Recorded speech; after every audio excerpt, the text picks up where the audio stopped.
Good evening, sorry. Good morning, one and all.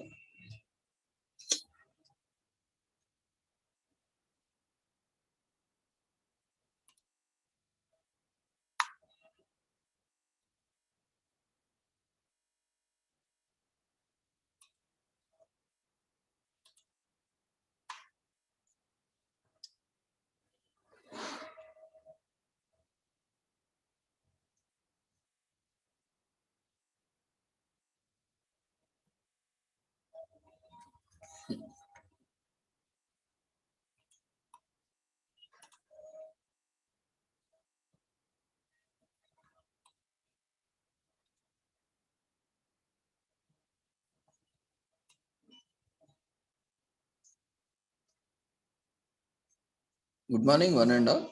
We welcome you all to the International Conference on Mental Health and Services, Stigma, Taboos, Teachers, Space, Habitat, Cotton, Migratory Birds, Education, Employment, Environment, and Sustainable Development, 2022.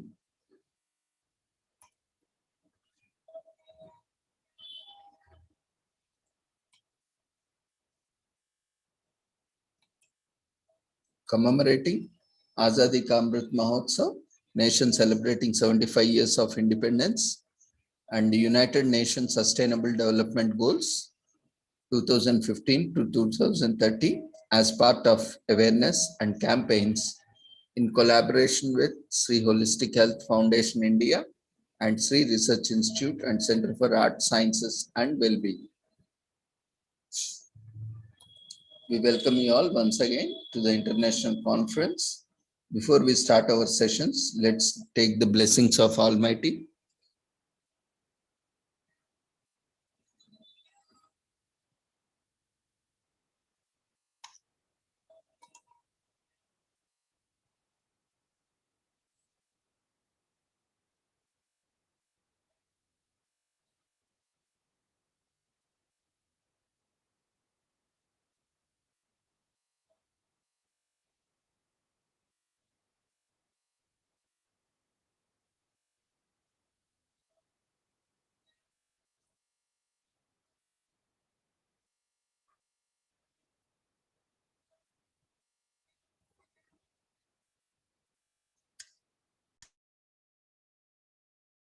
कुरुत्वं कल्याणम् आरोग्यं धनसम्पदः शुभं कुरुत्वं कल्याणम् आरोग्यं धनसम्पदः शत्रुबुद्धिविनाशाय दीपज्योतिर्नमोऽस्तुते दीपज्योतिर्नमोऽस्तुते शुभं कुरुत्वं कल्याणम् आरोग्यं धनसम्पदः शुभं कुरुत्वं कल्याणम् आरोग्यं धनसम्पदः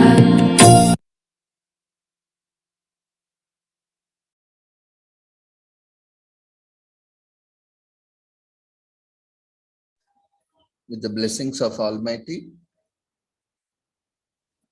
we shall continue to today's sessions. Today, there is one important occasion.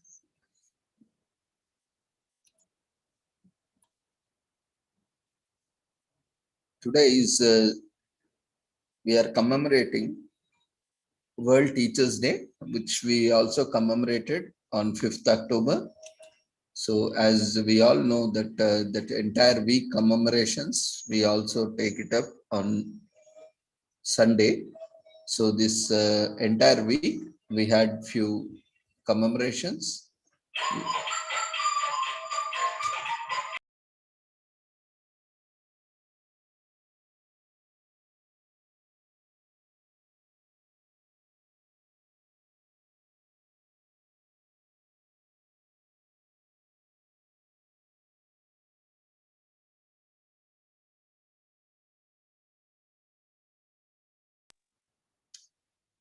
So this entire week, we are commemorating World Habitat Day on 3rd October, World Space Week from 4th to 10th October, on World Space Day on 4th October, and World Teachers Day 5th October, and World Cotton Day 7th October, World Migratory Bird Day, 8th October, World Post Day, 9th October.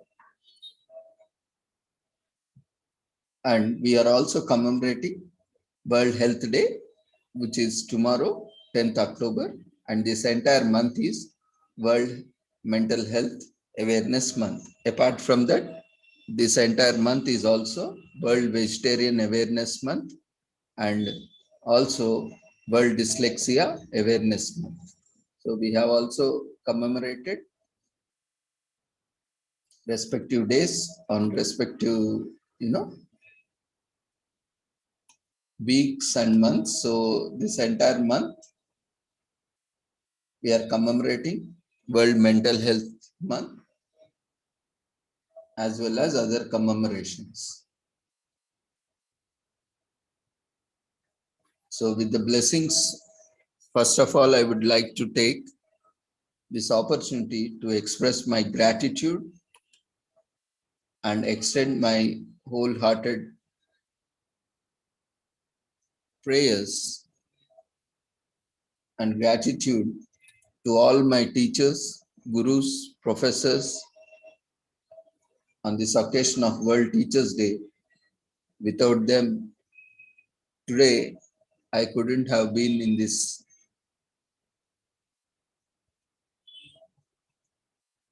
profession, or for that matter, in this field where we are able to contribute back to the society through our profession and practice. So I once again express my sincere gratitude to all teachers, professors, lecturers, and everyone, including all the gurus across the world, across the planet, who have really contributed and transformed lives of many students, research scholars, who are future, teachers. So with this wonderful opportunity, I would like to thank all the professors, teachers, everyone on the planet who are really doing wonderful service.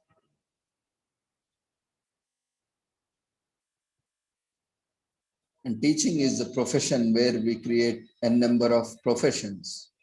So it's a very noble profession who sacrifices himself or herself in creating and transforming the world into a better world, educated world. So World Teachers Day is held annually on 5th October to celebrate all teachers around the globe. It commemorates anniversary of the adoption of 1966 International Labour Organization and UNESCO recommendation concerning the status of teachers, which sets benchmarks regarding the rights and responsibilities of teachers and standards for their initial preparation and also further education, recruitment, employment, teaching, and learning conditions. The recommendation concerning the status of higher education teaching personnel was adopted in 1997 to complement in 1996 recommendation by covering teaching personnel in higher education. World Teachers Day has been celebrated since 1994. It is a day to celebrate how teachers are transforming education, but also to reflect on the support they need to fully deploy their talent and vocation and to rethink the way ahead for profession globally. World Teachers Day is co-convened in partnership with the International Labour Organization, UNICEF, Education International, in short, EI. So today, on World Teacher Day, we celebrate the critical role of teachers in transforming learners' potential by ensuring they have the tools they need to take responsibility for themselves, for others, for the planet. So we have to ensure that teachers are trusted, recognized as knowledge producers, reflective practitioners, and policy partners. The theme for the World Teachers Day 2022 is the transformation of education begins with teachers. Celebrations will address commitments and calls for the action made at the Transforming Teaching Education Summit in September 2022, which was organized and analyzed the implications they have for teachers and teaching. The 3-day celebration at UNESCO headquarters included the awarding ceremony of the UNESCO Hamdan Prize for Teacher Development and a series of events showcasing how guaranteeing teachers decent working conditions, access to professional development opportunities, and recognized professional status in a first step towards more resilient education systems. UNESCO is working to leverage the vital role of these primary change agents.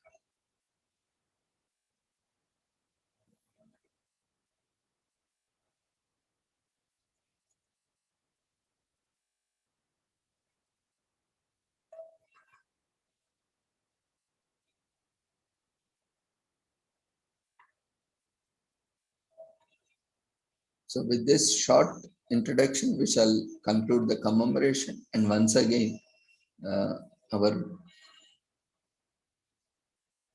holy pranams to all the gurus, teachers across the planet. And this month is also celebrated as commemorated as World Mental Health Awareness Month.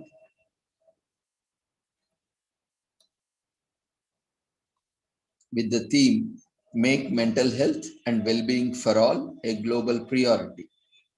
So while the pandemic has and continues to take its toll on our mental health, the ability to reconnect through World Mental Health Day 2022 will provide us with an opportunity to rekindle our efforts to protect and improve mental health.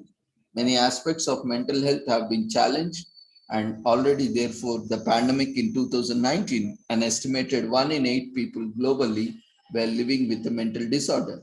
At the same time, the service skills and funding available for the mental health remain in short supply and fall far below what it is needed, especially in low and middle income countries.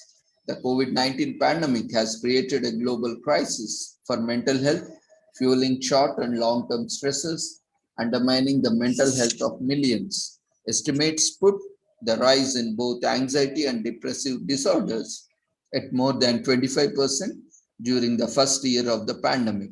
At the same time, mental health services have been severely disrupted and the treatment gap for the mental health conditions has widened. Growing social and economic inequalities, protracted conflicts, violence, and public health emergencies affect whole populations, threatening progress towards improved well-being. A staggering 84 million people worldwide were forcibly displaced during 2021. We must deepen the value and commitment we give to the mental health as individuals, communities, and governments, and match that value with more commitment, engagement, and investment by all stakeholders across all sectors.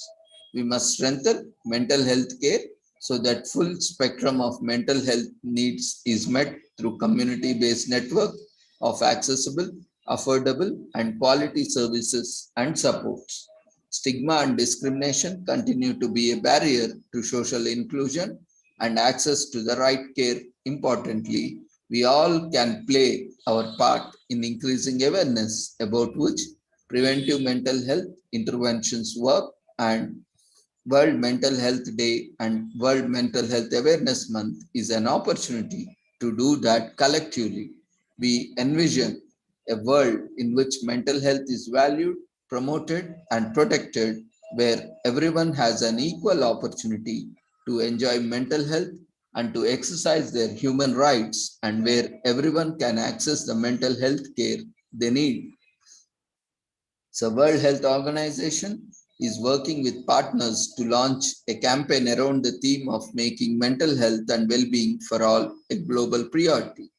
So this will be an opportunity for people with mental health conditions, advocates, governments, employers, employees, and other stakeholders to come together to recognize progress in this field and to be vocal about what need to do to ensure mental health and well-being becomes a global priority.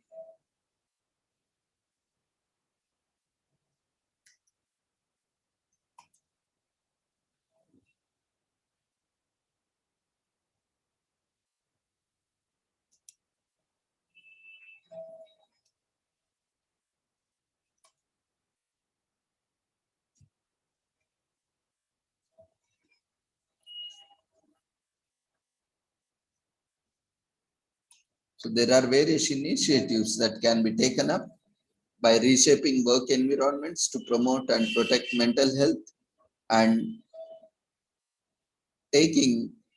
considering the mental health in the light of COVID-19 and its impact and autonomy in health decision making, which is a key recovery in mental health care through access of mental health resources and infrastructure, and strengthening community-based care for all in need and making it easily accessible.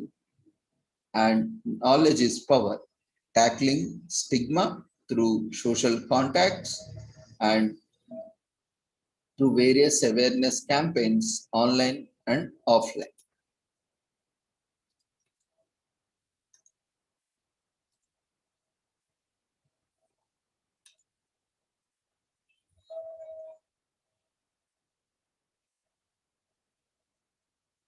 Mental health is essential for our overall well-being and as an important as physical health. When we feel mutually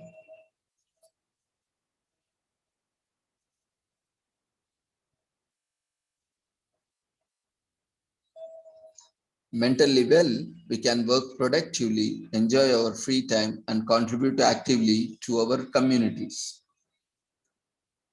Managing stress is a very important aspect in day-to-day life, and looking after our mental health is a priority. There are a lot of things we can do to look after our mental health while at home or at office for long periods and to help others who may need extra support.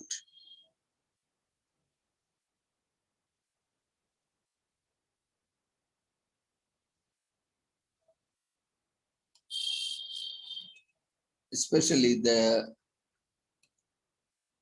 depression is growing among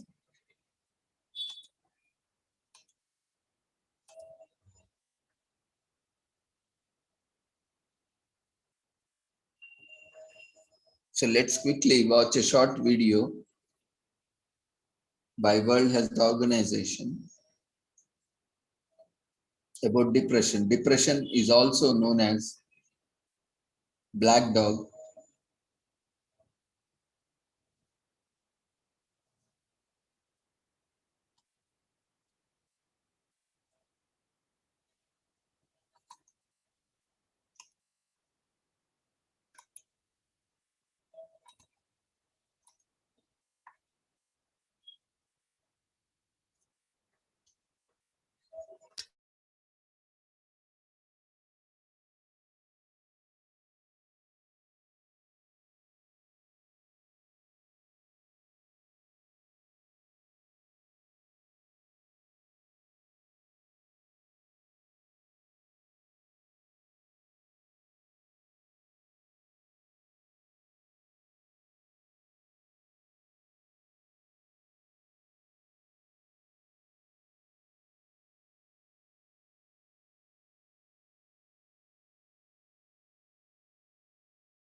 Black dog, his name was Depression.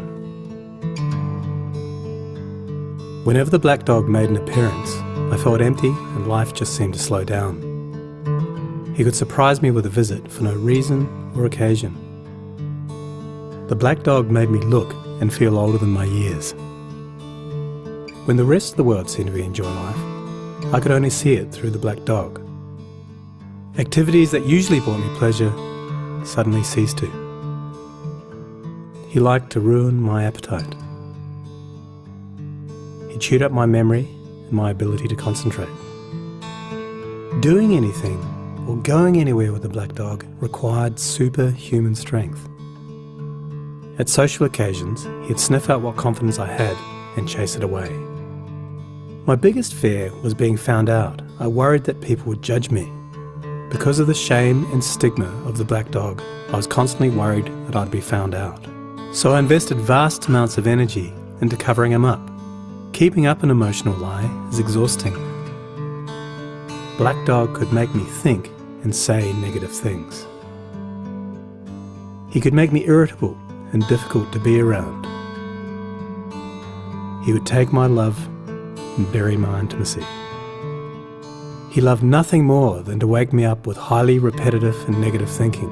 He also liked to remind me how exhausted I was going to be the next day. Having a black dog in your life isn't so much about feeling a bit down, sad or blue. At its worst, it's about being devoid of feeling altogether. As I got older, the black dog got bigger and he started hanging around all the time. I'd chase him off with whatever I thought might send him running. But more often than not, he'd come out on top. Going down became easier than getting up again. So I became rather good at self-medication, which never really helped. Eventually, I felt totally isolated from everything and everyone. The black dog had finally succeeded in hijacking my life. When you lose all joy in life, you can begin to question what the point of it is. Thankfully, this was the time that I sought professional help. This was my first step towards recovery and a major turning point in my life. I learned that it doesn't matter who you are, the black dog affects millions and millions of people. It is an equal opportunity mongrel. I also learned that there was no silver bullet or magic pill. Medication can help some, and others might need a different approach altogether. I also learned that being emotionally genuine and authentic to those who are close to you can be an absolute game changer.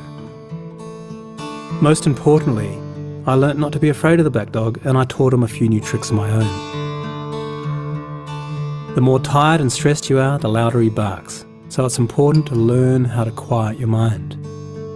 It's been clinically proven that regular exercise can be as effective for treating mild to moderate depression as antidepressants, so go for a walk or a run and leave the mutt behind. Keep a mood journal. Getting your thoughts on paper can be cathartic and often insightful. Also keep track of the things that you have to be grateful for. The most important thing to remember is that no matter how bad it gets, if you take the right steps, talk to the right people, black dog days can and will pass. I wouldn't say that I'm grateful for the black dog, but he's been an incredible teacher. He forced me to reevaluate and simplify my life. I learnt that rather than running away from my problems, it's better to embrace them. The black dog may always be part of my life, but he'll never be the beast that he was. We have an understanding. I've learned through knowledge, patience, discipline and humour, the worst black dog can be made to heal. If you're in difficulty, never be afraid to ask for help. There is absolutely no shame in doing so. The only shame is missing out on life.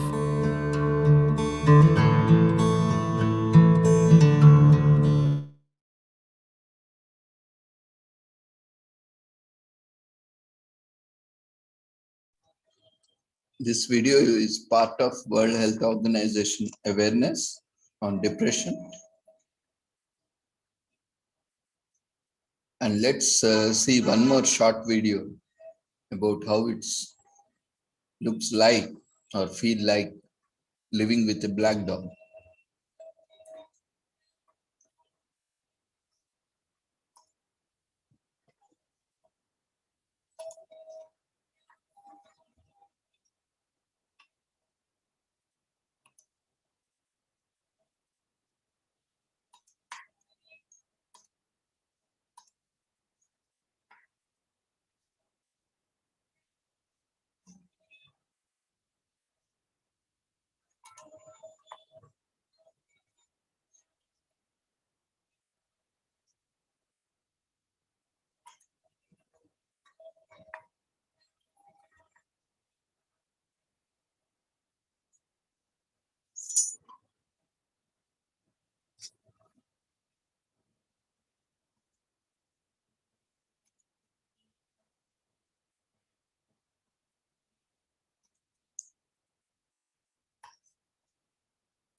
Living with a Black Dog, a guide for partners, carers and sufferers. What not to say or do. You may well be right when you say, it's all in your head, but don't say it. Leave that up to the professionals. Be a man. This certainly doesn't help, especially if they are one already. Depression is an illness, not a sign of weakness. Don't be an armchair general who gives unfounded advice and orders. Being thoughtful and kind will never go amiss, but don't try and jolly them along. It can often make them feel worse. Don't point out that there are people in this world far worse off than them. It just adds to their feelings of guilt and hopelessness. Good things to say and do. Be sensitive about how you approach the subject. A lot of people aren't used to talking about their mental health, or lack of it. Crossing that line simply means you care. Try not talking. Instead, grow your ears and open your heart. Really being there for someone without opinion or judgment is one of the best gifts you can ever give. Encourage them to seek a professional opinion and offer to help find a good doctor, make an appointment, and even going with them can be hugely beneficial. Encourage any form of regular exercise. Fitness robs the dog of its power. Help them develop a strategy to simplify their life, both at home and at work. Stress is one of the biggest drivers of depression. Less stress means less dog. Make them a ditch the dog box. Encourage them to fill it with favourite photographs, letters, or anything that reminds them of what's good in their life. Include a dog journal. Here they can plot how they're feeling, acknowledge progress, record the things they're grateful for, and set doable goals. Embracing the Black Dog.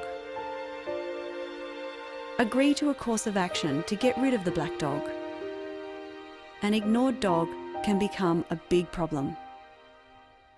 Learn about the condition together. Knowledge is power, and validation is a great healer. A united front is crucial in getting the Black Dog to move on. As a caregiver, compassion, empathy, and understanding are vital, but recognise that you alone don't have the power to rescue your loved one. Professional help is often what's needed. Finding the right doctor can make all the difference to a healthy recovery. If they're going to tell someone their problems, it should be someone they respect and feel comfortable with. Don't be afraid to go for an initial assessment, and don't feel committed to continue if it doesn't feel right. If it's suggested you take antidepressants, do your research, know the facts, and ask your doctor plenty of questions. A big obstacle for seeking professional help is the cost. Help them realise that the cost of not getting the right help can be considerably higher. It can cost marriages, friendships, jobs, and even life itself. Some simple rules of engagement and agreement. Agree that there is a Black Dog in your midst and things may have to change temporarily. Agree that no one can help them until they fully commit to helping themselves. Agree to be gentle and respectful with one another during this time. Agree to check in with each other on a regular basis. Agree to communicate honestly and openly. Agree to the course of action set by their doctor and to review progress regularly. Self-preservation for the caregiver. It can be difficult not to take anger, criticism, negativity, and apathy personally. It's important not to buy into it. Accept that it's the depression barking, not the person you care for. Being overexposed to someone else's Black Dog can begin to rub off. Misery loves company, so try not to get sucked into the vortex. It's really important to recognise and honour your own needs, limitations, and boundaries. Difficult situations are better dealt with when you are calm and in the moment. Yoga, meditation, and mindfulness are great tools for achieving calmness and control. Join a support group. There's nothing like being in a room full of people who understand and share your story. It's important to get out and do your own thing and be with friends. Friends may not be able to solve your problems, but they can offer incredible support, comfort, wisdom, and laughter. A Black Dog in any relationship can be confronting, frightening, and frustrating. But navigated together, the bond can become deeper, richer, and better for it. And finally, the most important aspect of this journey is to constantly remind each other, it will pass, it will pass, it will pass.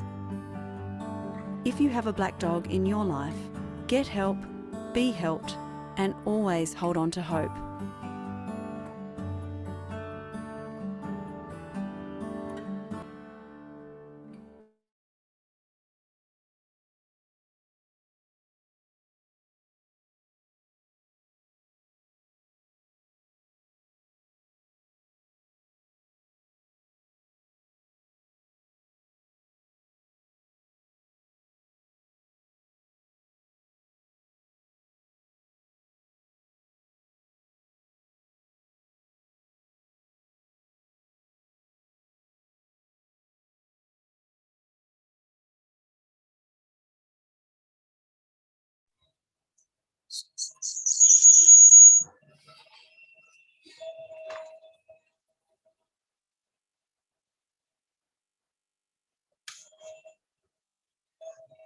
In September, we have seen how the suicide has been, the magnitude of suicide and how suicide has multiple effects, ripple effect on the society, families, and nation at large. Often, there are underlying mental health issues along with other gamut of issues that are contributing towards suicide. And we have seen the statistics every 40 seconds, a person is, committing a suicide and losing life, and at least 20 people are attempting an suicide. So with this magnitude of problem, which is also aggravating the suicides, let's look at a few more short videos on how to prevent suicides through addressing various issues. Uh, we'll look at various aspects, like for domains, we look at workplace as well as educational institutions and community through social workers or health workers, and in the time of crisis or emergencies. So we will look at these three domains, these four domains, one by one, or areas where we can contribute towards the prevention of suicides.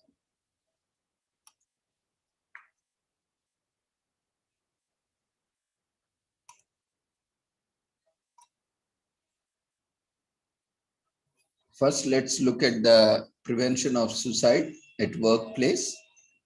This information will be useful for employers, managers, as well as employees.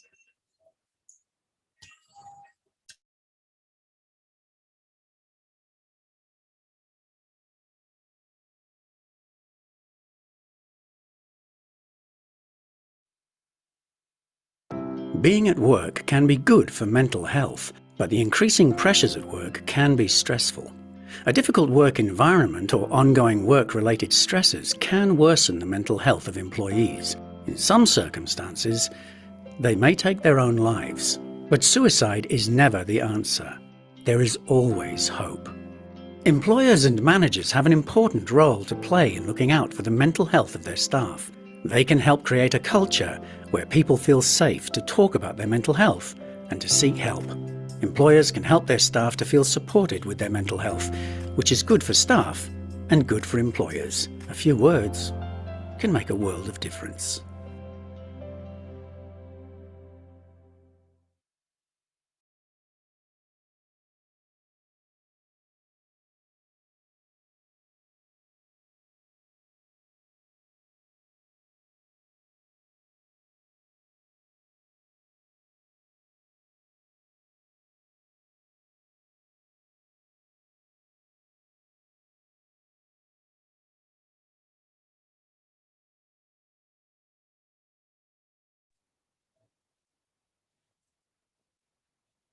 let's look at a few aspects which will be useful for teachers in preventing suicides in academic institutions.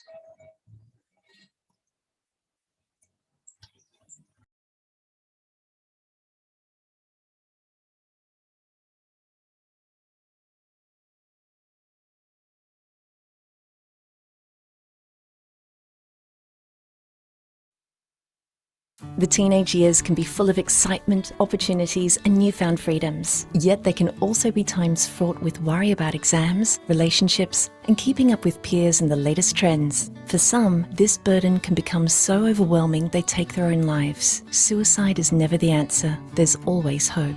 If you're a school principal, put a plan in place for helping students and teachers to stay mentally healthy. Organise training for staff on what signs to look out for and how to have sensitive and compassionate conversations. Create a safe school environment where students and staff know they can seek help and talk to someone if they need to. A few words can make a world of difference.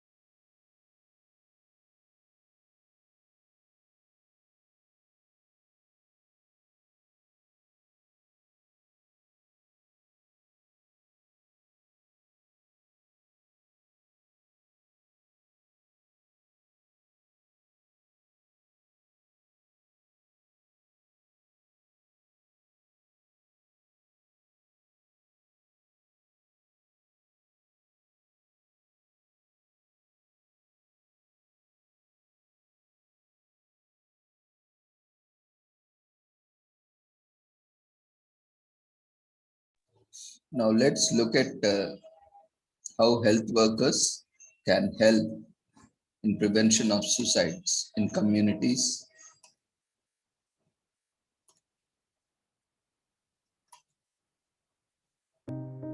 People go to see doctors and nurses for many different reasons, but sometimes the real reason is far more serious than what they say they're there for. Sadly, the stigma of mental health and suicide can get in the way of people asking for help. Many people put on a brave face, even if their mood is very low.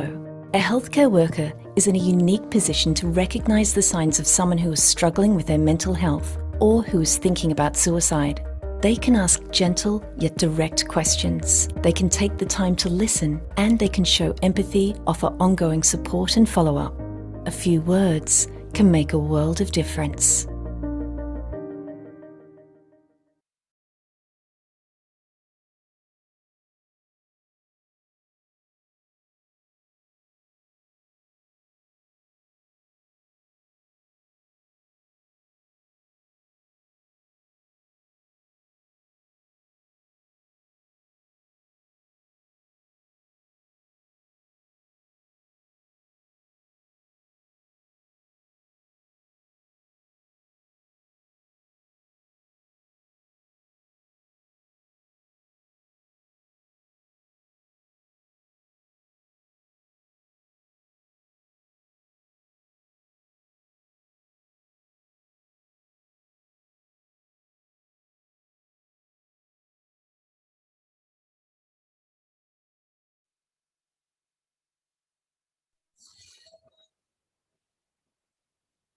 Now let's look at how emergency responders can prevent suicides. In an emergency call-out, a person's real situation may not always be obvious. Emergency workers are often the first on the scene to a mental health crisis or suicide attempt. They have a pivotal role to play in what happens from there on. The person they are called out to help will be in need of support, empathy, and kindness. Always treat situations like these as serious. Encourage the person in difficulty to talk. Be the bridge to follow-up care. Emergency workers should also look out for each other, because sometimes they need help too. A few words can make a world of difference.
let's look at how one can reach out as a health worker, as a friend, as a family member, or even as a trusted person.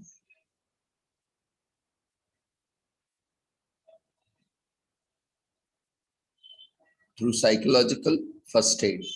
Before that, let's watch a short video by Gaur Gopal Das.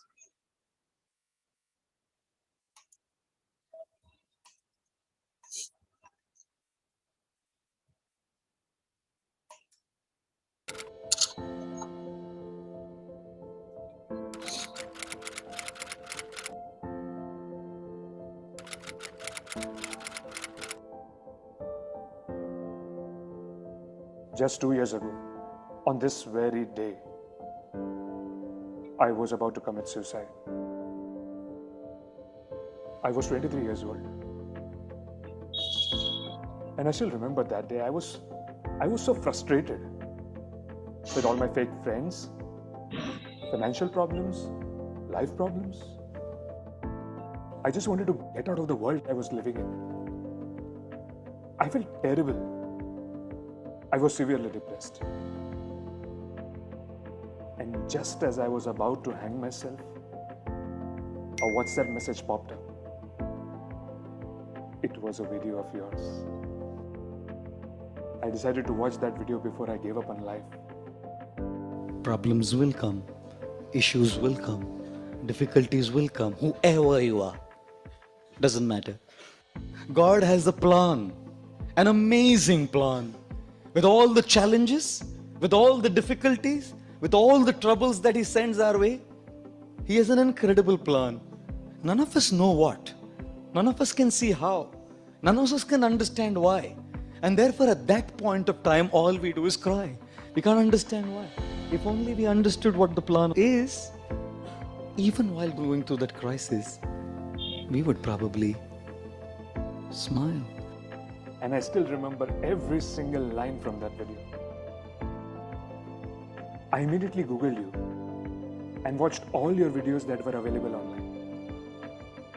I spent almost 20 hours continuously watching all those videos. And I gave up on the thought of committing suicide. Just a year later, I had the fortune of meeting you in person and sharing my story. You not only saved my life, but you also taught me how to live. I cannot think of a life without you. Today, as I hold my copy of your first book, I feel so blessed to learn about life's amazing secrets.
Before moving to psychological first aid, let's watch one more video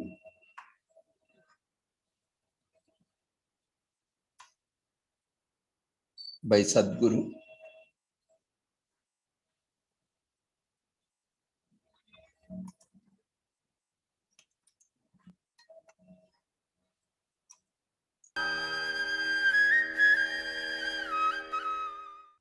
all the cultures in the world, they have a common thing that they revere human life.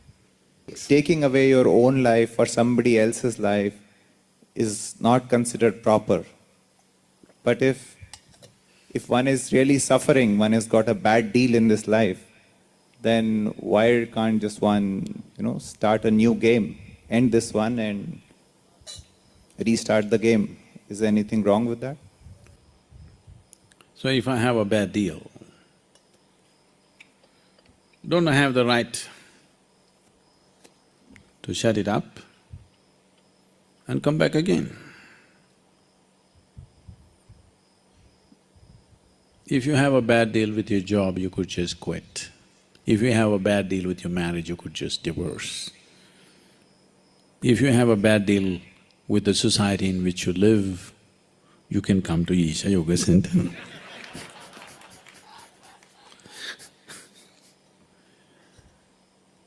If you have a bad deal in Isha Yoga Center, you can go up the mountain. So, these are not good enough reasons for you to end the process of life. First of all, you didn't create it, so you don't talk about ending it. Unless your identity as a separate being or a separate person has disappeared, and you and the source of creation are just the same. If you come to that point, then you can just throw away your body consciously. Then you're allowed to do it. Not by damaging the body, not by hanging from a tree. We don't mind burying you under the tree, but hanging from a tree is neither good for you nor for the tree.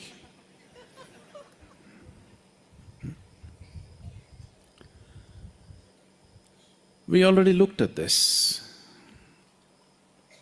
Whether it's a good deal or a bad deal, if you have a larger purpose, everything is a stepping stone.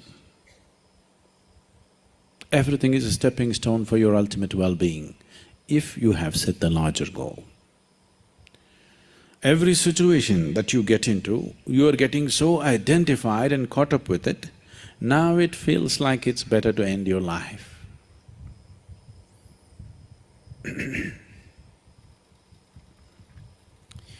Anyway, this is lot of bull. Because today something is going wrong, you want to end your life. Tomorrow morning something is going right, you want to live. You want to have your third baby. You want to get married once again. If things are going little better tomorrow morning, you'll have plans. Everything looks bleak, you think of suicide, isn't it? So this is just a game that you're playing in your mind.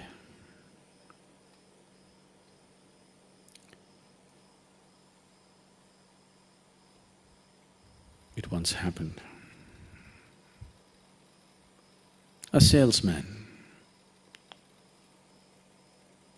decided to go into a new development, housing development. He thought no other salesman would have still ventured yet, because it's a new development. So he wanted to be the first one, be the early bird. So he went and knocked on the very first house that he saw there. A lady came and opened the door.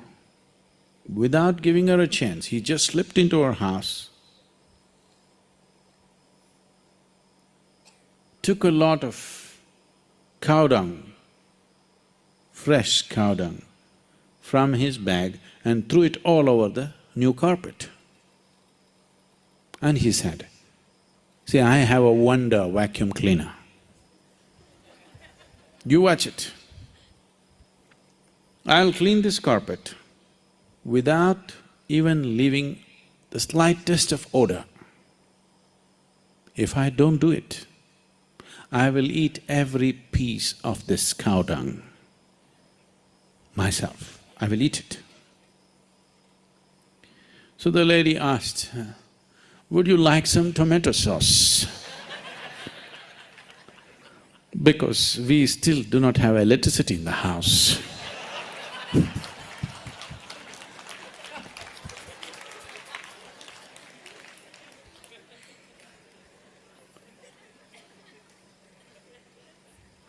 What you need is a little bit of tomato sauce. Tastes a little good, then you suddenly want to live. Just eating cow dung, you feel like dying.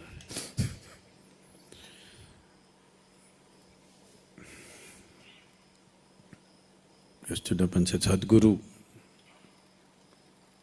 if you know what you're uttering, such nonsense should not come out of your mouth.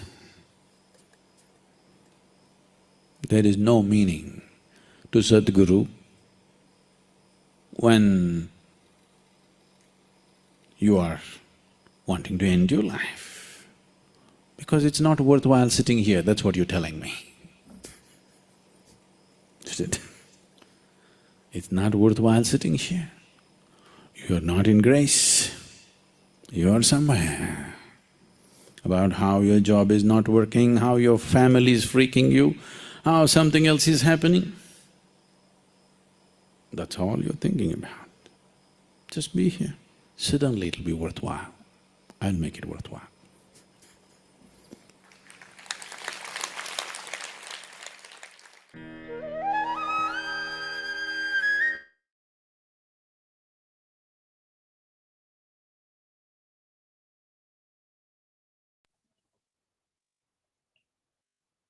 So breaking the stigmas and taboos, addressing them, talking about them, and reaching out to the people who are facing stresses. And when these stresses go beyond our control or go beyond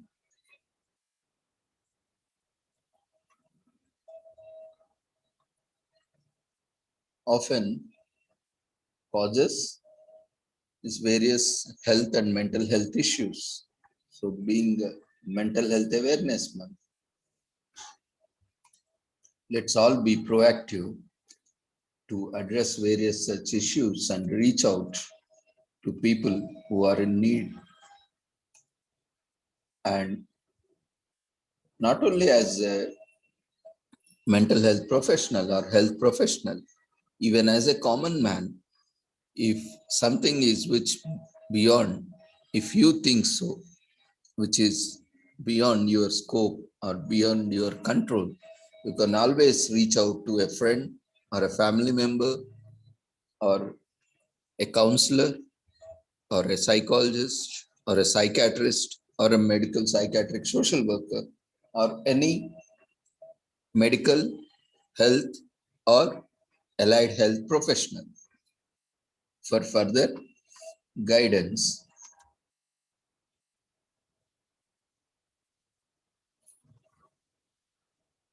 So when we are talking about mental health, in recent years, there have been increasing acknowledgement of the important role mental health plays in achieving global development goals. As illustrated by the inclusion of mental health in the Sustainable Development Goals, depression is one of the leading causes of disability. Suicide is the fourth leading cause of death among 15 to 29-year-olds. People with severe mental health conditions die prematurely as much as 2 decades early due to preventable physical conditions. Despite progress in some countries, people with mental health conditions often experience severe human rights violation, discrimination, and stigma. Many mental health conditions can be effectively treated at relatively low cost, yet the gap between people needing care and those with access to care remains substantial. Effective treatment coverage remains extremely low. Increased investment is required on all fronts for mental health awareness to increase understanding and reduce stigma, for efforts to increase access to quality mental health care and effective treatments, and for research to identify new treatments, improving existing treatments for all mental disorders. In 2019, World Health Organization launched the World Health Organization Special Initiative for Mental Health 2019 to 2023 Universal Health Coverage for Mental Health to ensure access to quality and affordable care for mental health conditions in 12 priority countries. 200 more people. In 2022, World Health Organization launched the World Mental Health Report, Transforming Mental Health for All. And mental health conditions are increasing worldwide, mainly because of demographic changes. There has been a 13% rise in the mental health conditions and substance use disorders in the last decade to 2017. Mental health conditions now cause 1 in 5 years lived with disability. Around 20% of the world's children and adolescents have a mental health condition, with suicide the second leading cause of death among 15 to 29-year-olds. Approximately 1 in 5 people in post-conflict settings have a mental health condition. Mental health conditions can have a substantial effect on all areas of life, such as school or work, performance, relationships with family and friends, ability to participate in community. Two of the most common mental health conditions, depression and anxiety, cost the global economy US $1 trillion every year. Despite these figures, the global median of government health expenditure that goes to mental health is less than 2%.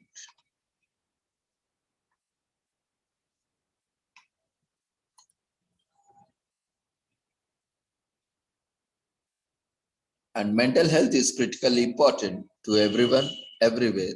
All over the world, mental health needs are high, but responses are insufficient and inadequate. The World Mental Health Report, Transforming Mental Health for All, is designed to inspire and inform better mental health examples of good practice from around the world and voicing people's lived experience. It highlights why and where the change is needed.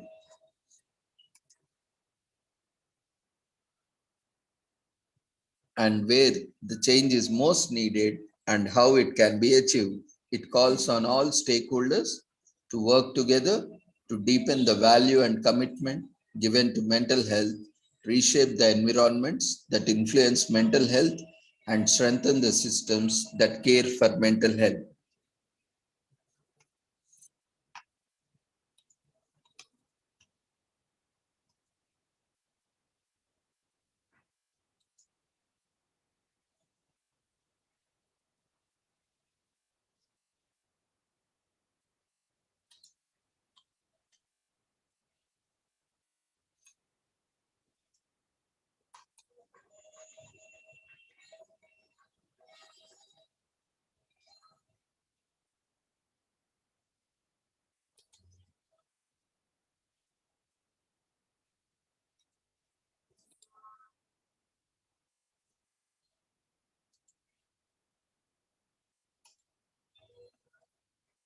Now, let's look at psychological first aid, in short known as PFA, is an initial disaster response intervention with the goal to promote safety, stabilize survivors of disasters, and connect individuals to help and resources. So, psychological first aid is delivered to affected individuals by mental health professionals and other first responders. The purpose of psychological first aid is to assess the immediate concerns and needs of an individual in the aftermath of a disaster and not to provide on-site therapy.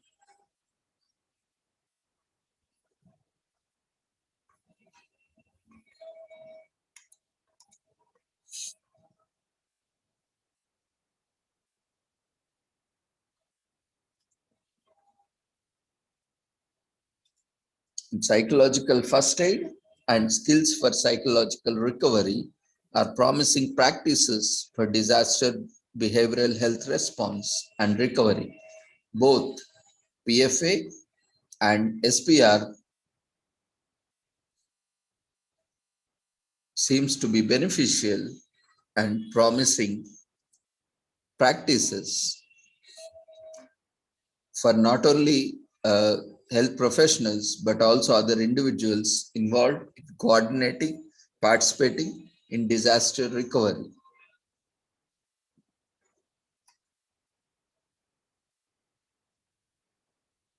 Psychological first aid is an evidence-informed modular approach to help children, adolescents, adults, and families in the immediate aftermath of disaster and terrorism. Individuals affected by disaster or traumatic incident, whether survivors, witness, or responders to such events, may struggle with few or face new challenges following the event. So, psychological first aid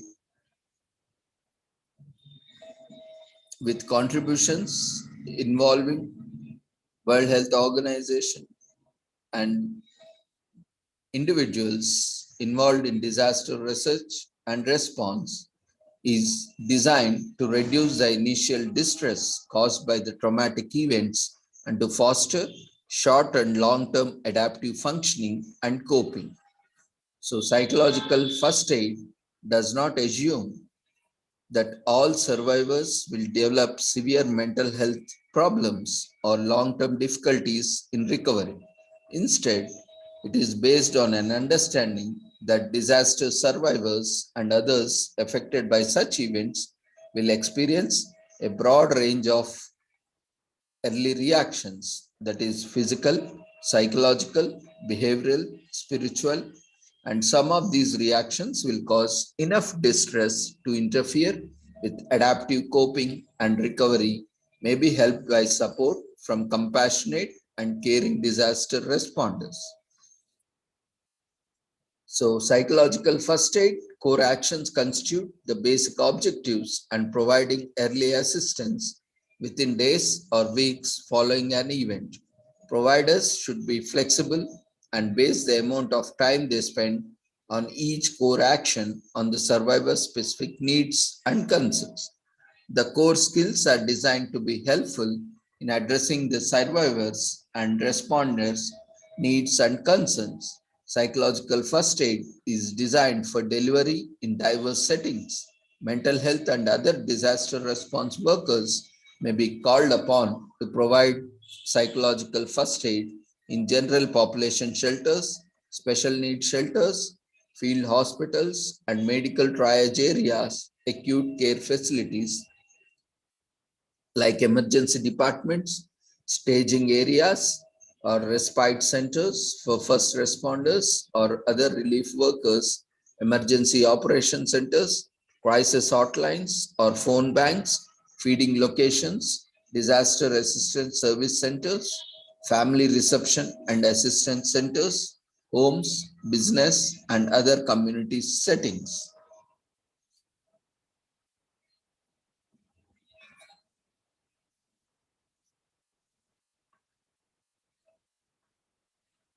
The 8 psychological first aid core actions include contact and engagement.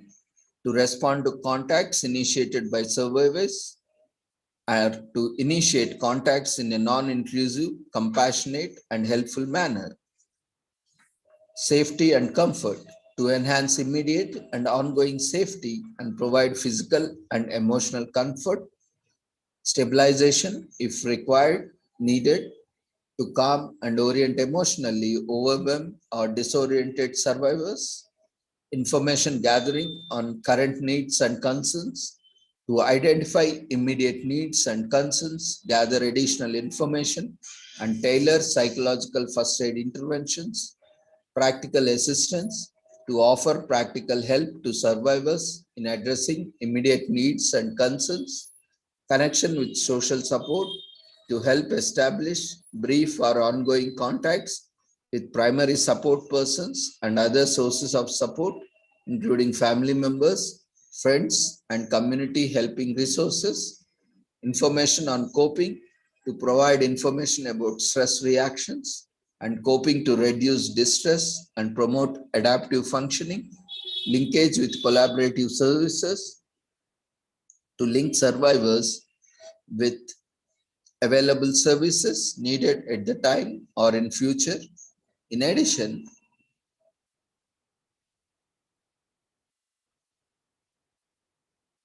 we need to adapt for various settings like schools, organizations, events, as well as community, religious or spiritual events, professionals, medical, health, allied health professionals, and teachers, and various facilities and domains.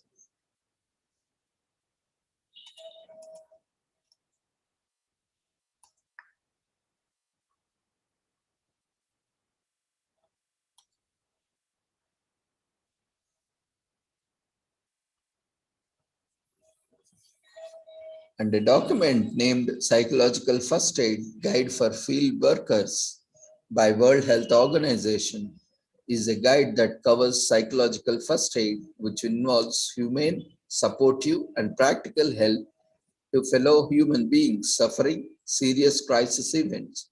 It is written for the people in a position to help others who have experienced an extremely distressing event.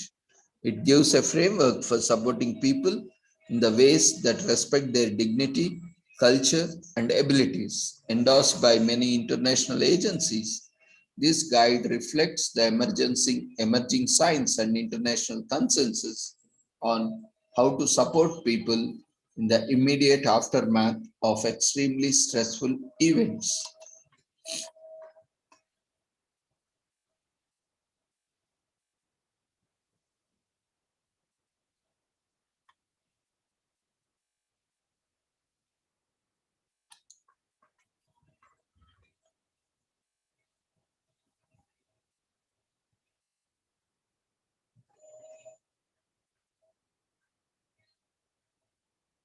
Different kinds of distressing events happen in this world, such as war, natural disorders, disasters, accidents, fires, and interpersonal violence, for example, sexual violence.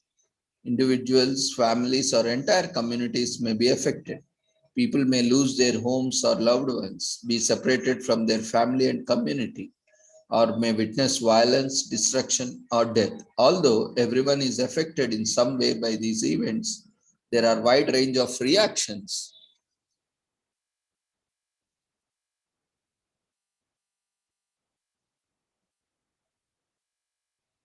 and feelings each person can have. Many people may feel overwhelmed, confused, or very uncertain about what is happening, and they can feel very overwhelmed, fearful, or anxious, or numb, or detached. Some people may have mild reaction, whereas others may have severe reactions.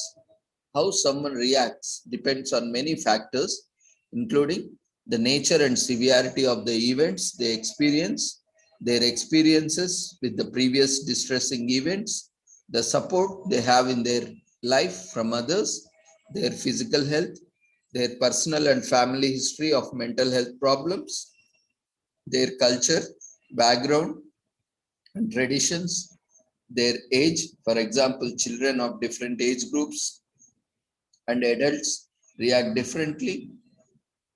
So every person has strengths and abilities to help them cope up with life challenges. However, some people are particularly vulnerable in a crisis situation and may need extra help. This includes people who may be at risk or need additional support because of their age, like children or elderly, because they have a mental or physical disability, or because they belong to the groups who may be marginalized or targeted for violence. So, First aid, psychological first aid, describes a human supportive response to fellow beings who is suffering and who may need support. So psychological first aid involves various themes like providing practical care and support, which does not include assessing needs and concerns, helping people to address basic needs, for example, food, water, sanitation, information, and listening to people, but not pressurizing them to talk, comforting people and helping them to feel calm, helping people connect to the information, services, and social supports, protecting people from further harm. It is also important to understand what psychological first aid is not. It is not something that only professionals can do. It is not a professional counseling. It's not a psychological debriefing. In that, PFA does not necessarily involve a detailed discussion of the event that caused the distress. It is not asking someone to analyze what happened to them or to put time and events in order. Although psychological first aid involves being available to listen to people's stories, it is not about pressurizing people to tell you their feelings and reactions to an event. And psychological first aid is an alternative to psychological debriefing, which has been found to be ineffective. In contrast, psychological first aid includes factors that seem to be most helpful to people's long-term recovery.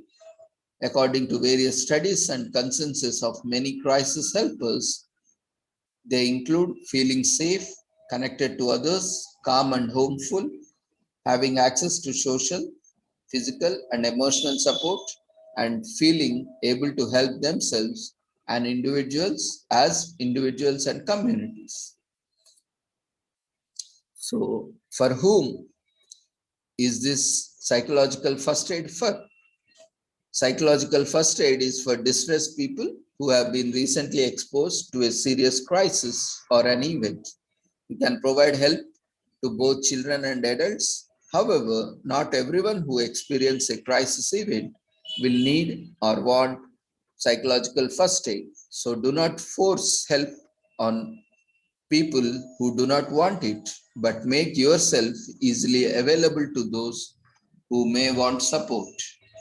So people who need more immediate advanced support are people with serious life-threatening injuries who need emergency medical care, people who are upset and they cannot care for themselves or their children, people who hurt themselves or people who hurt others.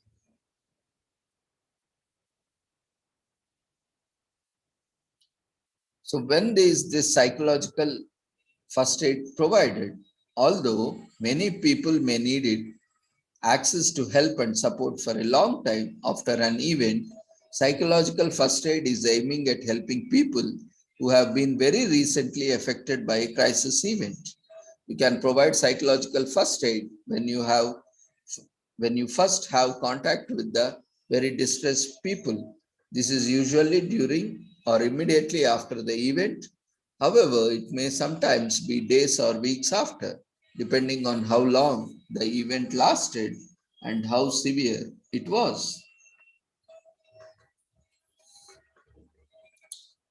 And where this psychological first aid is provided, you can offer psychological first aid wherever it is safe enough for you to do so. This is often in community settings, such as the scene of an accident or places where distressed people are served, such as health centers, shelters or camps, schools, and distribution sites for food or other types of help.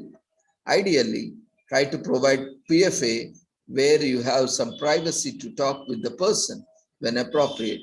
For people who have been exposed to certain types of crisis events, such as sexual violence, privacy is essential for confidentiality and to respect the person's dignity.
So helping responsibly involves four main points: respect safety, dignity, and rights, adapt what you do to take account on the person's culture, be aware of other emergency response measures, look after yourself. So let's look into each one of it. Respect safety and dignity and rights. When you take on the responsibility to help in a situations where people have been affected by a distressing event, it is important to act in the ways that respect the safety, dignity, and rights of the people you are helping. The helping principles apply to any person or agency involved in humanitarian response, including those who provide psychological first aid. We often see nowadays, unfortunately, even when someone is seeking out or reaching out for help, especially when there are natural calamities or man-made disasters or human-made disasters or conflicts or violence or abuse, often these clients or the victims are not being treated with dignity and safety, and their rights are not protected. So that makes them, to deter or move away from seeking help. So it's always important that we, as a care provider, and we should be treating the victim also or the client at the same level on a same plane. So respect people's safety, avoid putting people at a further risk of harm as a result of your actions or your words or your gestures or through your communication. Make sure to the best of your ability that the adults and children you help are safe and protect them from further physical or psychological or emotional harm. Respect people's dignity. Treat people with respect and according to their cultural and social norms. And respect people's rights. Make sure people can access help fairly and without discrimination. Help people to claim their rights and access available support. Act only in the best interest of any person you encounter. And here are a few do's and don'ts. Let's first look at the do's. Be honest and trustworthy. Respect people's right to make their own decisions. Be aware of and set aside your own biases and prejudices. Make it clear to people that even if they refuse help now, they can still access help in future. Respect privacy and keep person's story confidential if this is appropriate. Behave appropriately by considering the person's culture, age, and gender. And there are few don'ts. Don't exploit your relationship as a helper. Don't ask the person for any money or favor for helping them. Don't make any false promises or give false information. Don't exaggerate your skills. Don't force help on people and don't be intrusive or pushy. Don't pressurize people to tell you their story. Don't share the person's story with others. Don't judge a person for their actions or feelings. And adapt what you do to take account of person's culture. Whenever there is a crisis event, there are often people of various cultural backgrounds among the affected population, including minorities or others who may be marginalized. Culture determines how we relate to people and what is all right and not all right to say and do. For example, in some cultures, it is not customary for a person to share feelings with someone outside the family, or it may only be appropriate for women to speak with other women, or perhaps certain ways of dressing or covering oneself are very important. So you may find yourself working with people of backgrounds different from your own. As a helper, it is important to be aware of your own cultural background and beliefs so that you can set aside your own biases, prejudices, offer help in the ways that are most appropriate and comfortable to the people you are supporting. Each crisis situation is unique. Adapt to the context, considering local, social, and cultural norms. So consider the following as you prepare to offer a psychological first aid in different cultures. Dress. Do I need to dress a certain way to be respectful? Will impacted people be in need of certain clothing items to keep their dignity and customs? Language. What is the customary way of greeting people in this culture? And what language do they speak? Gender, age, and power. Should affected women only be approached by women helpers? Whom may I approach? In other words, the head of the family or community, or the parents, or the guardians, or the caretakers. Touching and behavior. What are the usual customs around touching people? Is it all right to hold someone's hand or touch their shoulder? Are there specific things to consider in terms of behavior around the elderly, children, women, or others? Beliefs and religion. Who are the different ethnic and religious groups among the affected people? What beliefs or practices are important to the people affected? And how might they understand or explain what has happened? And be aware of other emergency response measures. Psychological first aid is part of a broader response to large humanitarian emergencies. When hundreds or thousands of people are affected, different types of emergency response measures takes place, such as search and rescue operations, emergency healthcare, shelter, food distribution, and family tracing, and child protection activities. Often it is challenging for first aid workers and volunteers to know exactly what services are available and where. This is during mass disasters and in places who do not already have a functioning infrastructure for health and other services.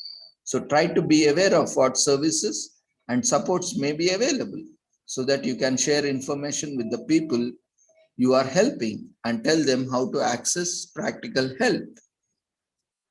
Whenever possible, in responding to a crisis situation, follow the direction of relevant authorities managing the crisis.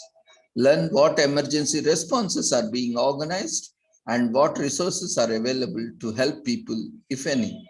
Don't get in the way of search and rescue of emergency medical personnel and know your role and limits of your role. It is not necessary to have a psychosocial background in order to offer psychological first aid. However, if you want to help in crisis settings, we recommend that you work through an organization or community group. If you act on your own, you may put yourself at risk and it may have a negative effect on coordination effects, and you are unlikely to link affected people with the resources and the support they need. And look after yourself. Helping responsibility also means taking care of your own health and well-being. As a helper, you may be affected by what you experience in a crisis situation, or you or your family may be directly affected by the event. It is important to pay extra attention to your own well-being and be sure that you are physically, emotionally able to help others. Take care of yourself so that you can best take care for others. If working in a team, be aware of the well-being of your fellow helpers as well.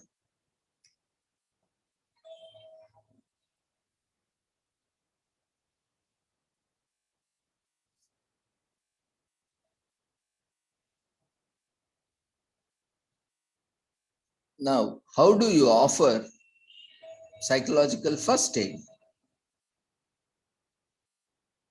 The way you communicate with someone in distress is very important. People who have been through a crisis event may be very upset, anxious, or confused. Some people may blame themselves for the things that has happened during the crisis. Being calm and showing understanding can help people in distress feel more safe and secure, understand respected, and cared for appropriately. So someone who has been through a distressing event may want to tell you their story. Listening to someone's story can be a great support. However, it's important not to pressure anyone to tell you what they have been through. Some people may not want to speak about what has happened or their circumstances. However, they may value it if you stay with them quietly, let them know you are in there if you want to talk, or offer practical support like a meal or a glass of water. Don't talk too much. Allow for silence. Keeping silent for a while may give the person space and encourage them to share with you if they wish. To communicate well, be aware of both your words and body language, such as facial expression, eye contact, gestures, and the way you sit or stand in relation to the other person. Each culture has its own particular ways of behaving that are appropriate and respectful. Speak and behave in ways that take into account of the person's culture, age, gender, customs, and religion. So, most importantly, be yourself, be genuine, and be sincere in offering your help and care. Here are few things to say and do, and things not to say and not to do. First, let's look at the things to say and do. Try to find a quiet place to talk and minimize outside distractions. Respect privacy and keep person's story confidential if this is appropriate. Stay near the person but keep an appropriate distance depending on their age, gender, and culture. Let them know you are listening. For example, nod your head or say or any gesture that would help them to continue. Be patient and calm. Provide factual information. If you have, be honest about what you know and what you don't know. I don't know, but I will try to find out that for you, or I will get back to you. Give information in a way the person can understand. Keep it simple. Acknowledge how they are feeling and any losses or important events that they tell you about, such as loss of their home or death of a loved one. I am sorry, I can imagine this. This is very sad for you. Acknowledge the person's strength and how they have helped themselves. Allow for silence. So there are certain things not to say and not to do. Let's look at it. Don't pressurize someone to tell their story. Don't interrupt or rush someone's story. For example, don't look at your watch or speak too rapidly. Or don't look around when you are speaking to the client. Don't touch the person if you are not sure if it is appropriate to do so. And don't touch the person inappropriately. Don't judge what they have to or what they haven't done or how they are feeling. Don't say you shouldn't feel that way or you should feel luckily you have survived. Don't make the things you don't know. Don't use terms that are too technical. Don't tell them for someone else's stories. Don't talk about your own troubles. Don't give false promises or false reassurances. Don't think and act if you must solve all the persons as if you must solve all the person's problems for them. Don't act the way person's strength and sense of being able to care for themselves. Don't take away the person's strength and sense of being able to take care for themselves. Don't talk about people in negative terms. For example, don't call them crazy or mad. Keep good communication in mind as you look, listen, and link the action principles of psychological first aid. Prepare yourself, learn about the crisis event, learn about the available services and supports, learn about the safety and security concerns. And before entering a crisis site, learn about the following: the crisis event, available services and supports, safety and security concerns. What happened, when and where did it take place? How many people are likely to be affected and who are they? Who is providing the basic needs like emergency medical care, food, water, shelter, or tracing family members? Where and how people access these resources or services? Who else is helping? Are community members involved in responding? Is the crisis event over or continuing, such as an aftershock from an earthquake or continuing conflict? What dangers may be in the environment, such as rebels, landmines, or damaged infrastructure? Are there areas to avoid entering because they are not secure? For example, obvious physical dangers, or because you are not allowed to be there. It is very important to understand these situations you are entering to offer psychological first aid more effectively and to be more aware of your safety and security. There are few action principles of psychological first aid: look, listen, and link. The three basic action principles of psychological first aid. These action principles will help guide how you view and safely enter a crisis situation, approach affected people, and understand their needs and link with them practical support and information. Look, check for safety, check for people with obvious urgent basic needs, check for people with serious distress reactions.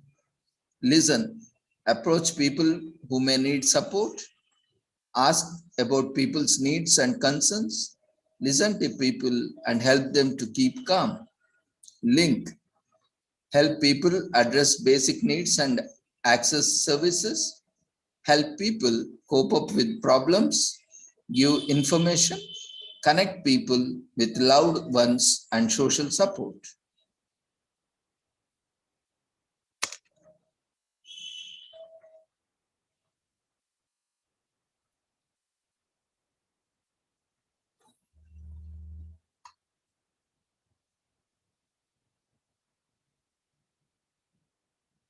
Now, everyone has natural ways of coping. Encourage people to use their own positive coping strategies while avoiding negative strategies. This will help them feel stronger and regain a sense of control. You will need to adapt the following suggestions to take account of person's culture and what is possible in particular crisis situation.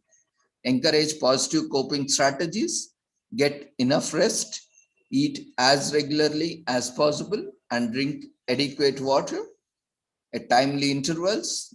Talk and spend time with family and friends. Discuss problems with someone you trust. Do activities that help you relax, walk, sing, pray, play. Do physical exercise. Find safe ways to help others in crisis and get involved in community activities. Discourage negative coping strategies. Don't take drugs, smoke, or drink alcohol. Don't sleep all the day. Don't work all the time without any rest or relaxation. Don't include or isolate yourself from others, or don't isolate yourself from friends and loved ones. Don't neglect basic personal hygiene, and don't be violent. So people affected by a crisis event will want accurate information about the event, loved ones or others who are impacted, their safety, their rights, and how to access their services and things they need. And in crisis situation, a person's spiritual or religious beliefs may be very important in helping them through pain and suffering, providing meaning and giving a sense of hope. Being able to pray and practice rituals can be a great comfort. However, experience of crisis, particularly in the face of terrible losses, can also cause people to question their beliefs. People's faith may be challenged, made stronger, or changed by this experience. So, be aware of and respect the person's religious background. Ask the person what generally helps them to feel better. Encourage them to do things that help them to cope, including spiritual routines, if they mention any of those.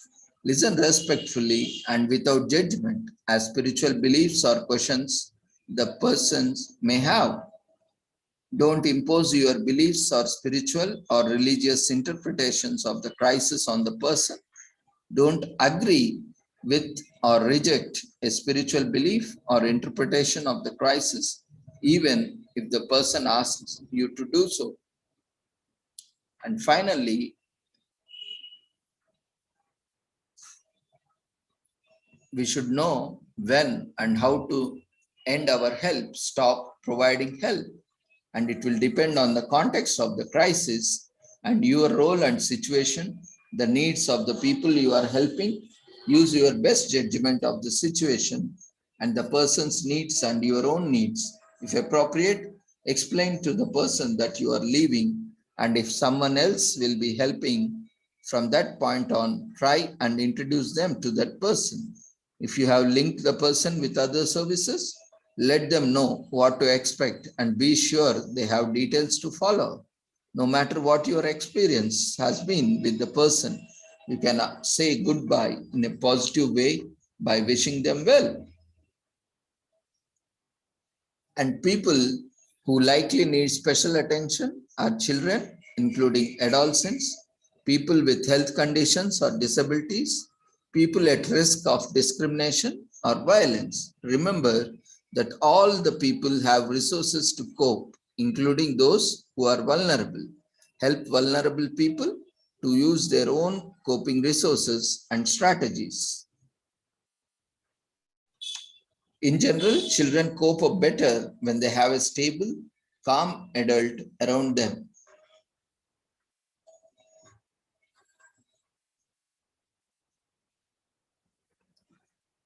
So things caregivers can do to help children. Infants, keep them warm and safe, keep them away from loud noises and chaos, and give cuddles and hugs. Keep a regular feeding and sleeping schedule if possible. Speak in a calm and soft voice. For young children, give them extra time and attention. Remind them often they are safe, and explain to them that they are not to be blamed for bad things that has happened. Avoid separating young children from caregivers, brothers and sisters and loved ones. Keep to regular routines and schedules as much as possible. Give some simple answers about what has happened without scary details. Allow them to stay close to you if they are fearful or clingy. Be patient with children who start demonstrating behaviors they did when they were younger, such as sucking their thumb or wetting their bed. Provide a chance to play and relax if possible. Older children and adolescents, give them your time and attention. Help them keep regular routines. Provide facts about what happened and explain what is going on now. Allow them to be sad. Don't expect them to be tough. Listen to their thoughts and fears without being judgmental. Set clear rules and expectations. Ask them about the dangers they face. Support them and discuss how they can best avoid being harmed. Encourage and allow opportunities for them to be helpful.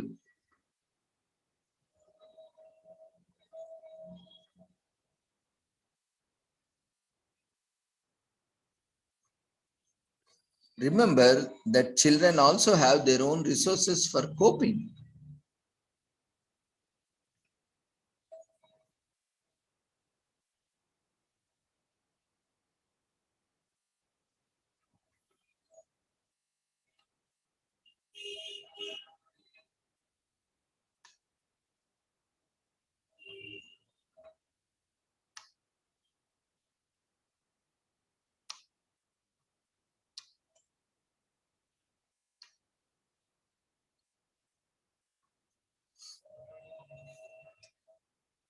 Finally,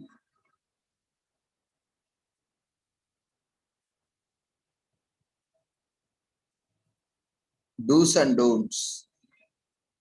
Ethical do's and don'ts are offered as a guidance to avoid causing further harm to the person, to provide the best care possible, and to act only in their best interest. Offer help in ways that are most appropriate and comfortable to the people you are supporting. Consider what is ethical guidance means in terms of your cultural context. So let's look at do's and don'ts. Be honest and trustworthy. Respect people's right to make their own decisions. Be aware of and set aside your own biases and prejudices. Make it clear to people that even if they refuse help now, they can still access help in the future. Respect privacy and keep the person's story confidential if this is appropriate. Behave appropriately by considering the person's culture, age, and gender. Don't exploit your relationship as a helper. Don't ask the person for any money or monetary benefits or favors for helping them. Don't make false promises or give false information. Don't exaggerate your skills or capabilities. Don't force help on people, and don't be intrusive or pushy or demanding. Don't pressurize people to tell you their story. Don't share your personal story with others. Don't judge the person for their actions or feelings.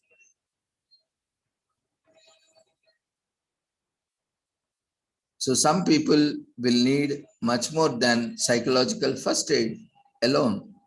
Know your limits and ask for help from others who can provide medical or other assistance to save life.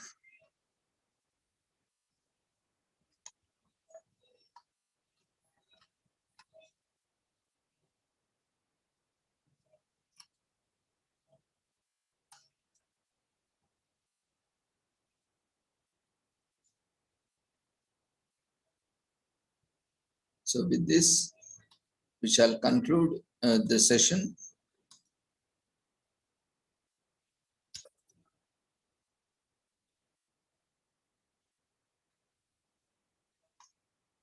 On mental health, awareness, and psychological first aid, and also topics related to suicide and depression and various mental health issues. If you have any queries, you can raise your hand or you can share in chat box.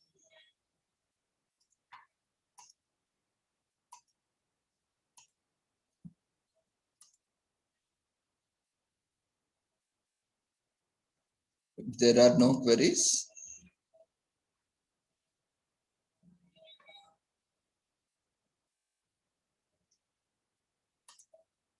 then we will move on to our next session.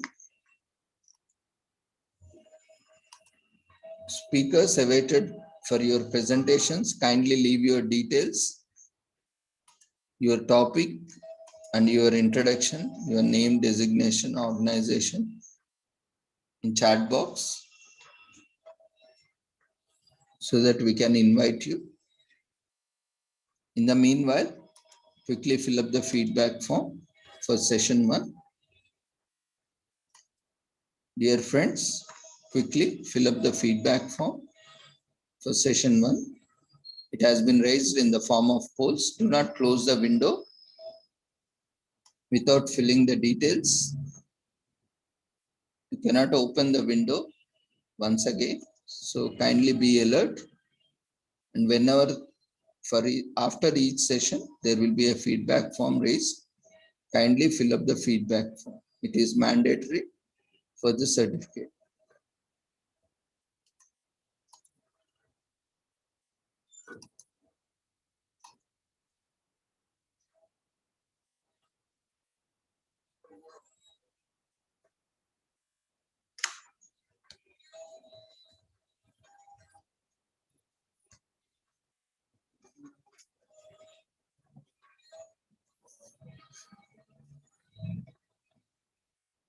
If you have any queries, you can raise your hand or you can share in chat box.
Dear friends, quickly fill up the feedback form for session 1.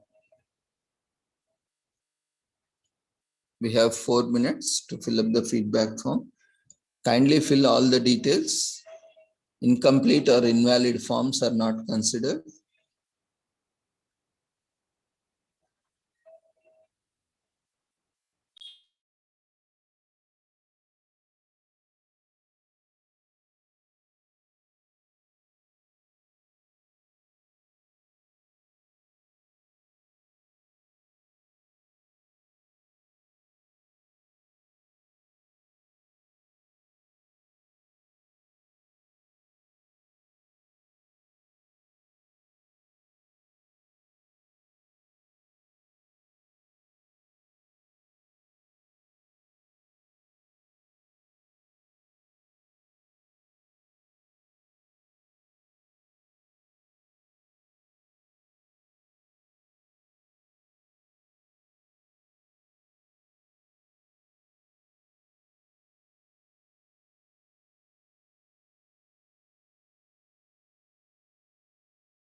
Speakers, you can share your details along with your topic. Those who are available in the meeting and would like to present, so that we can invite you.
Dear friends, quickly fill up the feedback form. We'll be closing the feedback form and moving on to next session. So whoever has not yet completed the feedback form, quickly fill up the feedback form.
Dear friends, quickly fill up the feedback form. We are starting our next session.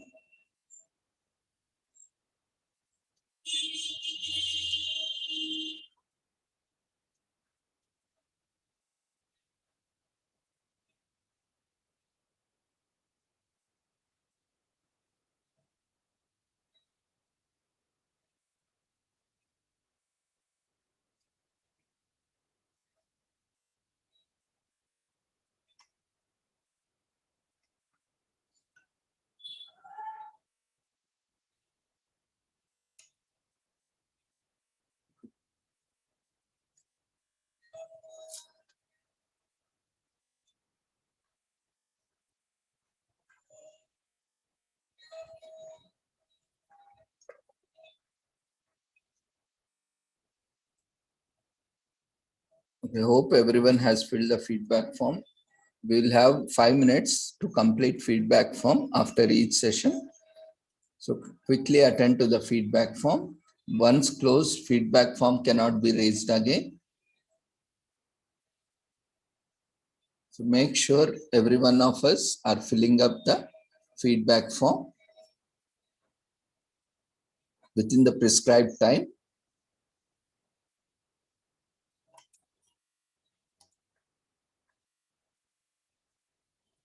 So now we will have our next speaker.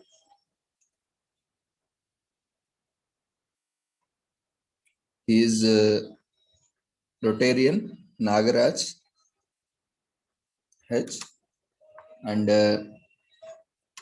he is also a visually challenged person and an environment activist, and also assistant governor for Rotary Club Bangalore, and also he is deputy manager in State Bank of India.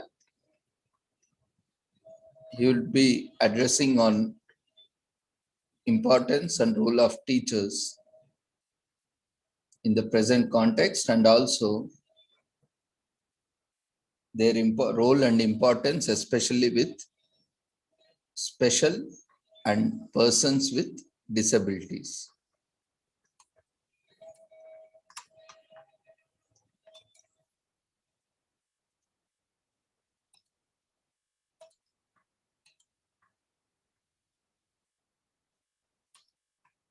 Nagaraj ji, now you can unmute yourself.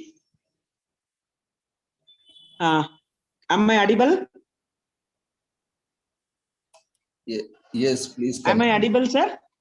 Yeah, please continue. Yeah. So good afternoon, everybody. So today I will be speaking about Teachers' Day.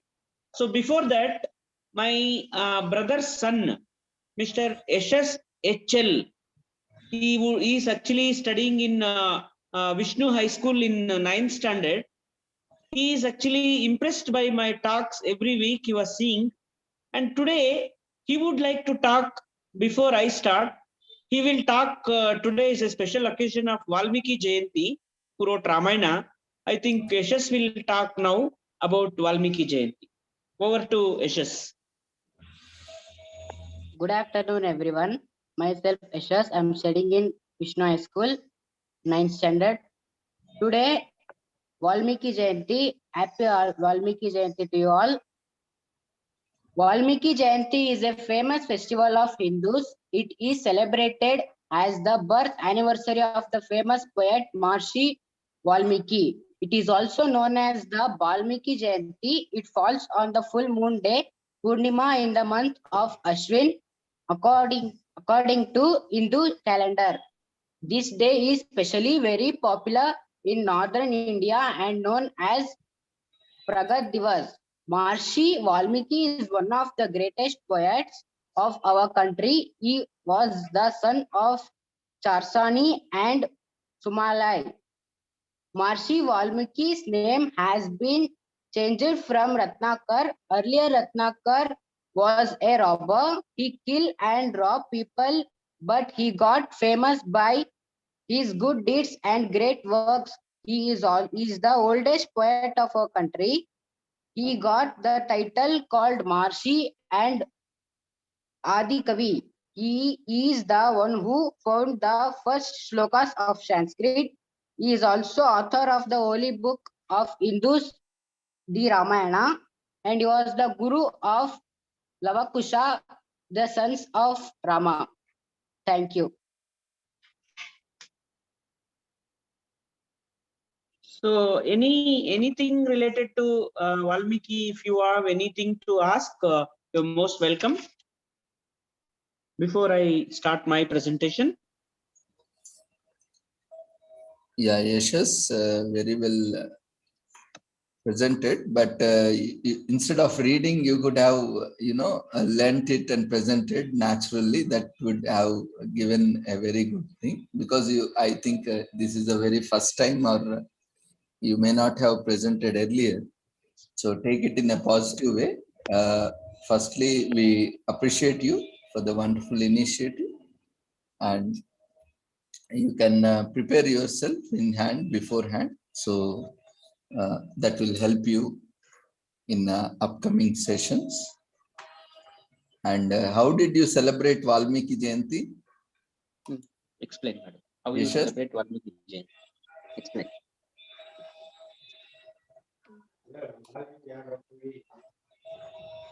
Did you celebrate in the very first place?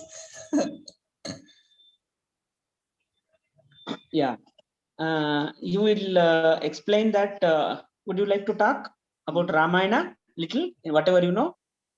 You can talk is there something. Any celebration today at your place or at your school or in your community? Yeah. Would you like to talk, Yashas? No? Okay, that's fine. We wish you all the success. Very well presented, Yashas. Congratulations. Yeah. Thank you, sir. Actually, Valmiki Jayanti is celebrated everywhere in India. Since past 4 to 5 years in Karnataka, this festival is celebrated throughout the state. What they do is, those who are writing about Ramayana, those who are writing about Valmiki's stories will be awarded, and every place they celebrate this day by remembering him and his contributions. And this year, every year actually, people used to get holidays and they used to celebrate in their schools. Today it has come on Sunday, so today it is a holiday. So that is why in this occasion we are celebrating this Valmiki Jayanti in this conference. So that is a speciality of this day, and really it's a very unique, and this Yashas is presenting for the first time. That is why he could able to do to the best of knowledge, and in the future he would like to present more and more topics like this, sir. Right? Very well presented. Thank you. Thank you, sir. Over So to now you. I will be talking about Teachers Day. So today it is actually September 5th. So Teachers Day is celebrated all over the country as a birthday of Radhakrishnan's birthday. But all over the world, Teachers Day has been celebrated on 5th of October. So that is a significance that Ravi sir also was talking about it. And today you are talking about Teachers Day and mental health, depression, suicide, and other issues, which are very innovative, very enlightening for all of us. So speaking about Teachers Day, especially for the persons with disabilities and in the context of Rotary, I would like to talk few things. One is Dr. Radhakrishnan's birthday is considered as a Teachers Day every year on 5th September. On this day, students will honor the teachers and they will respect the teachers and they will recognize the teachers who are contributing to the well-being of the student. In the context of Rotary, teachers means there are 5 words, that is teach, T-E-A-C-H. T means teacher support. That means we have to give trainings for the teachers. We have to give all the documents, all the records to the teachers. We have to prepare the teachers about the syllabus, and the teacher, student and parents relationship is very, very important. That is called T, that is teacher support. Whenever any teacher is getting any new syllabus, new topics, new things, so they need to get new updates to the technologies. So that is T. And second one is E. E means e-learning. That is everybody needs learning materials, like for the visually impaired, braille materials are required, audio cassettes, audio CDs, computer knowledge, all these things are very much required for the e-learning. And for other children also, all the materials also required. For hearing impaired also, these hearing aids are required for them to understand the subject. So teachers and students always should have the balance, and whenever there is exams, teachers should be guiding the student how to write the exam, how to face, how to read. And especially for the students who are very poor in their studies or learning very backward learning, they will be given separate tuitions and all the study materials will be provided for them. That is E. Then the third concept is A. A means adult literacy. Adult literacy means, as you know, every person will get education only in the elementary level. Government has made mandatory that all children should get education from 5 years to 14 years. But many children will discontinue their education after 15th year or after 18th year, especially women, because when they grow puberty, they will not get education, the higher level. And sometimes there is no toilet facility in the school. That is why many children will not get education. And sometimes children are put into the child labor. That is why many children will not get education. So we need to stop all these things. We need to focus on women's education. We need to ban the child labor.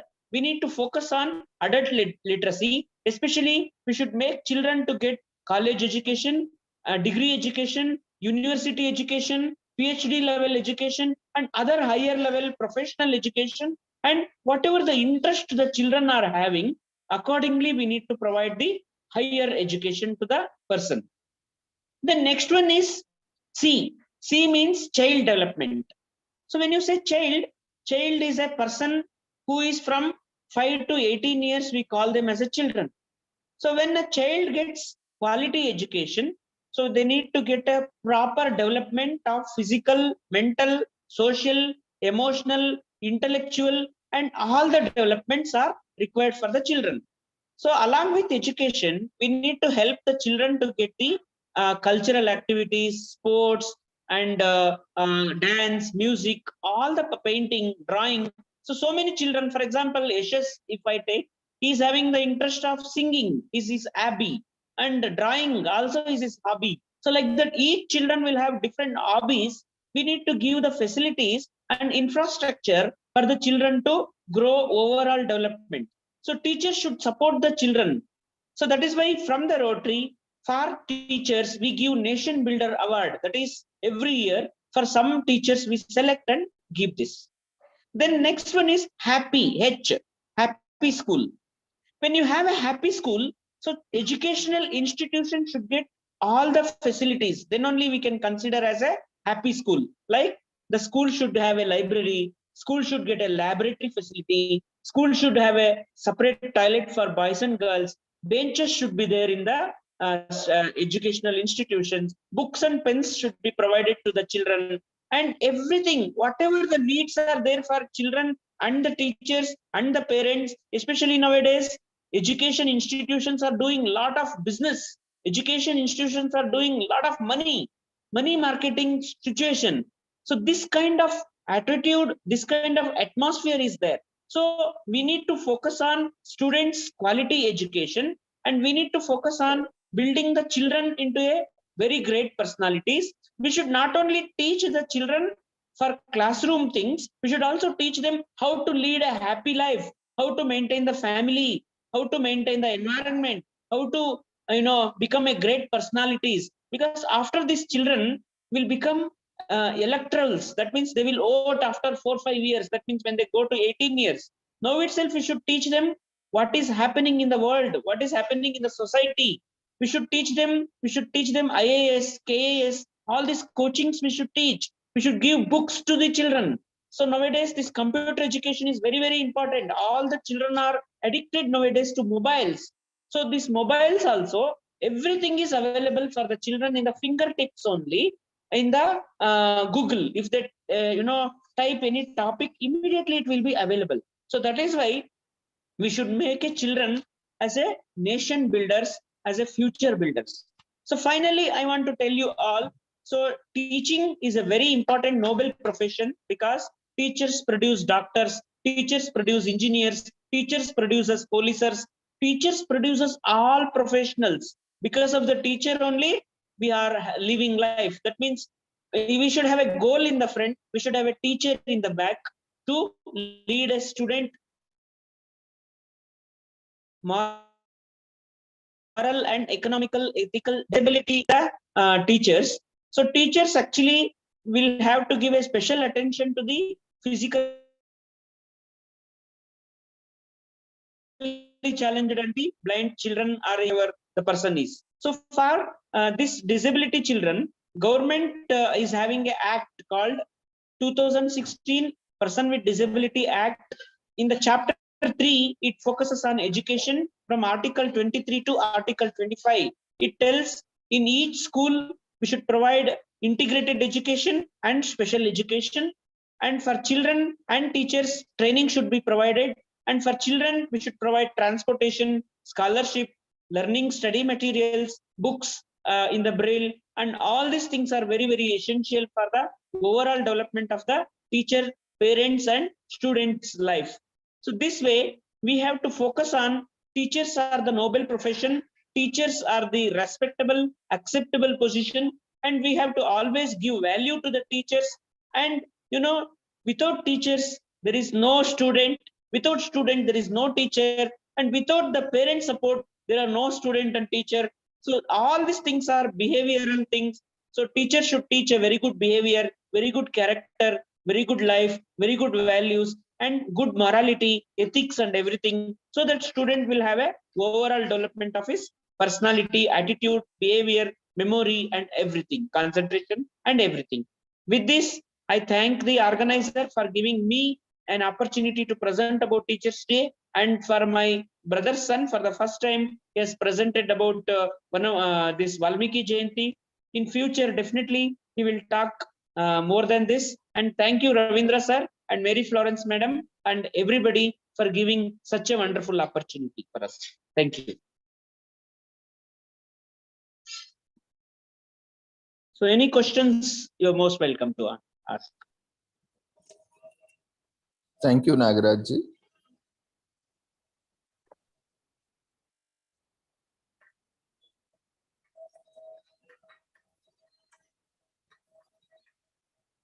Dear friends, if you have any queries, you can unmute yourself or raise your hand, or you can share in chat box.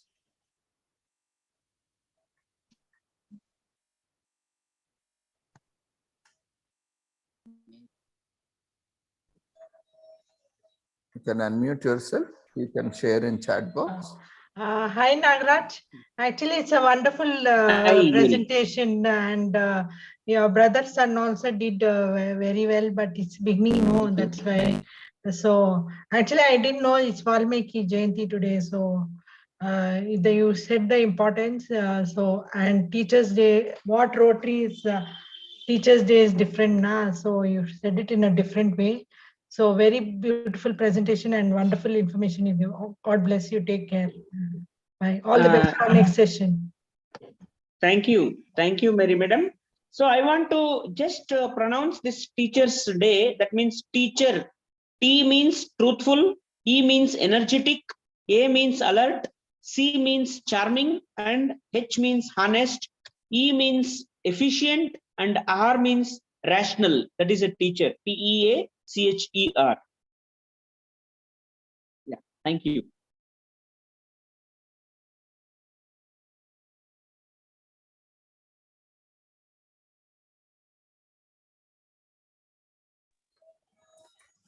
Anyone else would like to share your comments, observations? Feel free. And kindly fill up the feedback form for session 2.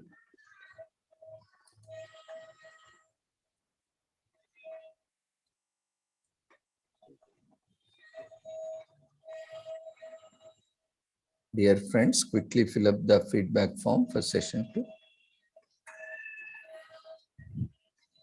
Thank you, Nagaraj ji, for joining Thank you, us sir. and sharing your insight. We wish you all the success for all your future endeavors.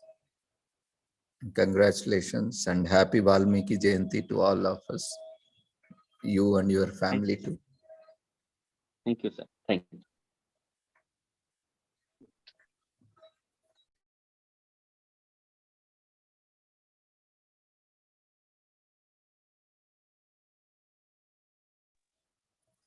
Dear friends, quickly fill up the feedback form for session 2. In fact, 2 and 3, both because we had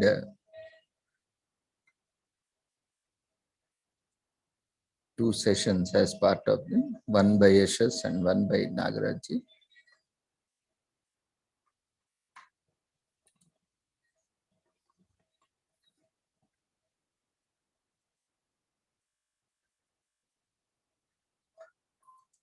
We have 5 minutes for the feedback form for session 2. It has been raised in the form of polls. Quickly attend to feedback form.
Dear friends, quickly fill up the feedback form for session 2 and 3. The same feedback form, or you can fill up for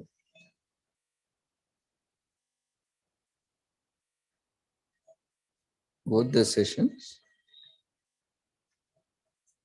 through the same form.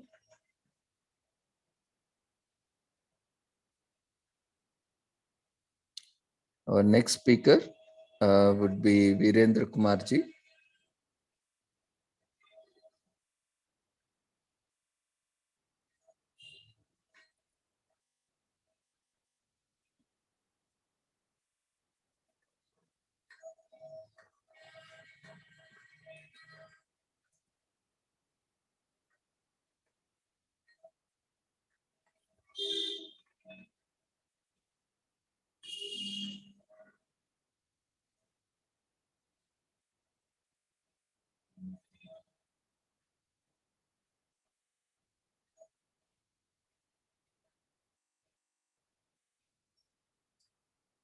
Feedback form will be closed in another minute.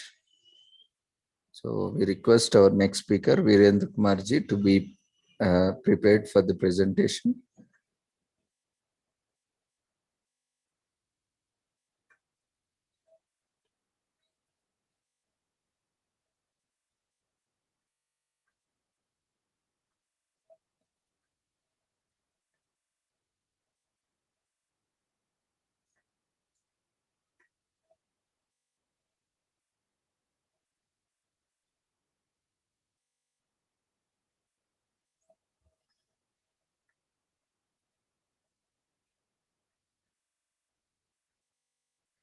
If any other speakers have joined, you can share your topic and details in the chat box.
Okay, in the meanwhile, while Virendra Kumar ji is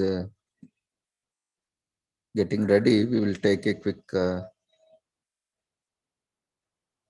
session by Mageshwari Patel.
So our next presentation would be by Mageshwari Patel. She is a PhD scholar from Rai University, Sharoda District, Dokla, Gujarat. She would be presenting on a comparative study of problems by Gujarat and English language teachers. Over to you, Mageshwari. You can unmute yourself, start your video and start your presentation.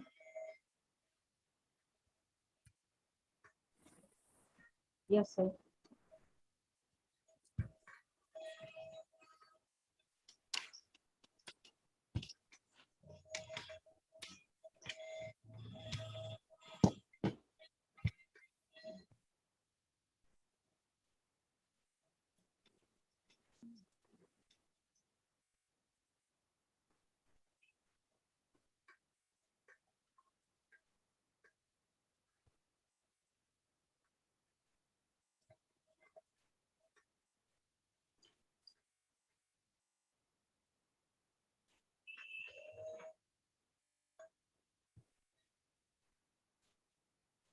Your video is visible, ma. You have to share your screen. Yes, sir.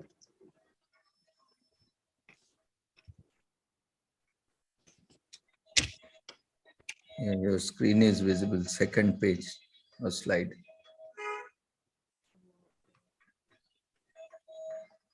Second page, sir.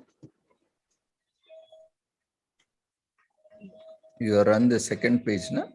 Yes, yes, one page.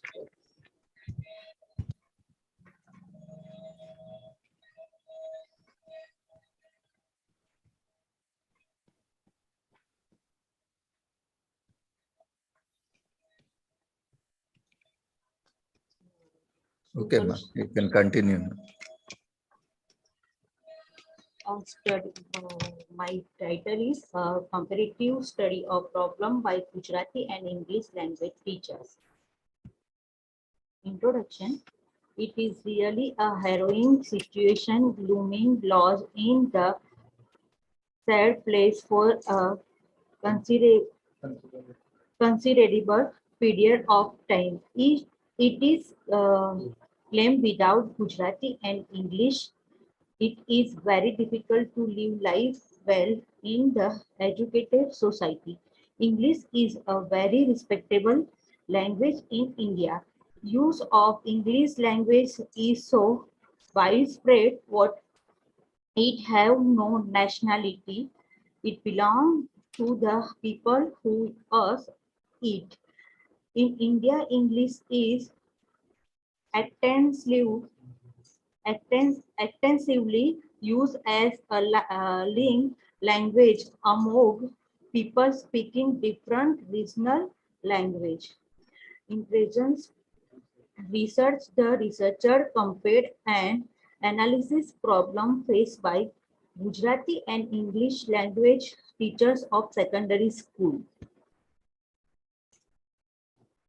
Objective of the study: to study the problem faced by Gujarati language teachers, to study the problem faced by English language teachers, to compare the problems faced by Gujarati and English language teachers, to compare the problem faced by Gujarati and English language teachers of urban area, to compare the problem faced by Gujarati and English language teachers of rural area, to compare the problem faced by Gujarati and English language male teachers, to compare the problem faced by Gujarati and English language female teachers. Hypothesis of the study. Hypothesis 01. There is no significant difference between mean score of problem inventories obtained by Gujarati and English language teachers. Hypothesis 02. There is no significant difference between mean score of problems inventories obtained by Gujarati and English language teachers of urban area. Hypothesis 03. There is no significant difference between score of problems inventories obtained by Gujarati and English language teachers of rural area. Hypothesis 04. There is no significant difference between main score of problem inventories obtained by Gujarati and English language male teachers. Hypothesis 05.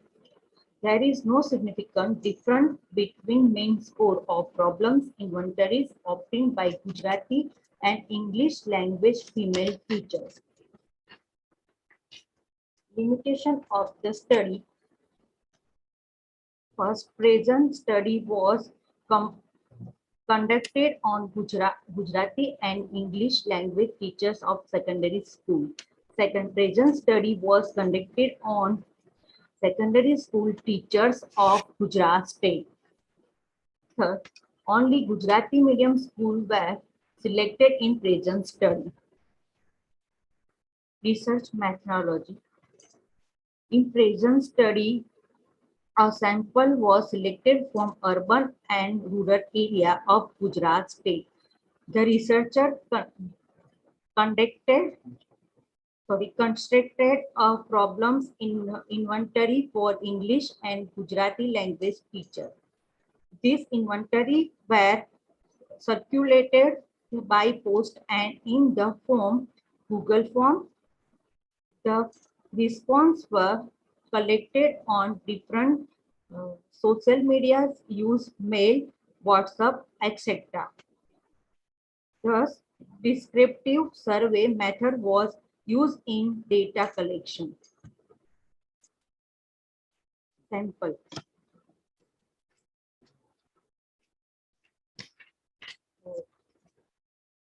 Variable male, female, Gujarati. Gujarati, urban area male 149, rural area male 164, female urban area 152, rural female 156. Total urban and rural area Gujarati female and male teachers 621. English language में urban area male 133 और rural area में 132, female urban area 141, rural area female 151. Total urban and rural area English teachers 557. And urban English and Gujarati teachers, male and female, total urban and rural area 1178. The researcher selected 61 Gujarati language teachers and 557 English language teachers from different schools of Gujarat state. Research tools. The researcher selected problems inventory in which 30 items were comprising, each item showing different problems faced by Gujarati and English language teachers. The researcher used common inventory for both teachers as it was a comparative study between Gujarati and English language teachers. Each item in inventory has two responses, one yes and two no. Procedure of data collection. The researcher used online and offline procedure in collection of data. Some data was collected by physically visiting of school and provided problem inventory to teachers individually. Some data were collected using Google Form in which all data were collected through Gmail in the form of the Excel sheet. Techniques of data analysis. The researcher calculated t-test according to hypothesis constructed above. Result of analysis. Hypothesis 101. There is no significant difference between mean score of problems inventory obtained by Gujarati and English language teachers. According to above table, calculated p-value is 20.57 for DF equal to 1176. Table p-value are 1.96 at 0.05 level and 2.58 at 0.01 level. Calculated t-value is more than table t-value at fourth level. Therefore, hypothesis is rejected and there is a significant difference between mean score of Gujarati and English language teachers. Moreover, mean score of English language teachers in more than mean score of language teachers, Gujarati language teachers. Thus, it is revealed that the English language teachers have more problems than Gujarati language teachers of secondary school. Hypothesis 02. There is no significant difference between mean score of problem inventory obtained by Gujarati and English language teachers of urban area. According to above table, regulated T value is 16.70 for BF equal 573. Table T value are 1.96 at 0.05 level and 2.58 at 0.01 level. Calculated T value is more than table T value at both levels. Therefore, hypothesis is rejected and there is a significant difference between score of Gujarati and English language teacher of urban area. Moreover, mean score of English language teacher is more than mean score of Gujarati language teachers. Thus, it is revealed that the English language teachers have more problem than Gujarati language teachers of secondary school of urban area. Hypothesis 03. There is no significant difference between score of problems inventory obtained by Gujarati and English language teachers of rural area. According to above table, calculated T value is 12.47 for DF equal 601. Table T value are 1.96 at 0.05 level and 2.8 at 0.01 level.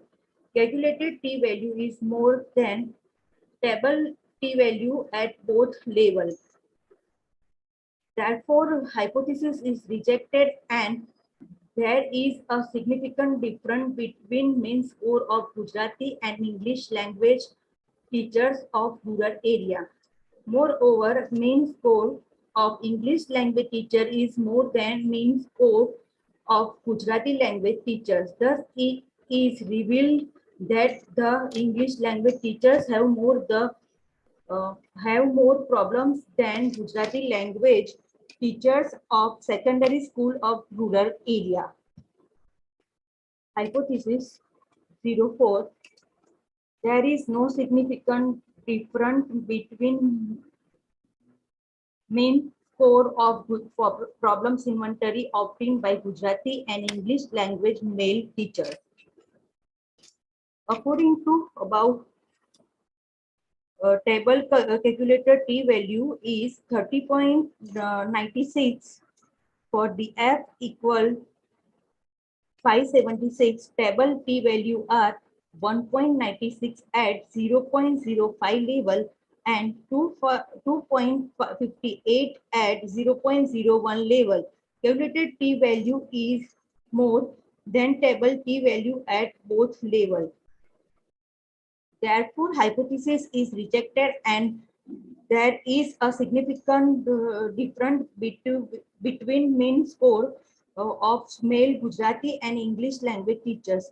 Moreover, mean score of male English language teachers is more than mean score of male Gujarati language teachers. Thus, it is revealed that the male English language teachers have more problems than male Gujarati language teachers of secondary school. Hypothesis 005. There is no significant difference between mean score of problems inventory obtained by Gujarati and English language female teachers. According to above table, calculated T value is 14.98 for the F equal to 598. Table T value are 1.96 at 0.05 level and 2.58 at 0.01 level. Calculated T value is more than table T value at both levels. Therefore, hypothesis is rejected and there is a significant difference between mean score of female Gujarati and English language teachers. Moreover, mean score of female English language teachers is more than mean score of female Gujarati language teachers. Thus, it is revealed that the female English language teachers have more problem than female Gujarati language teachers of secondary school. Major finding: the English language teachers have more problems than Gujarati language teachers of secondary school. Second, the English language teachers have more problems than Gujarati language teachers of secondary school of urban area. Third, the English language teachers have more problems than Gujarati language teachers of secondary school of rural area. Fourth, the male English language teachers have more problems than male Gujarati language teachers of secondary school. Fifth, the female English language teachers have more problems than female Gujarati language teachers of secondary school. Conclusion: in present study era, most of the students and their parents want to become doctor and engineer, and that's why students neglect languages subject. Thus, due to lack of that instead teachers face some problem in teaching, as well as some economic and social problems do less importance give to this subject.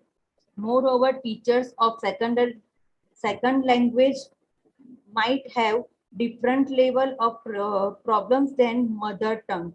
That why the researcher selected this comparative study of problem faced by English and Gujarati language teachers of secondary school of Gujarat state. The result revealed that the English language teachers face more problems than Gujarati language teachers. Thank you.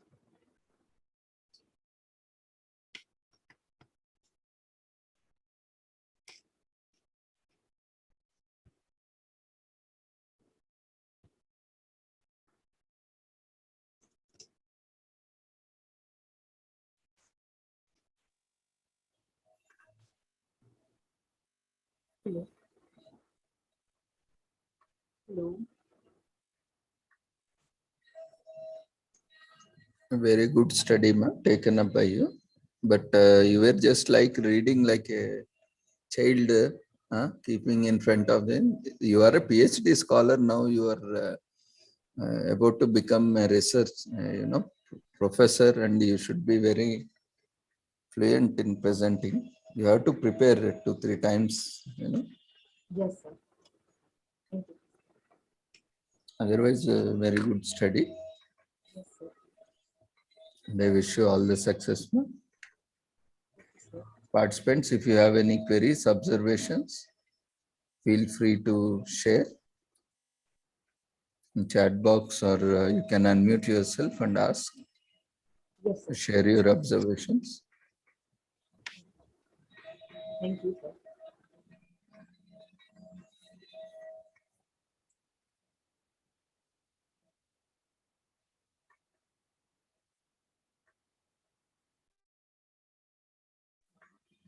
If there are no queries, then we'll move on to next session.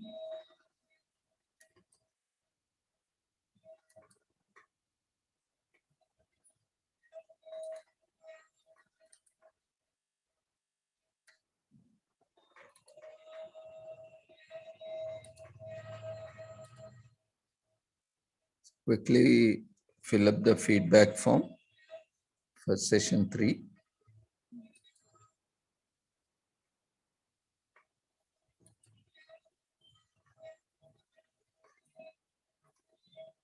Dear friends, feedback form has been raised for session 3. We have 5 minutes. Quickly fill up the feedback form for session 3.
Dear friends, quickly fill up the feedback form for session 3 so that we can move on to session 4 by Virendra Kumar Thakurji.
Dear friends, quickly fill up the feedback form.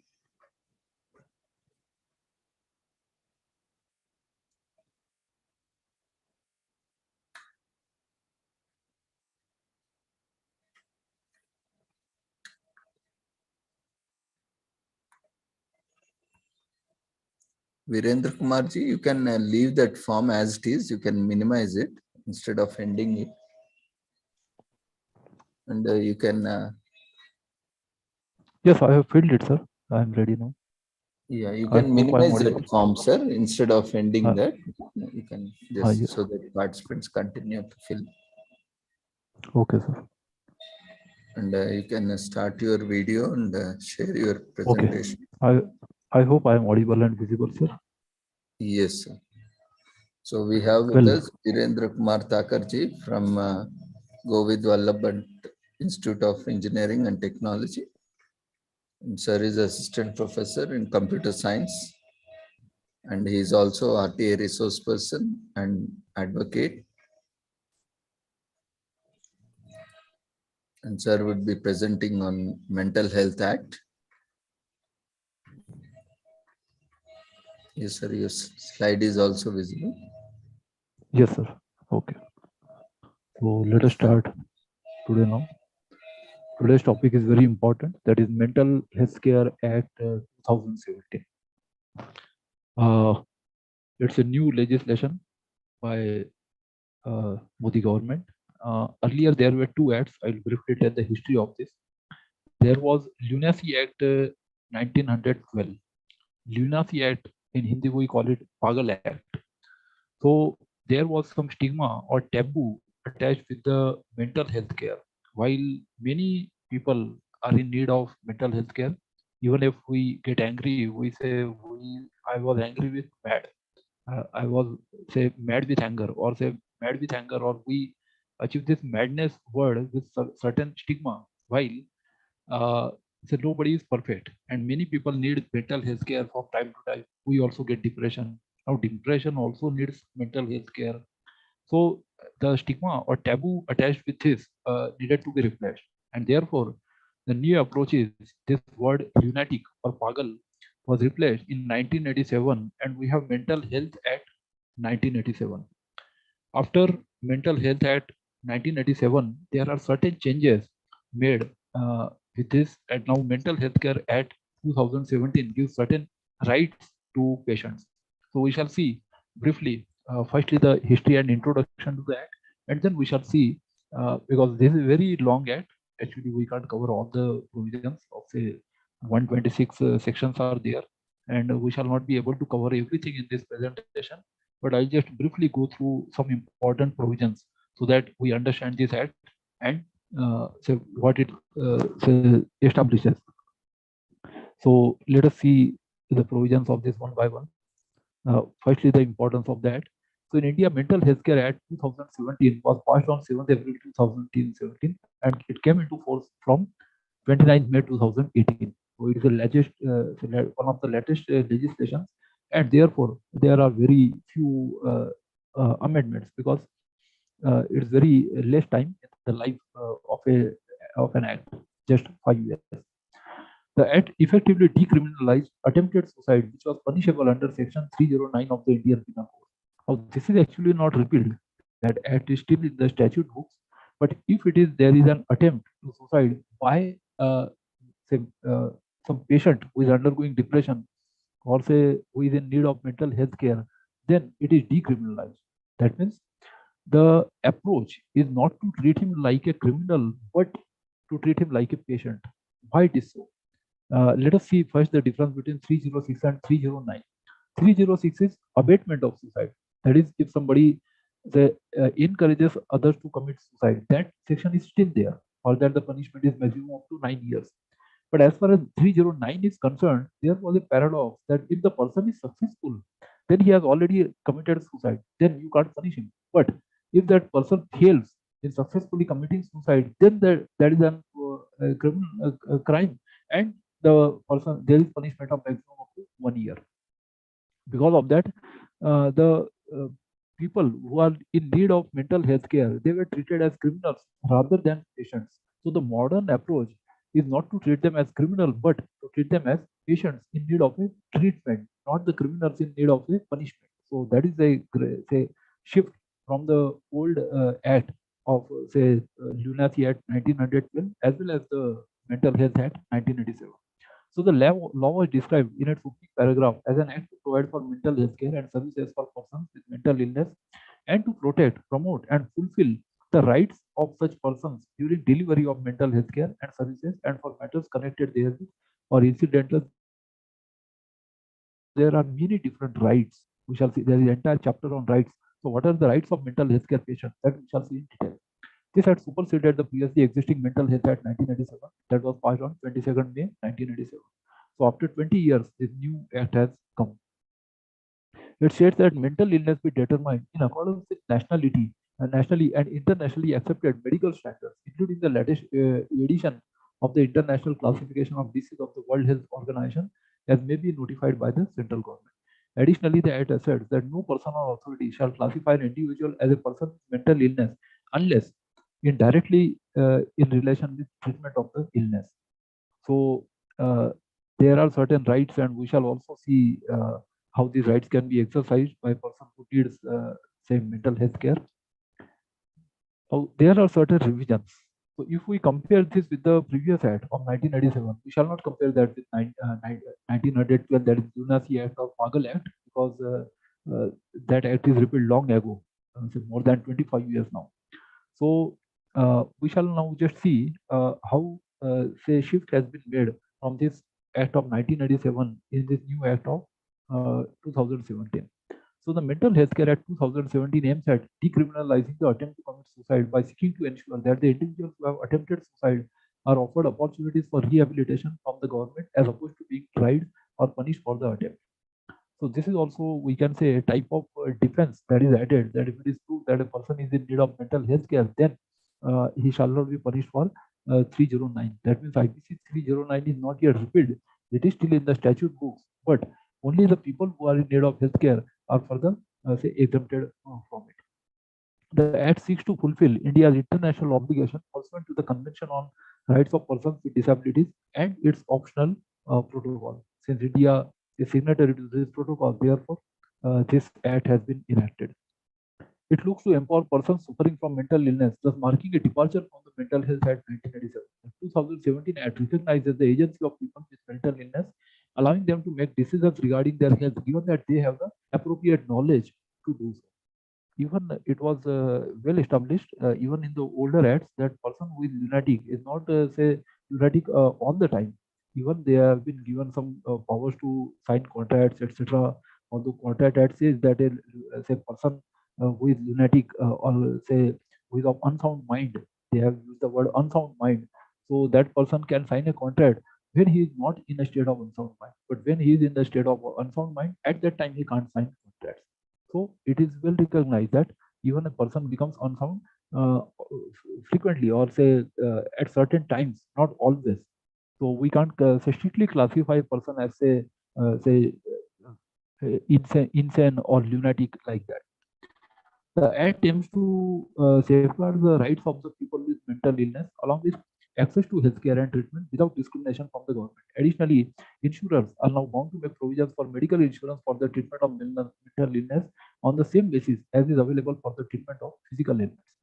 So, for the purpose of insurance, the insurance cover is also added because this was considered as a type of illness. We may call it psychosomatic, that is related to body as well as mind, that is different from the physical ailments.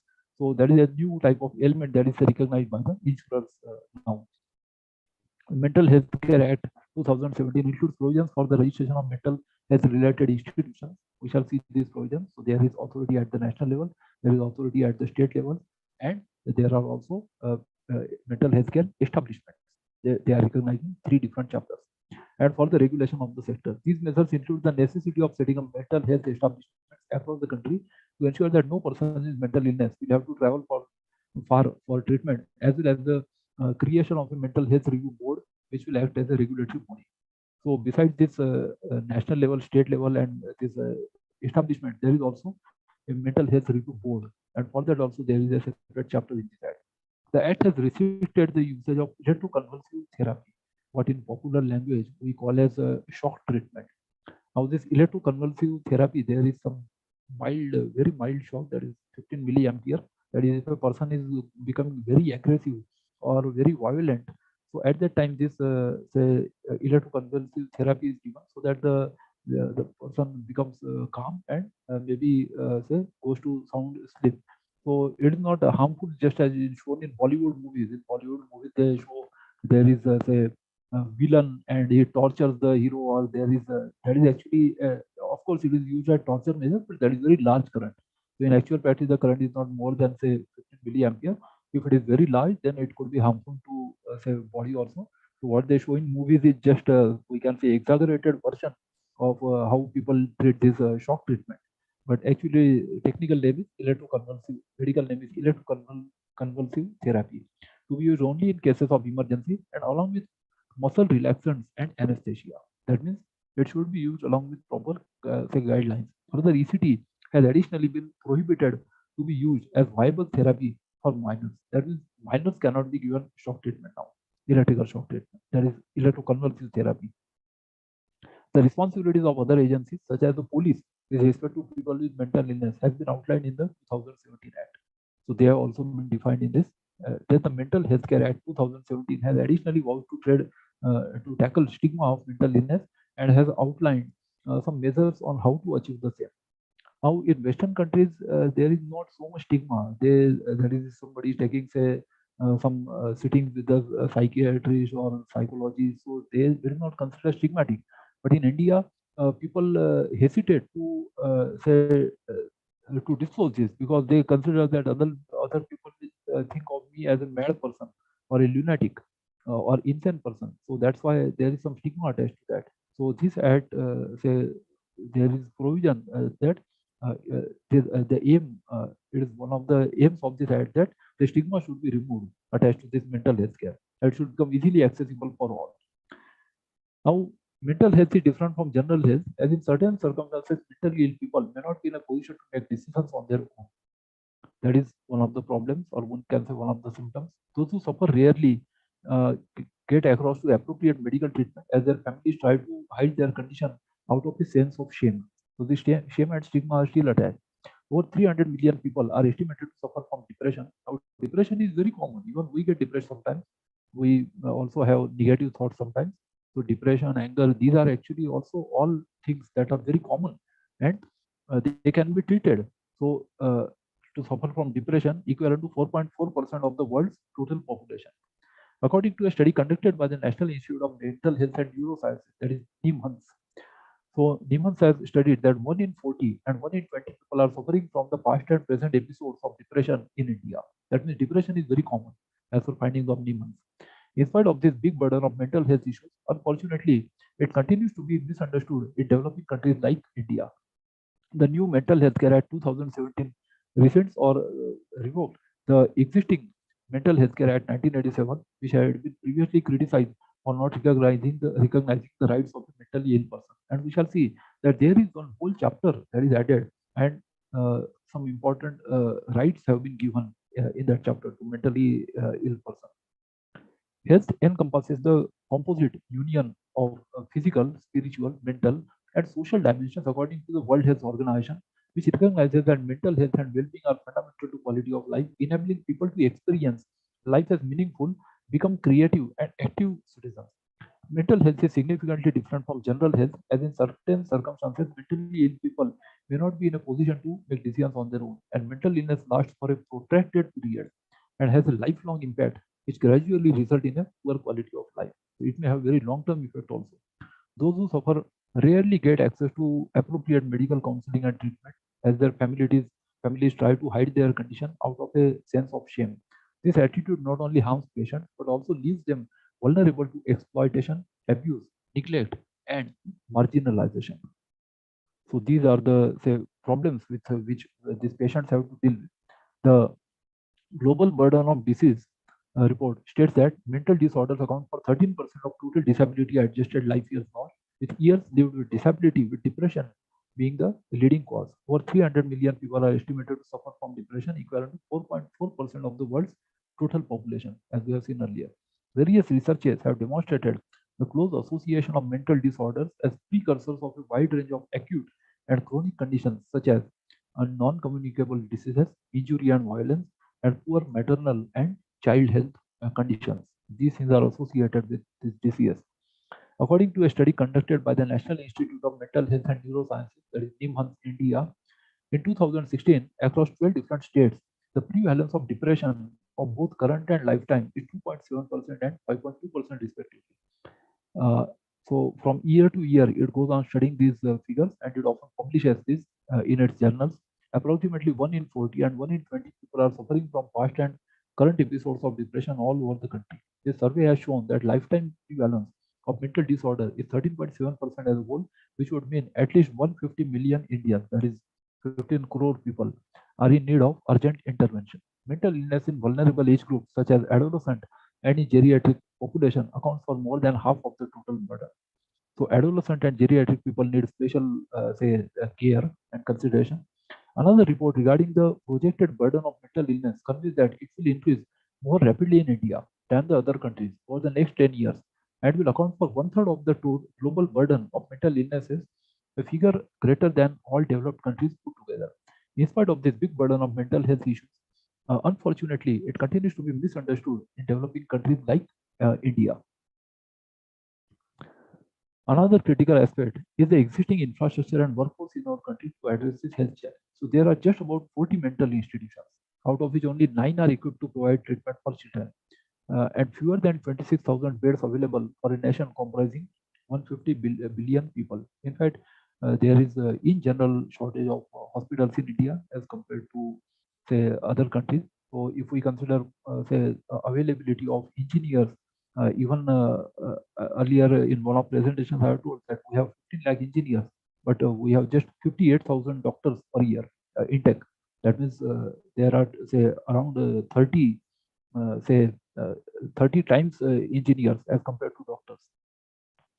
So that's why medical treatment is very so costly, and even medical education. The WHO report on the mental health atlas reveals that there are just 3 psychiatrists and even lesser number of psychologists for every million people in India, which is 18 times fewer than the Commonwealth norm of 5.6 psychiatrists per million people. So this is per lakh people. So this is very less as compared to international availability.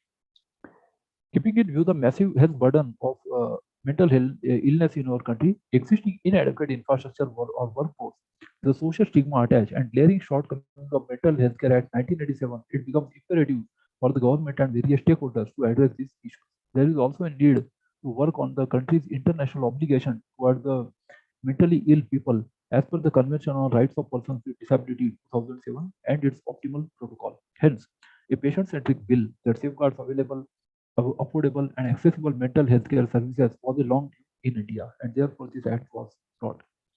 On March 27, 2017, Lok Sabha, in a unanimous decision, passed the Mental Health Care Bill Act 2017, which was passed in Rajya Sabha on August 2016 and got its approval from Honorable President of India on April 2017.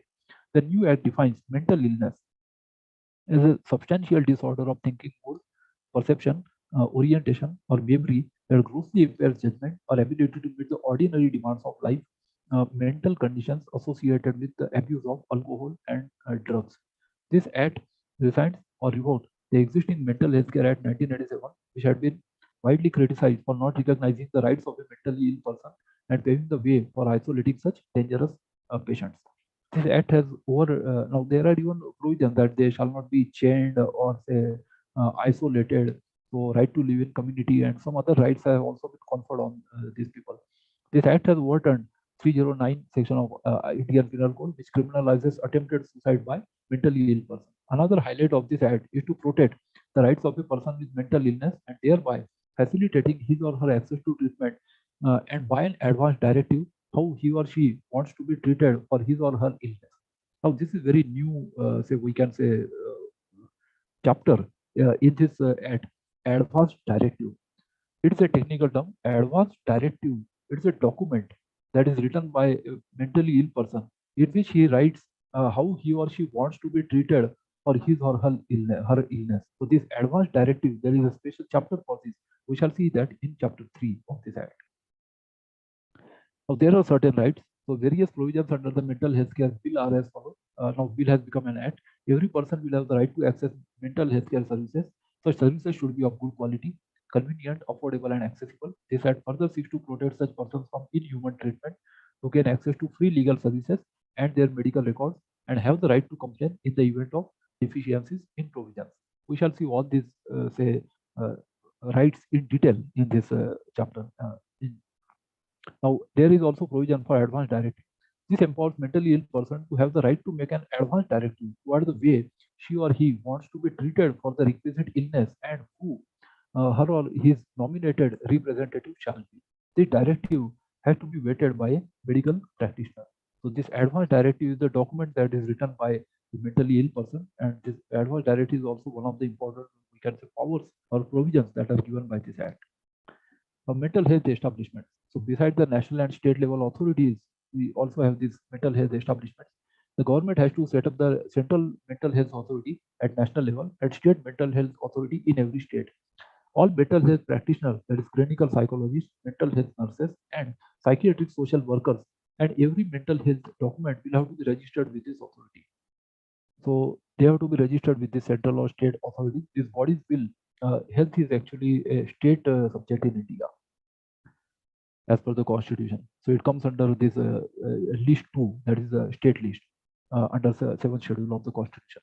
These bodies will register, supervise, and maintain a register of all mental health establishments, develop quality and service provision norms for such establishments, maintain a register of mental health professionals, and train law enforcement officers and mental health professionals on the provisions of the act, and receive complaints and deficiencies in provision of services, and advise the government on matters relating to mental health. So that is the role of this mental health establishment. There is a separate chapter in this act on that. Admission of persons with mental illness. So the act also outlines the procedure and process for admission, treatment, and subsequent discharge of mentally ill persons. Now, decriminalizing suicide and prohibiting electroconvulsive therapy, that is shock treatment. So it decriminalizes suicide attempt by a mentally ill person. It also imposes on the government a duty to rehabilitate such person to ensure that there is no recurrence of attempt to suicide And a person with mental illness shall not be subjected to electroconvulsive therapy, that is ECT therapy, without the use of muscle relaxants and anesthesia. Furthermore, ECT therapy will not be performed for minors. The responsibility of certain other agencies. So a police officer in charge of a police station shall report to the magistrate if he has reason to believe that a mentally ill person is being ill-treated or neglected. The bill also imposes a duty on the police officer in the charge of the police station to take under protection any wandering person. Such person will be subject to examination by medical officer, and based on such examination will be either admitted to a mental health establishment or be taken to her residence or to an establishment for homeless persons. There is financial punishment also. The punishment for violating of provisions under this act will be imprisonment up to 6 months or rupees 10,000, one or both. Repeat offenders can face up to 2 years in jail or a fine of rupees 50,000 to 5 lakhs or both. Now, critical insight into this act. So this Mental Healthcare Act 2017 aims to provide mental healthcare services for persons with mental illness. It ensures that these persons have right to live life with dignity by not being discriminated against or harassed. So this actually flows from our Article 21 of the Constitution. That is, it is not just mere animal existence, but it is right to live with dignity, as Supreme Court has said in its judgments from time to time. There are many positive or constructive aspects to this bill, but it is not without its shortcomings. It is not foolproof in the Indian context. Few of these are elaborated here. This act states the right to live life with dignity and no discrimination on basis of sex, religion, culture, and caste. Every person shall have a right to confidentiality in respect of his or her illness and treatment. That means their name shall be kept confidential, and this is also, we can say, a dimension of right to privacy of these patients. As per new provisions, ECT has got to be performed without anesthesia, and there is no ECT for the minor. Sterilization shall not be performed in such patients. Neither they will be put into solitary confinement nor isolation. In jails, solitary confinement is actually not a punishment under IPC. There are only 3 types of imprisonment here. That is, say, life imprisonment for life. Then there is, say, simple imprisonment. There is also rigorous imprisonment. Now the extermination, that is sending to, say, Andaman, Nicobar or like that, that is the extermination is scrapped from the IPC after the British people went away. Now we know Andaman, Nicobar are now, say, tourist destinations. Solitary confinement is just a power of jailer. That if some, say, prisoner becomes very violent towards the fellow prisoners within the jail, then he can be kept under solitary confinement. That too only for a limited period. It should not be for a long time because it has very harmful effects. So right to live in community is also recognized under this act as an important right of the mentally ill persons. So sterilization shall not be performed in such patients. Neither they will be put into solitary confinement or isolation. Now, mental health services for all. This act empowers accessibility to mental health services for all. This act is meant to ensure that services be accessible, affordable, and of good quality. It also mandates the provision of mental health services be established and available in every district of the country. However, with already inadequate medical infrastructure at district and sub-district levels, the financial burden to be borne by the state governments will be massive unless the central government allocates a larger portion of the budget to incur the expenditure. Even in this corona pandemic, we found that this mental health, even many people felt depressed during the pandemic, and health is a state subject, but still central government had to intervene, and with some proactive measures like lockdown, vaccination, we brought this say pandemic under control. Now there is a concept of this advanced directive in this. There is a concept of advanced directive which gives patients more power to decide certain aspects of their own treatment has been picked up from the West. However, unlike developed countries, local factors such as existing mental health resources and lack of awareness about mental illness in India have not been taken into account. So even many other concepts, even in criminal laws, have been taken from Western countries, but say the atmosphere in every country is different. So mentally ill persons who suffer from serious psychological disorder often lack the ability to make sound decisions and do not always have a relative to speak on their behalf. So in such cases, it is a practical difficulty and they can't write their own advanced directives. In such a situation, treating physician is the best to take decisions because patients or their nominated representatives have limited knowledge on mental health and mental illness. And from a physician perspective, this new directive will definitely lengthen the time of admission of mentally ill persons. So that is a medical viewpoint. Our rights of persons with mental illness. So the Act also recognizes right to community living, right to live with dignity, protection from cruel, inhuman, or degrading treatment. That means they can't be chained, etc. In say, or like what they did earlier in lunatic asylums. Treatment equal to persons with physical illness.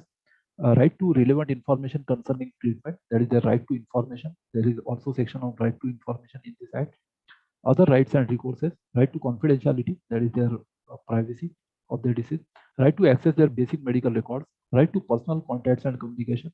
And right to legal aid. And recourse against deficiencies and provision of care, treatment, and services. So these are all the rights that are given to persons with mental illness. However, the estimate of expenditure required to meet the obligations under the law is not available. It is also not clear how the funds will be allocated between the central and the state governments. There is also one chapter on finance in this Act, but still some deficiencies are there that have been pointed out during the last 5 years after this Act came into existence.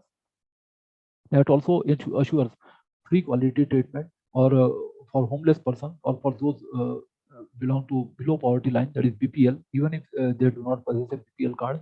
In our country where mental illness is considered equal to depression, the obvious financial burden on government will be too high. For the financial year 2017-18, the proposed health expenditure of 1.2% of GDP, that is gross domestic product in India, that is among the lowest in the world, and the public health expenditure has consistently declined since 2013-14.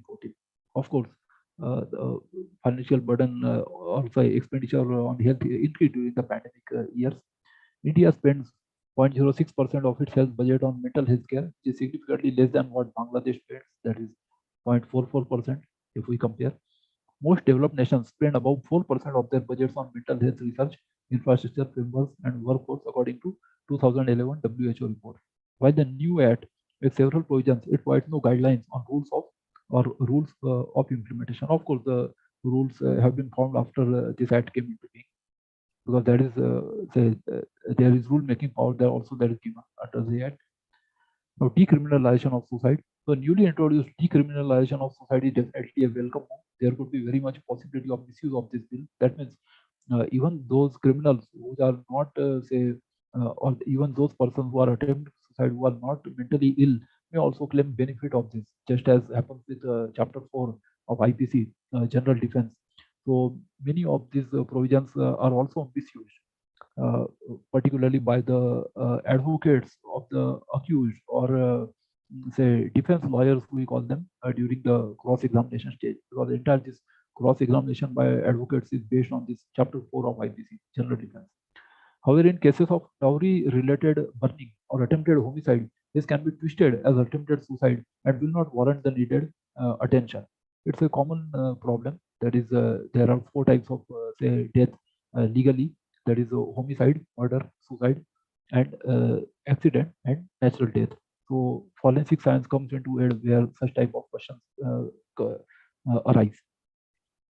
So in cases of dowry-related burning or dowry death, or in say attempted homicide, say it could be projected as or twisted as attempted suicide. In developing countries like India, persons with mental illness and their situations are being aggravated by socio-economic and cultural factors such as lack of access to healthcare, superstition, lack of awareness, stigma, and discrimination.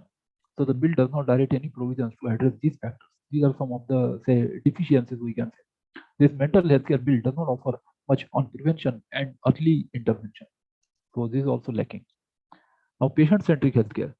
This is very good. Act is very good as far as patient-centric healthcare is concerned, because that is one of the basis of this Act. So, new Mental Healthcare Act 2017 is supposed to change the fundamental approach on mental health issues, including a sensible patient-centric healthcare instead of a criminal-centric one. In India, the second most popular country and one of the fastest economies in the world, the guidelines need to be reviewed on aspects such as primary prevention, reintegration, and rehabilitation, because without such strengthening, its implementation would be incomplete, and the issue of former mental health patients will continue to exist. Hence, being optimistic about the bill, there is a need to wait and watch for this implementation. So now we have say 5 years after this Act was passed. So mental health care for all. So Mental Healthcare Act 2017 aims to provide legal rights to mental health care to 1.3 billion Indians. It promises to provide the best treatment and facilities, along with promoting and protecting the rights of individuals with mental illness. A right to access mental health care. So every person shall have access to mental health care and treatment provided by a range of mental health services run or funded by the government. Treatment and facilities should be affordable, of good quality, accessible geographically, and no discrimination based on gender, sex, sexual orientation, religion, culture, and other biases. In the absence of these facilities, the government will make the required provisions. So this is one of the important rights that is given in this act. Then right to community living. No person with mental illness is segregated from the community on the basis of their illness. That means they should not be isolated. Mental health, I have already told that extermination is now removed even from IPC after British people went away. So now sending to Andaman, Nicobar, Kalapani, this Kalapani is now not there, although Tadipar provision is there. Tadipar is just sending them outside a district. So that is there in some state acts in India for criminals.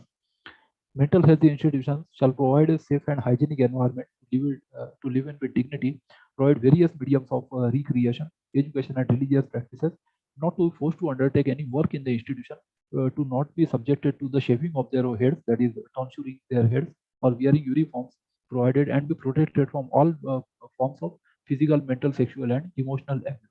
And further, they shall not be chained, etc. Even electroconvulsive therapy shall not be forcibly administered. Right to confidentiality.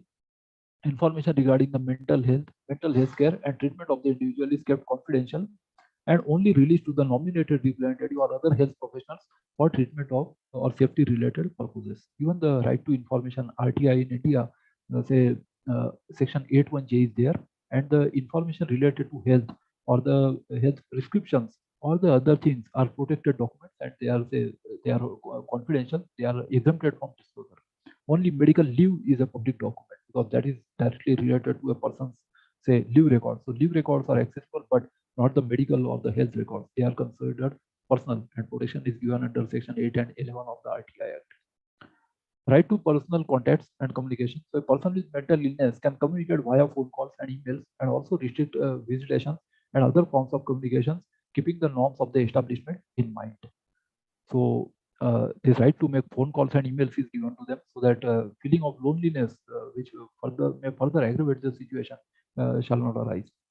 Right to legal aid. So a person with mental illness has the right to legal aid, that is, receive free legal services for exercising any of the rights given in this act. This is also an integral part of this act. Then Mental Healthcare Act, the arrangement of sections. It is a very long act. Of course, it's not possible to cover it fully, so we shall not go into much details of this. But section 1 is about short title, extent, and commencement definitions. Then in chapter 2, we have mental illness and capacity to make mental healthcare and treatment decisions. So determination of mental illness and capacity to make mental healthcare and treatment decisions. Then we have chapter 3. This is regarding the advanced directive. So there is advanced directive, manner of making advanced directive, maintenance of online register, revocation, amendment, or cancellation of advanced directive. This is a document that is written by a person how he or she wants to be treated for mental illness. That is called advanced directive here. Advanced directive not to apply to emergency treatment, duty to follow advanced directive, power to review, alter, modify, or cancel advanced directive, review of advanced directives. This is done by national authority, and liability of mental medical health professional in relation to advanced directive. So there is one separate chapter on this. Then we have nominated representative. So appointment and revocation of nominated representative of minor, revocation, alteration, etc. of nominated representative by board, and duties of nominated representative.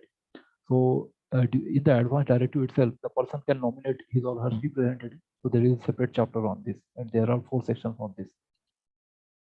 Then we have rights of persons with mental illness. So these have been described in detail in this. These 11 rights are given in this. That is 18, 19, 20, 21, 22, 23, 24, 25, 26, 27, and 28. So these rights are right to access mental health care, right to community living, right to protection from cruel, inhuman, and degrading treatment, right to equality and non-discrimination, right to information, right to confidentiality, restriction on release of information in respect of mental illness, right to access medical records, right to personal contacts and communication, right to legal aid, right to make complaints about deficiencies in provision of services. Now, why there is a separate chapter related to this? See, all these rights flow from the Constitution. that there is of course fundamental right, but when we talk about the legal rights, now these rights have become legal rights. Legal rights means they are justiciable. There is separate courts, special courts called National Mental Health Authority and State Mental Health Authority that are established under this Act. That means instead of directly going to High Court or Supreme Court, now there are a number of courts that are special courts that are available, and these are treated as a mental illness is a separate category of say persons who have access to all these rights as legal rights. So that's why giving it recognition of a legal right is very important rather than just being constitutional or fundamental rights. Because for constitutional or fundamental rights, one has to go to High Court or Supreme Court. Now these have come to their doorstep, we may say. That is, they are accessible to all. So they have become legal rights now. Now, duties of appropriate government, that is central as well as state government. So promotion of mental health and preventive programs, creating awareness about mental health and illness, and reducing stigma associated with mental illness, and appropriate government to take measures as regard to human resource development and training, etc., and coordination within appropriate government. So these are the 4 sections related to that. These are in chapter 6. Then we come to chapter 7, that is Central Mental Health Authority. So there is establishment of central authority, composition of central authority, terms of office, salaries and allowances of chairperson and members, resignation, filling of vacancies, etc., not to invalidate proceedings of central authority, member not to participate in meetings in certain cases, officers and other employees of central authority, functions of chief executive officer of central authority, transfer of assets, liability of central authority, functions of central authority, and meetings of central authority. So these are some of the provisions related to this, that is under chapter 7. Then we have chapter 8 related to state mental health authority. So these are established in each states. In what has happened, in fact, is that the existing authorities under the 1987 Act have been converted under this Act. So the same old authorities that were established under the 1987 Act, or so they have been renamed, we may say. Their functions and this constitution has been changed as per this Act. So establishment of state authority, composition of state authority, term of office, salaries and allowances of chairperson and other members, resignation, filling of vacancies, etc., not to invalidate proceedings of state authority, member not to participate in meetings in certain cases, officers and other employees of state authority, functions of chief executive officer of state authority, transfer of assets, liabilities of state authority, and functions of state authority and meetings of state authority. This is almost similar to chapter 7, except that chapter 7 is related to central, this is related to state mental health authority. So these are, we can say, the special courts that have been established, because against the orders of this, appeal can be made only to the High Court. And then finance, accounts and audit of these authorities. So grants by central government to central authority, Central Mental Health Authority Fund, that is established under this Act. Accounts and audit of central authority, it is audited by CAG. Annual report of central authority, grants by state government, State Mental Health Authority Fund, accounts and audit of state authority, and annual report of state authority. So the annual reports are laid before the central and state legislatures respectively, and CAG and AG audit this. So this is all provided in chapter 9. Then we have chapter 10, that is mental health establishments. That is apart from the say authorities which act as the courts, we have this establishment that actually treat the patients. So registration of mental health establishment, it could be clinic, hospital, anything, that is called establishment here. So registration of mental health establishment, procedure for registration, inspection and inquiry of mental health establishments, audit of mental health establishment, inspection and inquiry, appeal to High Court against order of authority, certificates, fees and register of mental health establishments, maintenance of register of mental health establishment in digital format, and duty of mental health establishment to display information. So they will be registered by the these national and state level authorities, and against their orders, appeal can be made to High Court. So these establishments are all provided for in chapter 10. Then we have boards, chapter 11. So mental health review boards. So constitution of mental health review boards, composition of board, terms and conditions of service of chairperson and members of board, decisions of authority and board, applications to board, proceedings before board to be judicial proceedings. So they have, we can say, powers of court, they are judicial proceedings, meetings, proceedings before board, central authority to appoint expert committee to prepare a guidance document, and powers and functions of board, and appeal to High Court against order of authority or board, and grants by central government. So these mental health review boards are also established. Then we have chapter 12, that is admission, treatment and discharge of patients. So admission of person with mental illness as independent patient in mental health establishment, independent admission and treatment, admission of minor, discharge of independent patients, then admission and treatment of persons with mental illness with high support needs in mental health establishment up to 30 days, that is supported admission, and admission and treatment of persons with mental illness with high support needs in mental health establishment beyond 30 days, that is supported admission beyond 30 days. So there are separate provisions in 89 and 90 sections in this. Then leave of absence, absence without leave or discharge, transfer of persons with mental illness from one mental health establishment to another mental health establishment, emergency treatment, prohibited procedures, restriction on psychosurgery for persons with mental illness, and restraints and seclusion, discharge planning, and research. So this was in chapter 12. Then we have chapter 13, that is responsibilities of other agencies. The duties of police officers in respect of persons with mental illness, that is provided for in section 100. The report to magistrate of person with mental illness in private residence who is ill-treated or neglected. So 100 is for people who are say seen wandering along the streets and like that, and say beggars or nobody who is to look after them. So there are these section 100. Then we have section 101, where there is this ill treatment in private residence or negligence. 102 is conveying or admitting person with mental illness to mental health establishment by magistrate. Then prisoners with mental illness, that is 103. Then persons in custodial institutions. So custodial institutions include all these, say we can say children protection home, women protection home, where the under trials or the convicted criminals, they are kept like special homes. All these are the custodial institutions where people are kept in custody. We can call them special jails, where people need not necessarily be criminals. They could even be under trials, or people who are say children who have run away from their homes. So means they are not necessarily criminals. They could be orphan people or even widows. So these are all say kept in custodial institutions. The questions of mental illness in judicial process. So this is chapter 13. Then we have chapter 14. Only one section is there in this: restriction to discharge functions by professionals not covered under profession. So there is restriction to discharge functions by professionals not covered by profession. That means only certified people, also authorized who are, because there could be side effects also. So only those people who are authorized to administer say psychological treatment, they shall be say allowed to do this. Other people can't be do like that, because there are superstitions and people do many such things like jhad phuk and other things. So these there is restriction under this section 106. Then offenses and penalties.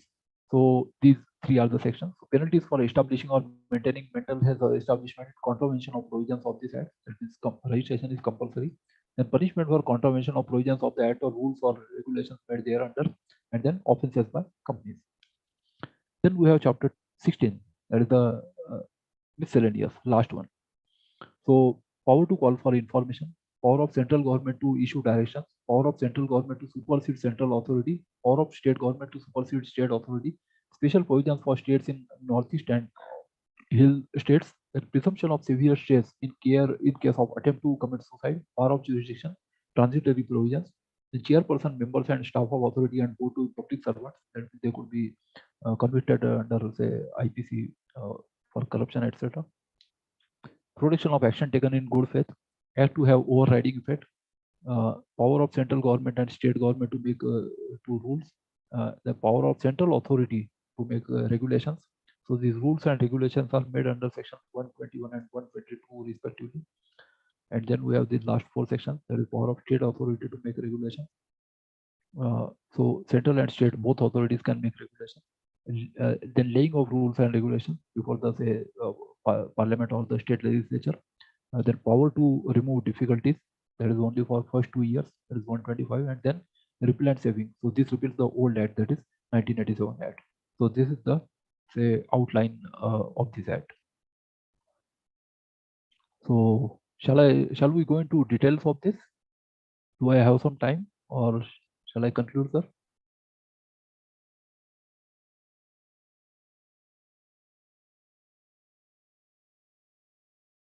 Ravindra sir. Yes, sir. You can take up in detail also. No Okay, okay. So we shall see few sections of this out of this. So actually the act is very long and it can't be fully covered, but we shall of course go into some of the sections in detail.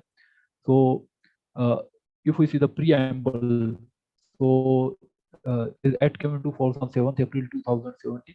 It is an act to provide for mental health care and services for persons with mental illness and to protect, promote and fulfill the rights of such persons during delivery of mental health care and services and for matters connected therewith or incidental thereto. Then we come to the international obligation. That is whereas the Convention on Rights of Persons with Disabilities and its optional protocol was adopted on the 13th December 2006 at United Nations headquarters in New York and came into force on the on the 3rd May 2008. And whereas India has signed and ratified the said convention on the 1st day of October 2007. And whereas it is necessary to align and harmonize the existing laws with the said convention, be it enacted by Parliament in the 68th year of the Republic of India as follows. So this act may be called the Mental Healthcare Act 2017. It shall extend to the whole of India. It shall come into force on such date as the central government may by notification in the official gazette appoint or on the date of completion of the period of 9 months from the date on which the Mental Healthcare Act 2017 receives the assent of the President. So it came into being on 7th April 2017. Now the definitions are very important. So let us see some of these definitions. In this act, unless the context otherwise requires, advanced directive means an advanced directive made by a person under section 5. That means how the person wants to be treated, himself or herself. That is a document written by the patient himself. That is called advanced directive here. Appropriate government means in relation to a mental health establishment established, owned or controlled by the central government or the administrator of the union territory having no legislature, the central government. And in relation to mental health establishment other than an establishment referred to in clause 1, established, owned or controlled within the territory of a state, the state government, and a union territory having legislature, the government of that union territory. Because some union territories like say Delhi and Puducherry have got special status. So they are union territories, but they have their own legislature. So Delhi and Puducherry have special status among the other union territories. Authority means the central mental health authority or the state mental health authority as the case may be. Board means the mental health review board constituted by the state authority under subsection 1 of section 80 in such manner as may be presented. Caregiver means a person who resides with a person with mental illness and is responsible for providing care to that person and includes a relative or any other person who performs this function either free or with remuneration. Central authority means the central mental health authority constituted under section 33. Then we have clinical psychologist. The definition is it means a person having a recognized qualification in clinical psychology from an institution approved and recognized by the Rehabilitation Council of India, constituted under section 3 of the Rehabilitation Council of India Act 1992, or having a postgraduate degree in psychology or clinical psychology or applied psychology and a master of philosophy in clinical psychology or medical and social psychology obtained after completion of a full-time course of 2 years, which includes supervised clinical training from any university recognized by the University Grants Commission established under the UGC Act 1956 and approved and recognized by the Rehabilitation of Council of India Act 1992 or such recognized qualifications as may be prescribed. So that is the term clinical psychologist. Then we come to family. Family means a group of persons related by blood, adoption or marriage. That is the legal definition given under the Family Courts Act and all the family disputes. So this is the definition of family. Informed in the personal law of all communities, this is definition of family. Then informed consent means consent given for a specific intervention without any force, undue influence, fraud, threat, mistake or misrepresentation and obtained after disclosing to a person adequate information including risks and benefits of and alternatives to the specific intervention in a language and manner understood by the person. If we see the first part of this has come from the Contract Act 1872. That is without any force, undue influence, fraud, threat, mistake, or misrepresentation. So these are all the ingredients that are given which invalidate any contract under the Contract Act. So that is included. And secondly, informed consent. That means the information is disclosed to the person. That is what are the risks and benefits, so that the person can think upon that and alternatives to the specific intervention in a language and manner understood by the person. Then least restrictive alternative or least restrictive environment or least less restrictive option means offering an option for treatment or a setting for treatment which meets the person's treatment needs and imposes the least restriction on the person's rights. That means there should be more freedom that is also legally given under this act. The local authority means a municipal corporation or municipal council or Jilla Parishad or Nagar Panchayat or Panchayat by whatever name called, because there is quite difference in nomenclature in all say, states in India, and includes such other authority or body having administrative control over the mental health establishment or empowered under any law for the time being in force to function as a local authority in any city or town or village. So even we have these cantonment boards, etc. These are also local authorities under the military law. There is army, navy, air force. That magistrate means there are two types of magistrate. There is executive and judicial. So here the meaning is in relation to a metropolitan area within the meaning of clause key of section 2 of the CRPC, a metropolitan magistrate. That means if a city is having population more than 10 lakh, automatically it doesn't become metropolitan. The state government may declare that area to be a metropolitan area, and then that magistrate is turned from judicial magistrate, it becomes metropolitan magistrate. In relation to any other area, the chief judicial magistrate, subdivisional judicial magistrate, or such other judicial magistrate of the first class as the state government may, by notification, empowered to perform the functions of a magistrate under this act. So here the magistrate is a judicial magistrate, not say DM, AD, SDM, etc. Executive magistrates are not covered here.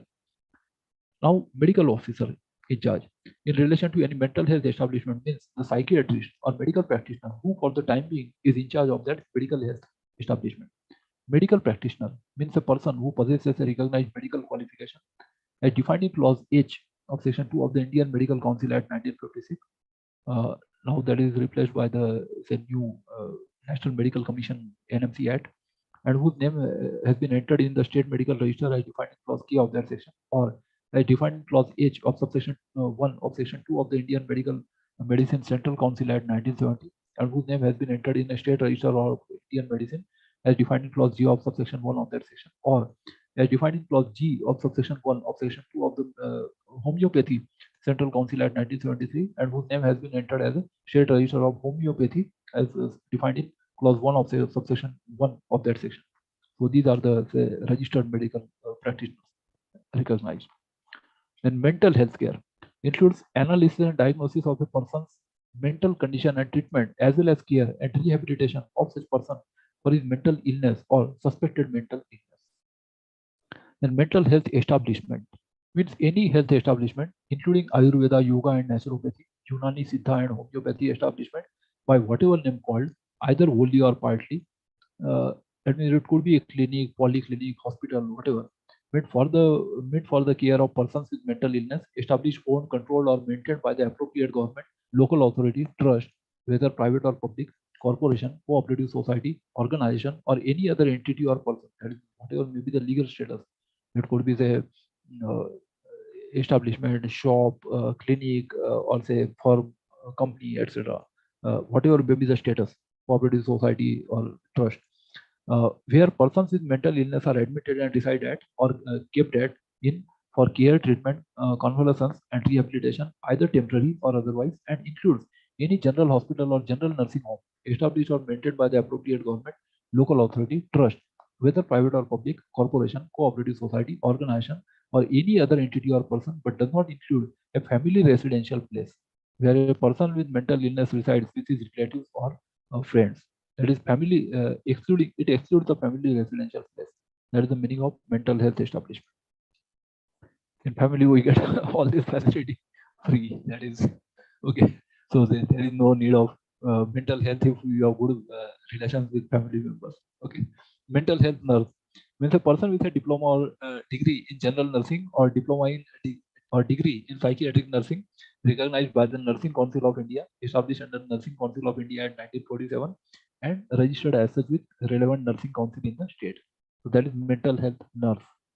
Then mental health professional means a psychiatrist are defined in clause 10 or clause X, or a professional registered with the concerned state authority under section 55, or a professional having a postgraduate degree Ayurveda in Manovigyan evam Manas Roga, or a postgraduate degree homeopathy in psychiatry, or a postgraduate degree Unani in Mualidat Nafasiyat, or a postgraduate degree Siddha in Sirapu Muruthuvam.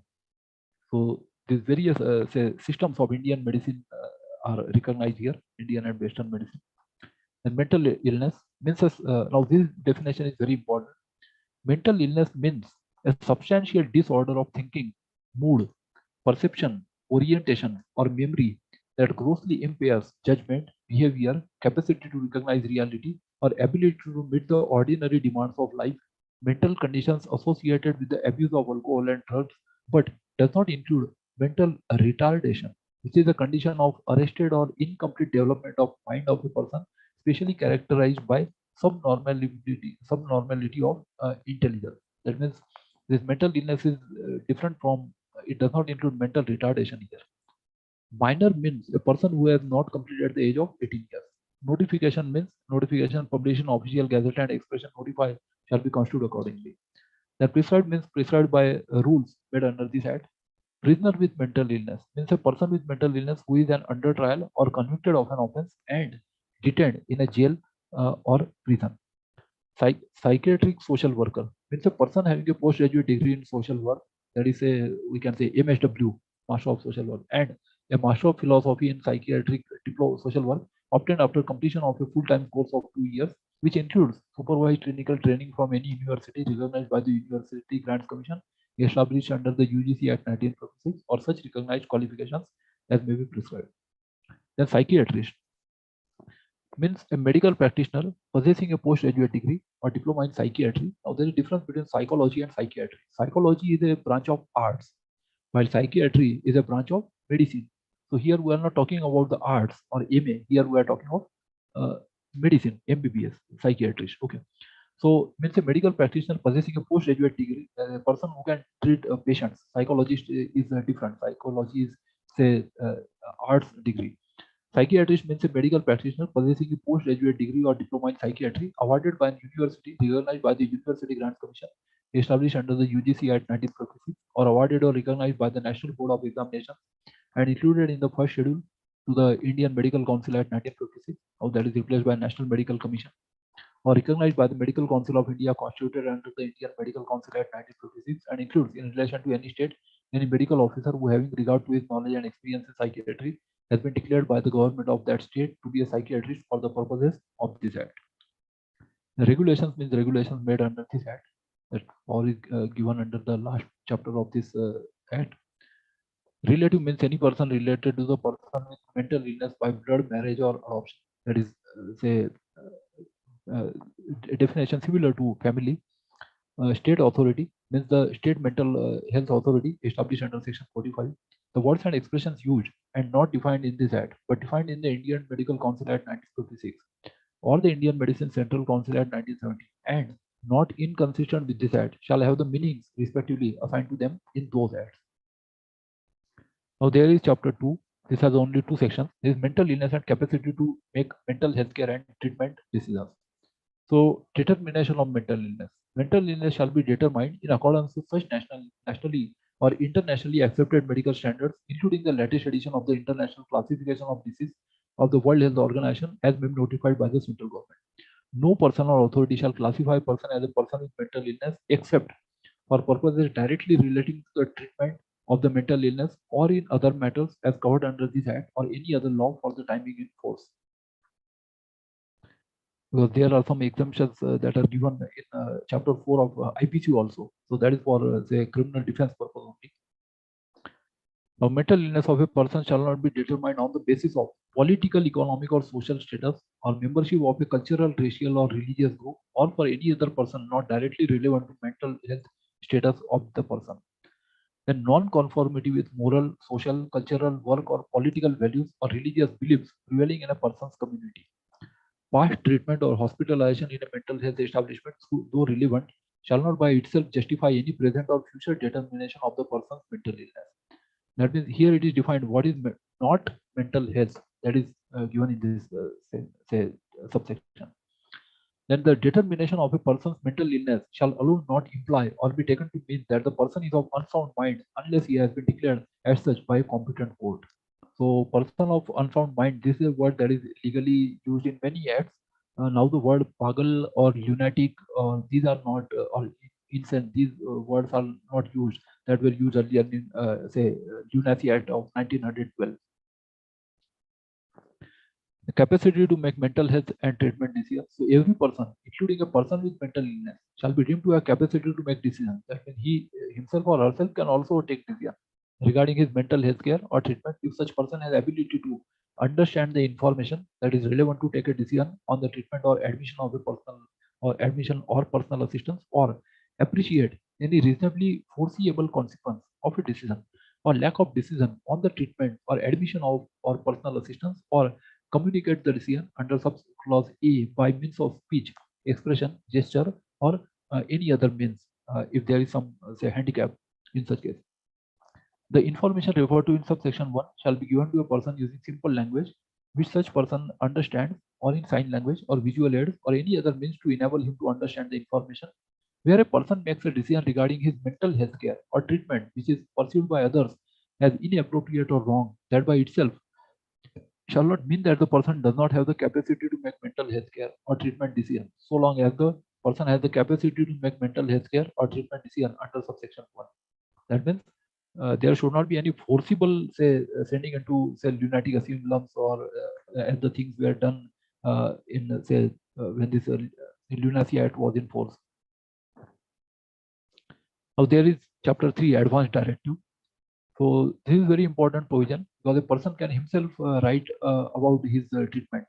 That is, every person who is not a minor shall have a right to make an advance directive in writing, specifying any or all of the following, namely, the way the person wishes to be cared for and treated for a mental illness, the way the person wishes not to be cared for and treated for a mental illness, the individual or individuals in order of precedence he wants to appoint as his nominated representative as provided under section 14.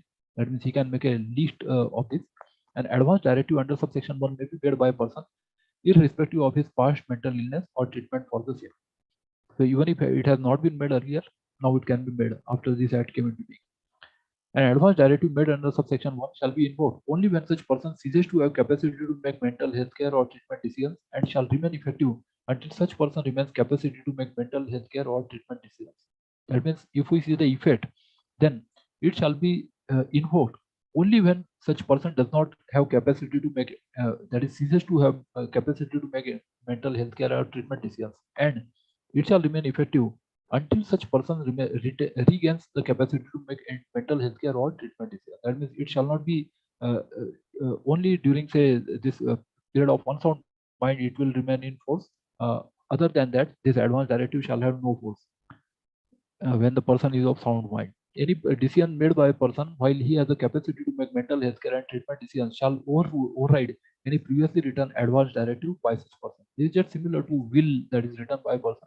So once the new will or wasiyatnama, that is testament, is written, the previous one ceases to have any force. Similar to that, any advance directive made contrary to any law for the time in force shall be ab initio void. That is since beginning. Ab initio is Latin word. Since beginning. And manner of making advance directive. So an advance directive shall be made in the manner as specified by the regulations made by the Central Authority of Mental Health. Maintenance of online register. So subject to the provisions contained in clause A of subsection 1 of section 91, every board shall maintain an online register of all advance directives registered with it and make them available to the concerned mental health professional as and when required. Central Authority will maintain this online register. Revocation, amendment, or cancellation of advance directive. So an advance directive made under section 6 may be revoked, amended, or cancelled by the person who made it at any time. It is just like a will, just like a person writes will, and that can be revoked, amended, or cancelled by the person writing testament. Similar to that, the procedure for revoking, amending, or cancelling an advance directive shall be the same as for making an advance directive under section 6. The advance directive not to apply to emergency treatment. So the advance directive shall not apply to the emergency treatment given under section 103 to a person who made the advance directive. And duty to follow advance directive. So it shall be duty of every medical officer in charge of mental health establishment and the psychiatrist in charge of a person's treatment to propose or give treatment to a person with mental illness in accordance with his valid advance directive. subject to section 11. That means this has the, we can say, force of informed consent, because the person himself has written him, and therefore how he wants to be treated, how he does not want himself to be treated. So these are written. That's why this is treated like consent. It has the force of a consent, informed consent. Now, power to review, alter, modify, or cancel advance directive. So where a mental health professional or a relative of or a caregiver of a person desires not to follow an advance directive while treating a person with mental illness, such mental health professional or the relative of or the caregiver of the person shall make an application to the concerned board to review, alter, modify, or cancel the advance directive. That means if the person say where they do not want to follow that, and if there is some other treatment that is necessary, then in that case of modification, they will make an application to the concerned board, and the board will then be able to make the changes to this advance directive written. So only board has this power. Upon receipt of the application under subsection 1, the board shall, after giving an opportunity of hearing to all concerned parties, including the person whose advance directive is in question, either uphold, modify, alter, or cancel the advance directive after taking into consideration the following, namely, these are the factors, relevant factors: whether the advance directive was made by the person out of his own free will and free from force, undue influence, or coercion, because this invalidates that advance directive, or whether the person intended the advance directive to apply to the present circumstances, which may be different from those anticipated, or whether the person was sufficiently well informed to make the decision, or whether the person had capacity to make decisions relating to his mental health care or treatment when such advance directive was made, or whether the consent or the content of the advance directive is contrary to other laws or constitutional provisions. That means it can't be illegal. The person willing the writing the advance directive and his nominated representative shall have a duty to ensure that the medical officer in charge of a mental health establishment or a medical practitioner or a mental health professional, as the case may be, has access to the advance directive when required. And the legal guardian shall have right to make an advance directive in writing in respect of a minor and all the provisions related to advance directive mutatis mutandis. That means with changes that are necessary but shall not alter the substance of it. Shall apply, it is a Latin word, shall apply to such minor till such time he attains majority. That is in case of a minor. The guardian has the power. The review of advance directives. Central authority shall regularly and periodically review the use of advance directives and make recommendations in respect thereof. Central authority in its review under subsection 1 shall give specific consideration to the procedure for making an advance directive and also examine whether the existing procedure protects the rights of persons with mental illness, and the central authority may modify the procedure for making an advance directive or make additional regulations regarding the procedure for advance directive to protect the rights of persons with mental illness. So this review can be done by central authority. Then liability of medical health professional in relation to advance directive. So medical practitioner or a mental health professional shall not be held liable for any unforeseen consequences on following a valid advance directive, because this is supposed to be informed consent. So if you proceed on the basis of that advance directive, then you will not have any liability. The medical practitioner or mental health professional shall not be held liable for not following a valid advance directive if he has not been given a copy of the valid advance directive. That means if he does not have access to that, then he is not, of course, not supposed to follow that. Then chapter 4 is nominated representative. That is who can be appointed nominated representative. So appointment and revocation. So notwithstanding anything contained in clause C of subsection 1 of section 5, every person who is not a minor shall have a right to appoint a nominated representative. The nomination under subsection 1 shall be made in writing or plain paper with the person's signature or thumb impression of the person referred to in that subsection. The person appointed as the nominated representative shall not be a minor, be competent to discharge the duties or perform the functions assigned to him under this Act, and give his consent in writing to the medical health professional to discharge his duties and perform the functions assigned to him under this Act. Where no nominated representative is appointed by a person under subsection 1, the following persons for the purposes of this Act, in the order of precedence, that means from first to last, in the order of precedence, shall be deemed to be the nominated representative of a person with mental illness, namely, the individual appointed as the nominated representative in the advance directive under clause C of subsection 1 of section 5. So if there is advance directive, then that will supersede all.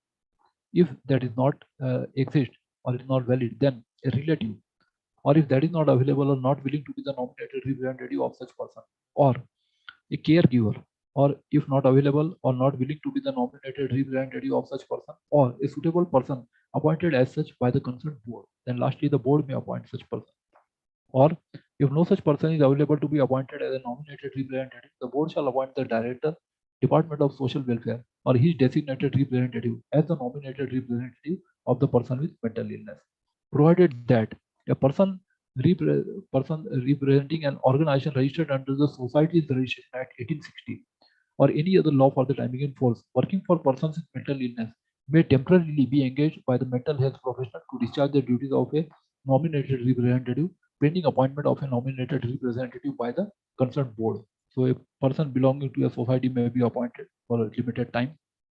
The representative of the organization referred to in the proviso to subsection 4 may make a written application to the medical officer in charge of the mental health establishment or the psychiatrist in charge of the person's treatment, and such medical officer or psychiatrist, as the case may be, shall accept him as the temporary nominated representative pending appointment of a nominated representative by the concerned board.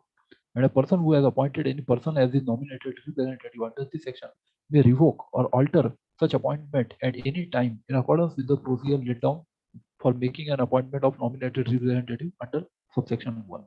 So this revocal can also be done, revocation or alteration. The board may, if it is of the opinion that it is in the interest of the person with mental illness to do so, revoke an appointment made by it under this section and appoint a different representative under this section. So board has this power to change. The appointment of a nominated representative or the inability of a person with mental illness or appoint a nominated representative shall not be construed as the lack of capacity of the person to take decisions about his mental health care or treatment. So just there is nominated representative, that doesn't mean that the person does not himself have the power.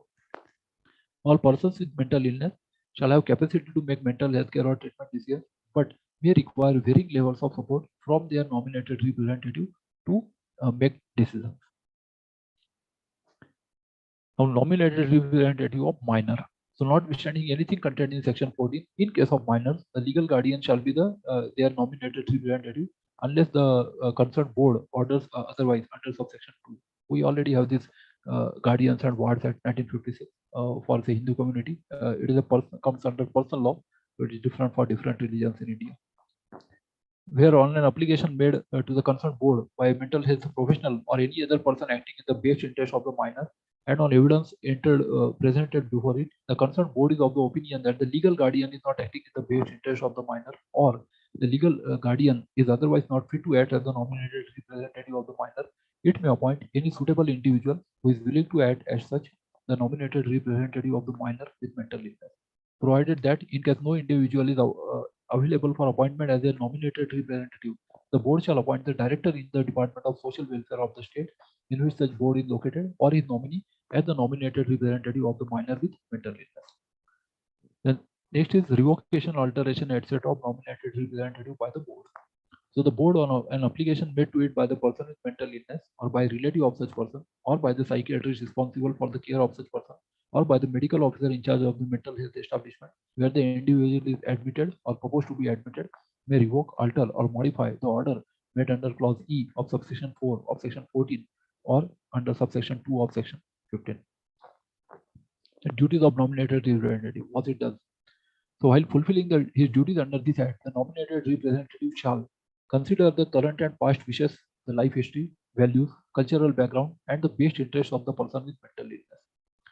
Give particular credence to the views of the person with mental illness to the extent that the person understands the nature of the decisions under consideration. Provide support to the person with mental illness in making treatment decisions under section 89 or section 90, and have right to seek information on diagnosis and treatment to provide adequate support to the person with mental illness. Have access to the family or home-based rehabilitation services as provided under clause C of subsection 4 of section 18 on behalf of and for the benefit of the person with mental illness, and be involved in discharge planning under section 98. Apply to the mental health establishment for admission under section 87 or section 89 or section 90, and apply to the concerned board on behalf of the person with mental illness for discharge under section 87 or 89 or section 90. And apply to the concerned board against violation of rights of the person with mental illness in a mental health establishment. That means he can file a complaint or application. Appoint a suitable attendant under subsection 5 or subsection 6 of section 87, and have the right to give or withhold consent for research under circumstances mentioned under subsection 3 of section 99. So consent for research is there is provision in section 99. Now these rights, this is very important chapter. Rights of persons with mental illness, because for the first time they have come in India, and these are 11 rights that are given. So right to access mental health care. So every person shall have a right to access mental health care and treatment for mental health services run or funded by the appropriate government. The right to access mental health care and treatment shall be mental health services of affordable cost, of good quality, available in sufficient quantity, accessible geographically without discrimination on the basis of gender, sex, sexual orientation, religion, culture, caste, social or political beliefs, class, disability, or any other basis, and provided in a manner that is acceptable to persons with mental illness and their families and caregivers. The appropriate government shall make sufficient provision as may be necessary for a range of services required by persons with mental illness. So this is the first right, that is right to access mental health care. And without prejudice to the generality or of range of services under subsection 3, such services shall include provision of acute mental health care services such as outpatient and inpatient services. Outpatients are OPD, inpatient are those who are admitted in wards. Provision of halfway homes, sheltered accommodation, supported accommodation as may be prescribed. Provision for mental health services to support family of person with mental illness or home-based rehabilitation. Hospital and community-based rehabilitation establishments and services as may be prescribed. Provision for child mental health services and old age mental health services, because they need special treatment, children as well as geriatric people. The appropriate government shall integrate mental health services into general healthcare services at all levels of healthcare, including primary, secondary, and tertiary healthcare.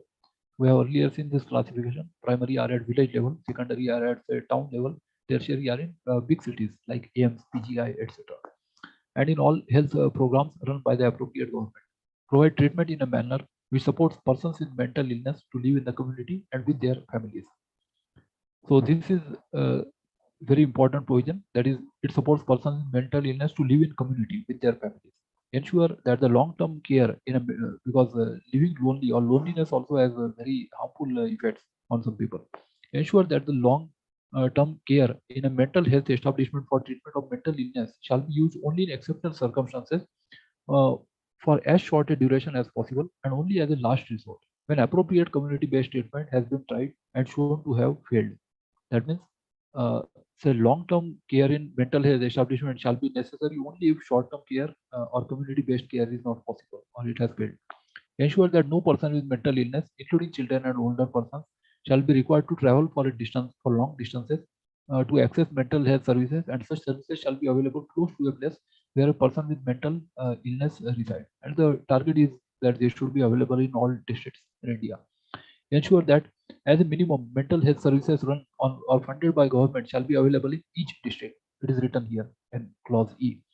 Ensure if minimum mental health services specified under subclause E of subsection 4 are not available in the district where a person with mental illness resides, that the person with mental illness is entitled to access any other mental health service in the district, and the cost of treatment at such establishments in that district will be borne by the appropriate government. That means there should be pre-treatment, provided that till such time the services under this subsection are made available in a health establishment run or funded by the appropriate government. The appropriate government shall make rules regarding reimbursement of costs of treatment at such medical health establishment. If there is treatment in some private clinics, etc., cost shall be reimbursed by the government. The appropriate government shall make available a range of appropriate mental health services specified under subsection 4 of section 18 at all general hospitals run or funded by such government, and basic and emergency mental health care services shall be available at all community health centers and upwards in the public health system run or funded by such government. Persons with mental illness living below the poverty line, whether or not in possession of a below poverty line card, that means whether they have BPL card or not, or who are destitute or homeless, shall be entitled to mental health treatment and services free of any charge and at no financial cost at all mental health establishments run or funded by the appropriate government and at other mental health establishments designated by it. The appropriate government shall ensure that the mental health services shall be of equal quality to other general health services and no discrimination be made in quality of services provided to persons with mental illness. That means there should not be discrimination. They should be treated like just other patients, although they are mentally ill. The minimum quality standards of mental health services shall be as specified by regulations made by the state authority. So they specify quality standards. to be maintained. Without prejudice to the generality of range of services under section 3 of section 18, the appropriate government shall notify essential drug list, and all medicines on the essential drug list shall be made available free of cost to all persons with mental illness at all times at health establishments run or funded by the appropriate government, starting from community health centers and upwards in the public health system, provided that where the health professionals of Ayurveda, Yoga, Unani, Siddha, Homeopathy or Naturopathy systems recognized by the central government are available in any health establishment, the essential medicines from any similar list relating to the appropriate Ayurveda, Yoga, Unani, Siddha, Homeopathy or Naturopathy systems shall also be made available free of cost to all persons with mental illness. So these Indian traditional systems are also permitted. The appropriate government shall make measures to ensure that necessary budgetary provisions in terms of adequacy, priority, progress, and equity are made for effective implementation of the provisions of this section. For the purposes of subsection 11, the expression adequacy means in terms of how much is enough to offset inflation. Priority means in terms of compared to other budget heads. Equity means in terms of fair allocation of resources taking into account the health, social and economic burden of mental illness on individuals, their families and caregivers.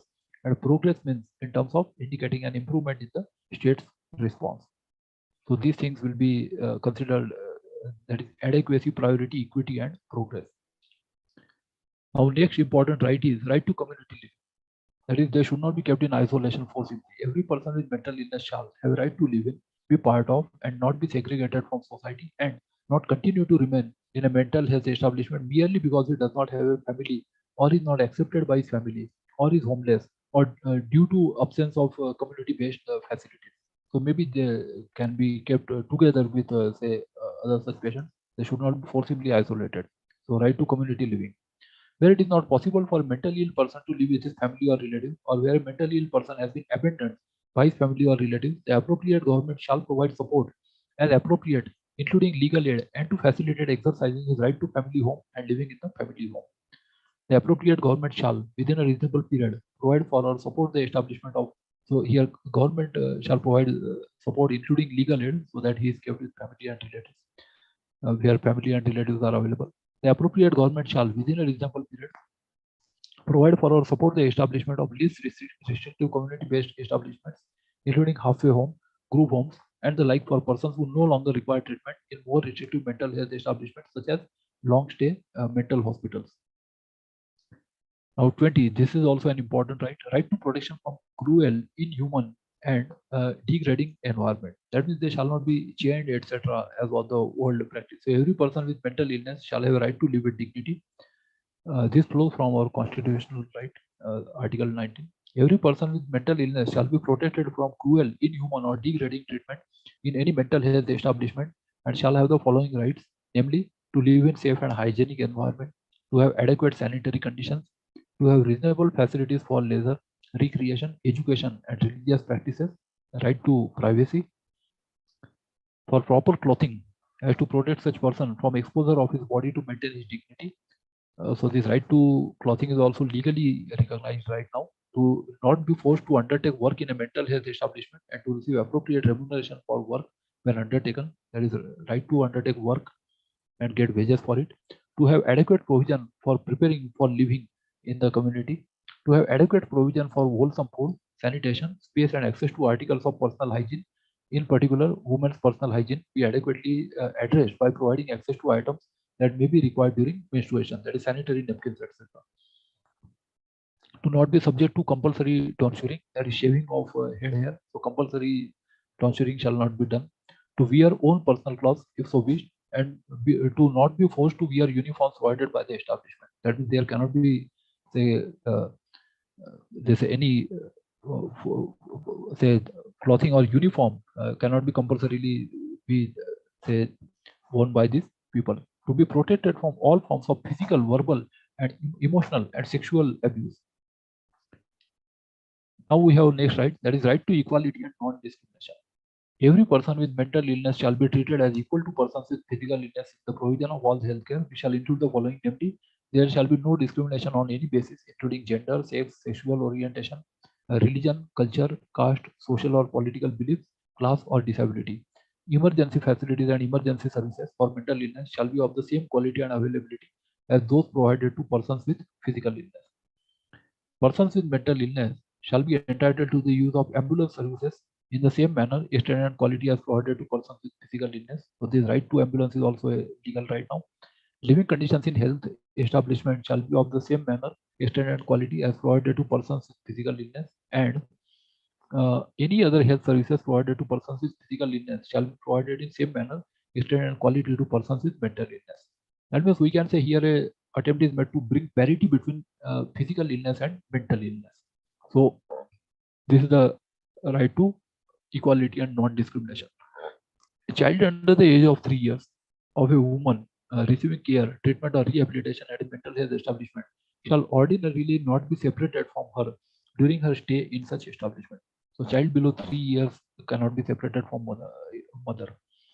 Provided that where the treating psychiatrist, based on his examination of the woman and if appropriate on information provided by others, is of the opinion that there is risk of harm to the child from the woman due to her mental illness, or it is in the interest and safety of the child shall be temporarily separated from the woman during her stay at the mental health establishment.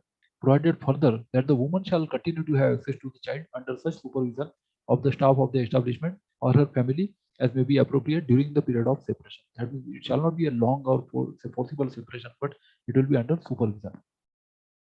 The decision to separate the woman from her child shall be reviewed every 15 days during the woman's stay in the mental health establishment, and separation shall be terminated as soon as conditions which require the separation no longer exist. Provided that any separation permitted as per the assessment of a mental health professional, if it exceeds 30 days at a stage, shall be required to be approved by the respective authority, that is state or central authority.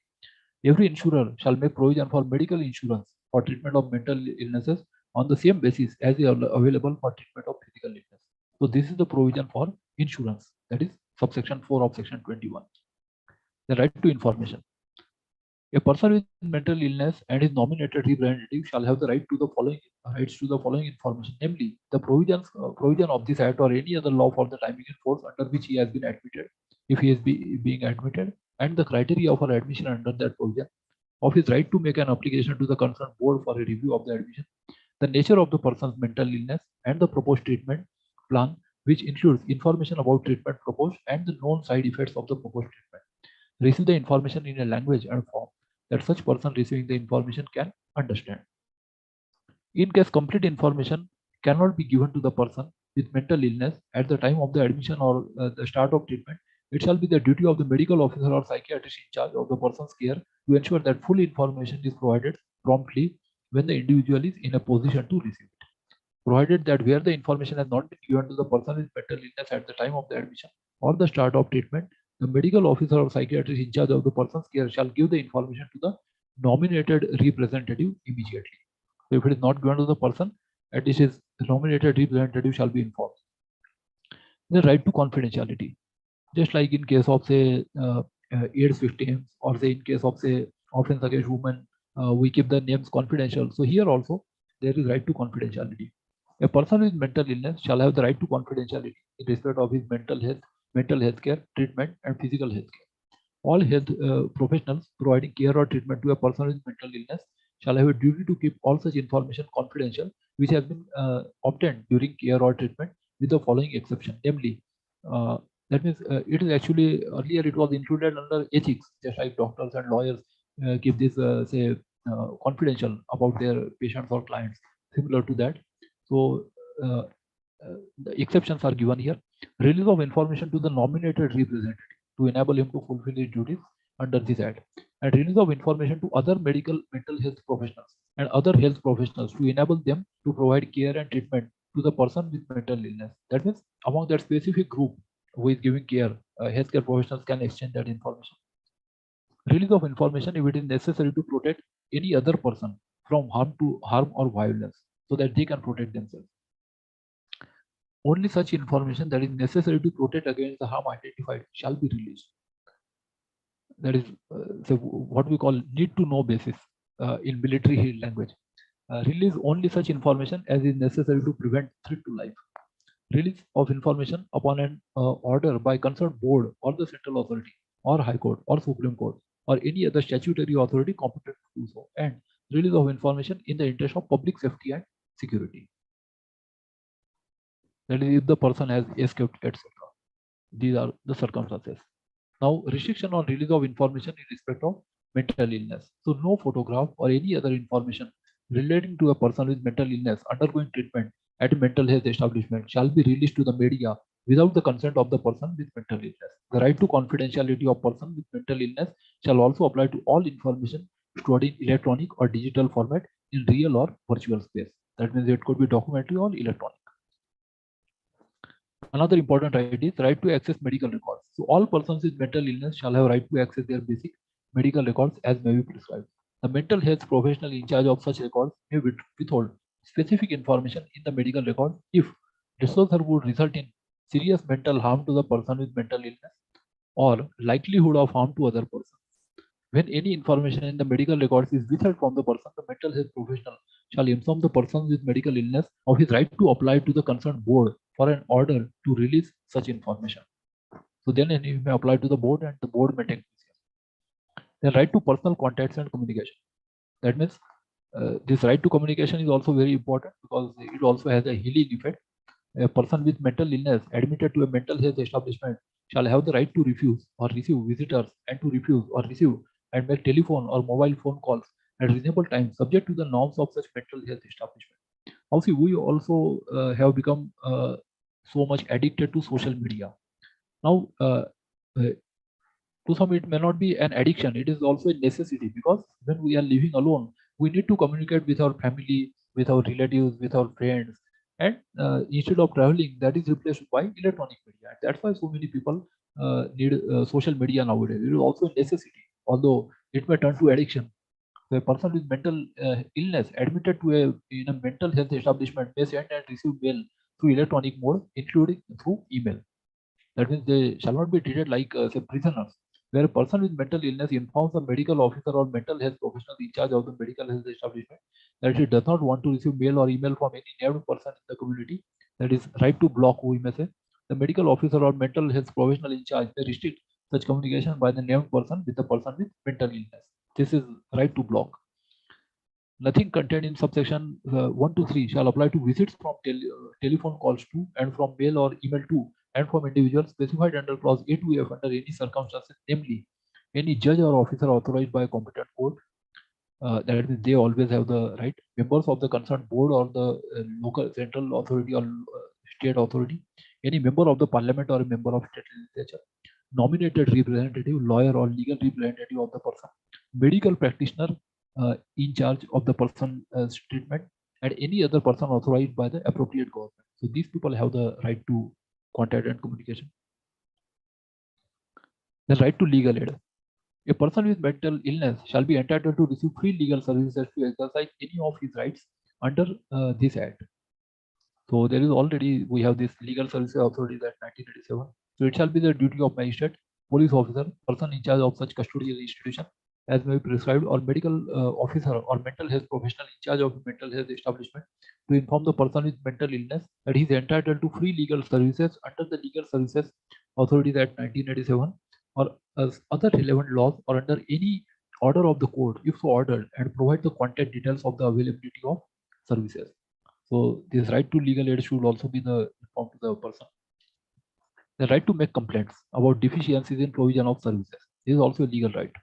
Any person with mental illness or his nominated representative shall have the right to complain regarding deficiencies in provision of care, treatment, and services in a medical health establishment to the medical officer or mental health professional in charge of the establishment, and if not satisfied with the response, the concerned board, and if not satisfied with the response, the state authority. The provisions for making complaint in subsection 1 is without prejudice to the rights of the person to seek any judicial remedy for violation of his rights in a mental health establishment or by any mental health professional either under this Act or any other law for the time being in force. That means there is an additional remedy available, that is right to make complaint. So that completes chapter 5. Then there are duties of appropriate government that are given here. Promotion of mental health and preventive programs. Shall I continue further or shall I conclude, sir? Hello? I think I have taken more than 1.5 hours.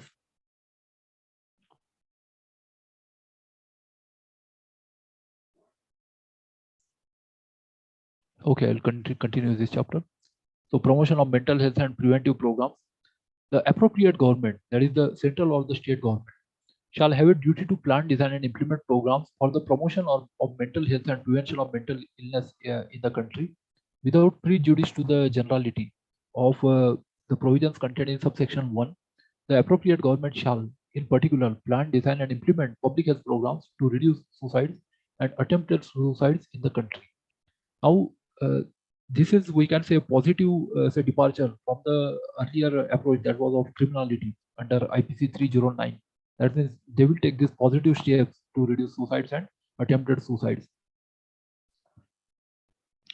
And third is creating awareness about mental health and illness and reducing stigma associated with mental illness. Now, this is also very important approach under this act, because traditionally there was a taboo or stigma that a person is undergoing treatment or visiting psychiatrist, etc. So people look down upon him or her. So to say the approach is now changed, the appropriate government shall take all measures to ensure that the provisions of this act are given wide publicity through public media, including television, radio, print, and online media at regular intervals. The programs to reduce stigma associated with mental illness are planned, designed, funded, and implemented in an effective manner. In fact, Albert Einstein has stated that there are only two things that are, say, infinite. Firstly, the space. Secondly, the human stupidity. And he said, I'm not sure about the first one. So, human stupidity is infinite, and we also face anger, depression. So that way, if we consider that everybody is in need of this mental health care, if we think it in a positive manner, so there should not be any stigma associated to that. The appropriate government officials, including police officers and other officers of the appropriate government, are given periodic sensitization and awareness training on the issues under this act. An appropriate government to take measures as regard to human resource development and training, etc. So appropriate government shall take measures to address the human resource requirements of mental health services in the country by planning, developing, and implementing educational and training programs in collaboration with the institutions of higher education and training to increase the human resources available to deliver mental health intervention and to improve the skills of the available human resources to better address the needs of persons with mental illness. So even many NGOs are nowadays doing this. The appropriate government shall, at the minimum, train all medical officers in public health care establishments and all medical officers in the prisons or jails to provide basic and emergency mental health care. The appropriate government shall make efforts to meet internationally accepted guidelines for number of mental health professionals on the basis of population. That is, there should be in sufficient quantity within 10 years from the commencement of this act. That is, the planning of institutions and medical colleges, or it should be such that appropriate health, medical as well as paramedical staff are available. Coordination within appropriate government. The appropriate government shall take all measures to ensure effective coordination between services provided by concerned ministries and departments, such as those dealing with health, law, home affairs, human resources, social justice, employment, education, women and child development, medical education, to address issues of mental health care. That means there should be coordination among these different ministries and departments. Next, we come to chapter 7. 7 is about Central Mental Health Authority. So, establishment of central authority. The central government shall, within a period of 9 months from the date on which this act receives the assent of the President, by notification, establish for the purposes of this act an authority to be known as the Central Mental Health Authority, that is CMHA. Now, earlier there was another authority that was established under the 97 Act, so that has been superseded by this new authority. The central authority shall consist of the following.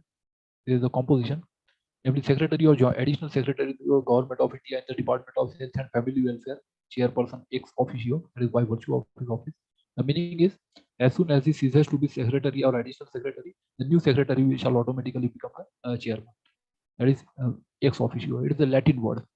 Joint Secretary to the Government of India in the Department of Health and Family Welfare, in charge of mental health, member ex officio. So it is headed by Health Secretary, we may say.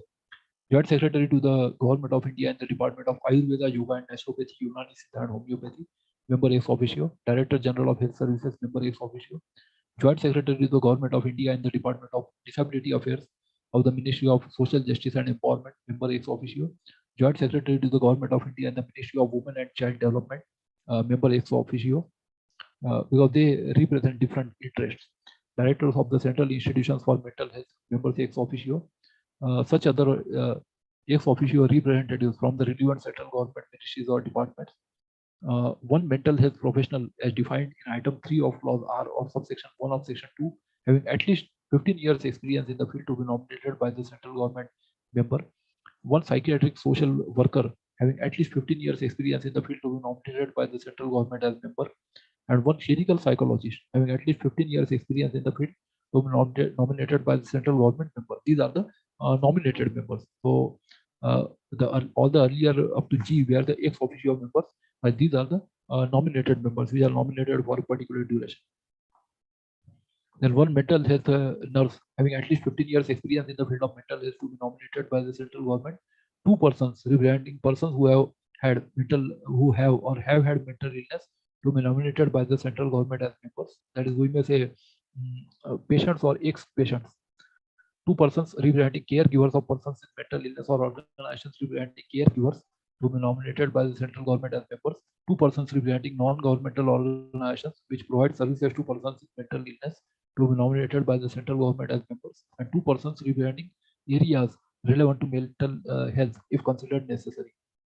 And the members referred to in clauses H to P of subsection 1 shall be nominated by the central government in such manner as may be prescribed, that is prescribed by rules, that is their duration, etc. The term of office, salaries and allowances of chairperson and members. The members of central authority referred to in clauses H to P of subsection 1 of section 34 shall hold office as such for a term of 3 years from the date of nomination. It shall be eligible for the appointment. So the nominated members have office of 3 years, provided that and they are eligible for the appointment, provided that member shall not hold office as such after he has attained the age of 70 years. So say 70 years is maximum age limit. The chairperson and other ex officio members of the authority shall hold office as the chairperson or member, as the case may be, so long as he holds the office by virtue of which he is nominated. That is the meaning of ex officio is made clear here. That means as long as he holds the office of that secretary, joint secretary, etc., he continues on the authority also. And when he demits that office, he demits this office of authority also. The salaries and allowances payable to and the other terms and conditions of service of the chairperson and other members shall be such as may be prescribed. Then the resignation. The member of central authority may by notice in writing under his head and address to the central government resign his office, provided that a member shall, unless he is permitted by the central government to relinquish his office sooner, continue to hold office until the expiry of 3 months from the date of receipt of such notice, or until a person duly appointed as his successor enters upon the office, or until the expiry of his term of office, whichever is the earlier. That is, time of 3 months is given for notice. Filling of vacancies. The central government shall within 2 months from the date of occurrence of any vacancy by reason of death, resignation, or removal of a member of the authority, and 3 months before the superannuation or completion of the term or of office of any member of that authority, make nomination for filling of the vacancy. So if there is any retirement or completion of term or death, so at that time, or resignation or removal, so the vacancy shall be filled in this manner. Then vacancies, etc., are not to invalidate proceedings of central authority. So no act or proceeding of the central authority shall be invalid merely by reason of any vacancy in or any defect in the constitution of the authority, or any defect in the appointment of a person as a member of authority, or any irregularity in the procedure of the authority not affecting the merits of the case. And member not to participate in meetings in certain cases. So there is some prohibition. Any member having any direct or indirect interest, whether pecuniary and financial or otherwise, in any matter coming up for consideration of at a meeting of the central authority shall, as soon as possible after the relevant circumstances have come to his knowledge, disclose the nature of his interest at such meeting, and such disclosure shall be recorded in the proceedings of the central authority, and the member shall not take any part in the decision of the authority with respect to that matter, because that is considered against ethics. And officers and other employees of central authority, so there shall be a chief executive officer of the authority, not below the rank of director to the government of India, to be appointed by the central government. The authority may, within the approval of the central government, determine the number, nature, and categories of other officers and employees required by the central authority in the discharge of its functions. The salaries and allowances payable to and the other terms and conditions of service, including the qualifications, experience, and manner of appointment of the chief executive officer and other officers and employees of the central authority, shall be such as may be specified by regulations with the approval of the central government. Then functions of chief executive officers of central authority. So, a chief executive officer shall be the legal representative of the central authority and shall be responsible for the day-to-day administration of the central authority, implementing the work programs and decisions adopted by the central authority, drawing up a proposal for the central authority's work programs, the preparation of the statement of revenue and expenditure, and the execution of the budget of the central authority. Every year, the chief executive officer shall submit to the central authority for approval a general report covering all the activities of the central authority in the previous year, programs of work, annual accounts of the previous year, and the budget for the coming year. The chief executive officer shall have administrative control over the officers and other employees of the central authority. So, CEO works under this authority. Transfer of assets, liabilities of central authority. Now, actually, as we have seen the history of this act, so there was this old act of this mental health act 1987. So that was superseded by this new authority. So on the establishment of the central authority, all the assets and liabilities of the Central Authority for Mental Health Services. Earlier it was called by this name, Central Authority for Mental Health Services. So this is now renamed, or we can say it is superseded by this new authority. So constituted under subsection 1 of section 3 of the Mental Health Act 1997 shall stand transferred to and vested in the Central Authority. The assets of such Central Authority for Mental Health Services, earlier it had this name, now it is called Central Mental Health Authority, shall be deemed to include all rights and powers and all properties, whether movable or immovable, including in particular cash balances, deposits, and all other interests and rights in or arising out of such properties as may be in the possession of such Unique Identification Authority of India, that is UIDI, and all books of account and other documents relating to the same, and liabilities shall be deemed to include all debts, liabilities, and obligations of whatever kind, including all court cases, etc. Without prejudice to the provisions of Clause A, all data and information collected during enrollment, all details of authentication performed, dates, obligations, and liabilities incurred, all contracts entered into, and all matters and things engaged to be done by, with or for such Central Authority for Mental Health Services immediately before that day, for or in connection with the purpose of the said Central Authority for Mental Health Services, shall be deemed to have been incurred, entered into, or engaged to be done by, with, or for the Central Authority. That means it has been, so we can say, renamed or superseded by this new authority. All sums of money due to the Central Authority for Mental Health Services immediately before that day shall be deemed to be due to the Central Authority, and all suits and other legal proceedings instituted or which could have been instituted by or against the Central Authority for Mental Health Services immediately before that day may be continued or may be instituted by or against the Central Authority. Now, functions of Central Authority. So these are very important. What this authority does. The Central Authority shall register all mental health establishments under the control of the central government and maintain a register of all mental health establishments in the country based on information provided by all mental health authorities of registered establishments, and compile, update, and publish, including online on the internet, the register of such establishments. It will maintain this register of establishments. Then develop quality and service provision norms for different types of mental health establishment under the central government, that is quality and service standards. Then supervise all mental health establishments under the central government and receive complaints and about deficiencies in provision of services. Maintain a national register of clinical psychologists, mental health nurses, and psychiatric social workers based on information provided by all state authorities of persons registered to work as mental health professionals for the purpose of this act, and publish the list, including online on the internet, of such registered mental health professionals. So this is also a function of Central Authority for Mental Health. Train all persons, including in law enforcement officials, health professionals, and other health professionals about the provisions and implementation of this act. Advise the central government on all matters relating to central healthcare and services, and discharge such other functions with respect to matters relating to mental health as the central government may decide.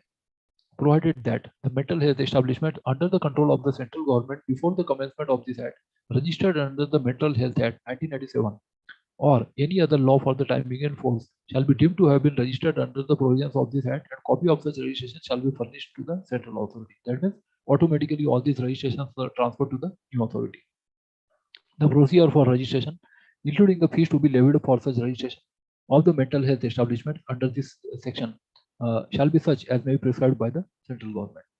The central authority, this is about the meetings of central authority. So central authority shall meet at such times not less than twice in a year. That means at least 6 months it should meet, at least twice a year, and places and shall observe such rules of procedure in regard to the transaction of business at its meeting, including quorum at such meetings, and what should be a minimum attendance, as may be specified by regulations made by the central authority. If the chairperson, for any reason, is unable to attend a meeting of the central authority, the senior-most member shall preside over the meeting of the authority. All questions which come up before any meeting of the authority shall be decided by majority of votes by the members present and voting, and in the event of an equality of votes, the chairperson or in his absence, the member presiding over shall have a second or casting vote. So he can we can say tiebreaker vote. All decisions of the central authority shall be authenticated by the signature of the chairperson or any other member authorized by the central authority in this behalf. That means he will sign the minutes of the meeting. If any member who is a director of a company and who as a director has any direct or indirect pecuniary interest in any manner coming up for consideration at a meeting of the central authority, he shall as soon as possible after relevant circumstances have come to his knowledge disclose the nature of his interest at such meeting, and such disclosure shall be recorded in the proceedings of the authority, and the member shall not take part in any deliberation or decision of the authority with respect to that matter. So for specific agendas, for specific items, such persons may be asked to go outside or not to participate in the meeting as long as that matter is being discussed, so that there is no conflict of interest, because that would be against the ethics as well as the law here.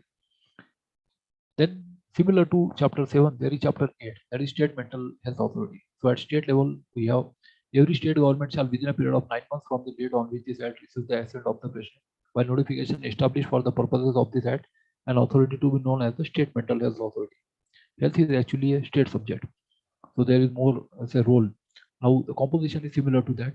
The state authority is similar to the central authority. State authority shall consist of the following chairperson and members: secretary or principal secretary in the Department of Health of state government, chairperson ex officio; joint secretary in the Department of Health of the state government in charge of mental health, member ex officio; director of health services or medical education, member ex officio; joint secretary in the Department of Social Welfare of the state government, member ex officio; such other ex officio representatives from the relevant state government ministries or departments; head of any of the mental hospitals in the state, or head of department of psychiatry at any government medical college to be nominated by the state government as member; one eminent psychiatrist from the state not in government service to be nominated by the state government as member, that is private psychiatrist; one mental health professional as defined in item 3 of clause Q of subsection 1 of section 2 having at least 15 years experience in the field to be nominated by the state government as member; one psychiatric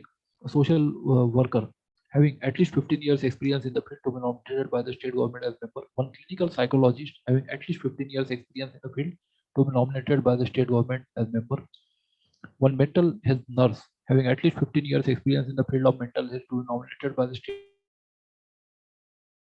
Two persons representing persons who have or have had mental illness to be nominated by the state government as member, that is patients or ex-patients. Two persons representing caregivers or persons with mental illness or organizations representing caregivers to be nominated by the state government as members, and two persons representing non-government organizations, that is NGOs, which provide services to persons with mental illness to be nominated by the state government as members, and the members referred to in subclause in clauses E to N of subsection 1 shall be nominated by the state government in such manner as may be prescribed. Actually, it is given next section term. So term of office, the members of the state authority referred to in clauses E to N of subsection 1 of section 46 shall hold office as such for a term of 3 years from the date of nomination and shall be eligible for reappointment. That means for nominated members the term is 3 years, and for ex officio the term shall end when they get transferred, we may say, because the secretaries or these are generally IS officers, provided that a member shall not hold office as such after he has attained the age of 70 years. This is maximum age limit.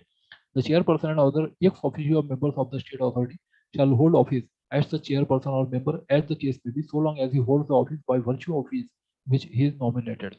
So as soon as he demits that office, he is also supposed to have demitted his office as member of the state authority. The salaries and allowances payable to and the other terms and conditions of service of the chairperson and other members shall be such as may be prescribed. Of resignation, the member of state authority may by notice in writing under his hand addressed to the state government resign his office provided that the member shall, unless he is permitted by the state government to relinquish his office sooner, continue to hold office until the expiry of 3 months from the date of receipt of such notice, or until a person duly appointed as his successor enters upon office, or until the expiry of his terms of office, whichever is the earliest. The filling of vacancies. So state government shall, within 2 months from the date of occurrence of any vacancy, by reason of death, resignation, or removal of a member of the authority, and 3 months before the superannuation or completion of the term of office of any member of that authority, make nomination for filling up of the vacancy. Now, vacancies that are not to invalidate proceedings of state authority. Now, this is important provision that before, say, in case of, say, superannuation, retirement, or completion of term, 3 months before new member has to be nominated. No act or proceeding of the state authority shall be invalid merely by reason of any vacancy or any defect in the constitution of the state authority, or any defect in the appointment of a person as a member of the state authority, or any irregularity in the procedure of the authority not affecting the merits of the case. And member not to participate in meetings in certain cases. That means if there is some conflict of interest. So any member having any direct or indirect interest, whether pecuniary or otherwise, in any matter coming up for consideration at a meeting of the state authority shall, as soon as possible after the relevant circumstances have come to his knowledge, disclose the nature of his interest at such meeting, and such disclosure shall be recorded in the proceedings of the state authority, and the member shall not take any part in the deliberation or decision of the state authority with respect to that matter. Even in courts, we already have such system. That is in Supreme Court, High Court. If any judge has been an advocate of any litigant in the past, then that is disclosed. So that he himself doesn't become a judge in that case, and he writes letter to the Chief Justice that he be recused from hearing of that particular case, because that would be unethical. So officers and other employees of state authority. So there shall be a chief executive officer of the state authority, not below the rank of the deputy secretary to the state government, to be appointed by the state government. State authority may, with the approval of the state government, determine the number, nature, and categories of some other officers and employees required by the state authority in the discharge of its function, the salaries and allowances payable to, and the other terms and conditions of service, including the qualifications, experience, and manner of appointment of the chief executive officer and other officers and employees of the state authority, shall be such as may be specified by regulations with the approval of the state government. Now the functions. So functions of chief executive officer of state authority. The CEO, chief executive officer, shall be the legal representative of the state authority and shall be responsible for the day-to-day administration of the state authority, implementing the work programs and decisions adopted by the state authority, drawing up a proposal for the state authority's work program, the preparation of the statement of revenue and expenditure, and the execution of the state budget of the state authority. Who is a full-time officer. Every year, the chief executive officer shall submit to the state authority for approval a general report covering all the activities of the authority in the previous year, programs of work, annual accounts for the previous year, and the budget for coming year. Chief executive officer shall have administrative control over the officers and other employees of the state authority. A transfer of assets, liabilities of state authority. So before this act came, there was an older act, that is Mental Health Act 1987. So automatically that was superseded by this. So that is written here. On and from the establishment of the state authority, all the assets and liabilities of the state authority for mental health services constituted under subsection 1 of section 4 of the Mental Health Act 1987 shall stand transferred to and vested in the state authority. The assets of such state authority for mental health services shall be deemed to include all rights and powers and all properties, whether movable or immovable, including in particular cash balances, deposits, and all other interests or rights in or arising out of such properties as may be in the possession of such state authority for mental health services, and all books of account and other documents relating to the same, and liabilities shall be deemed to include all debts, liabilities, and obligations of whatever kind.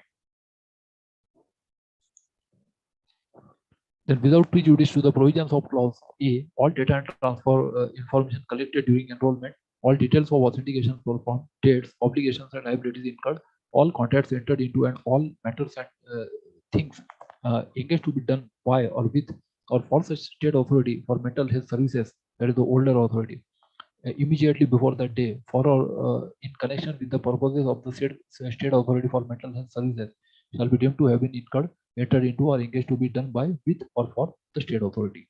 And all sums of money due to the state authority for mental health services immediately before that day shall be deemed to be due to the state authority, and all suits and other legal proceedings instituted on or which could have been instituted by or against the state authority for mental health services immediately before that day may be continued or may be instituted by or against the state authority.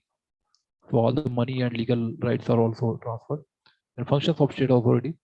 The state authority shall first they shall maintain register, that is register all mental health establishments in the state except those referred to in section 43, that is those which are under control of central government, and maintain and publish, including online on the internet, a register of such establishments, develop quality and service provision norms for different types of mental health establishments in the state, supervise all mental health establishments in the state, and receive complaints about deficiencies in provision of services, register clinical psychologists, mental health nurses, and psychiatric social workers in the state to work as mental health professionals. That means it will also maintain a register of these professionals and publish the list of such registered mental health professionals in such manner as may be specified by regulations in the state authority.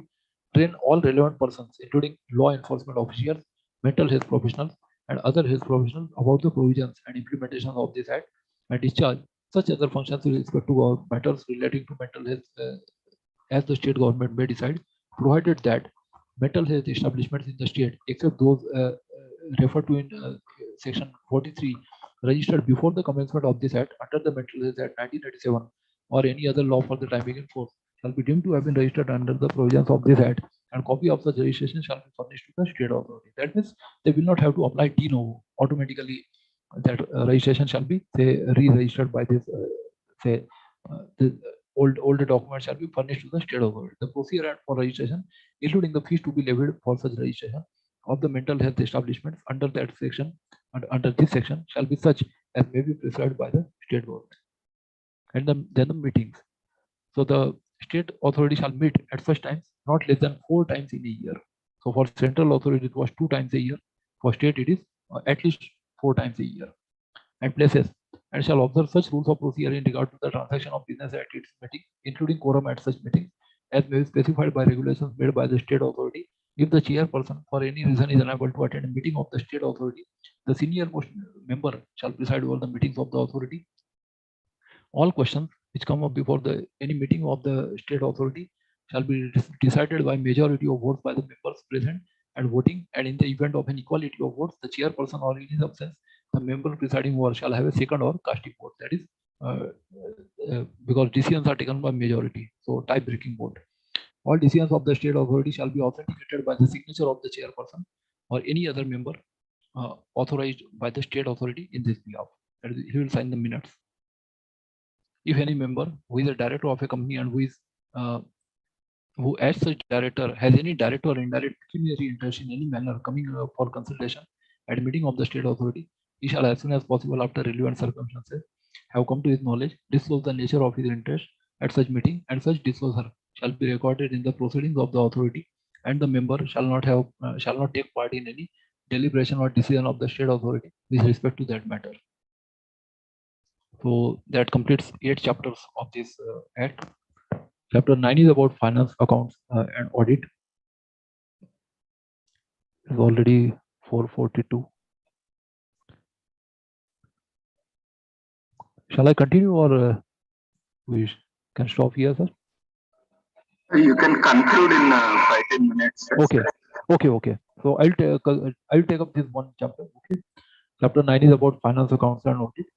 So grants by central government to central authority. So central government may, after due appropriation made by parliament by law in this behalf, give to the central authority grants of such sums of money as the central government may think fit for being utilized for the purposes of this act.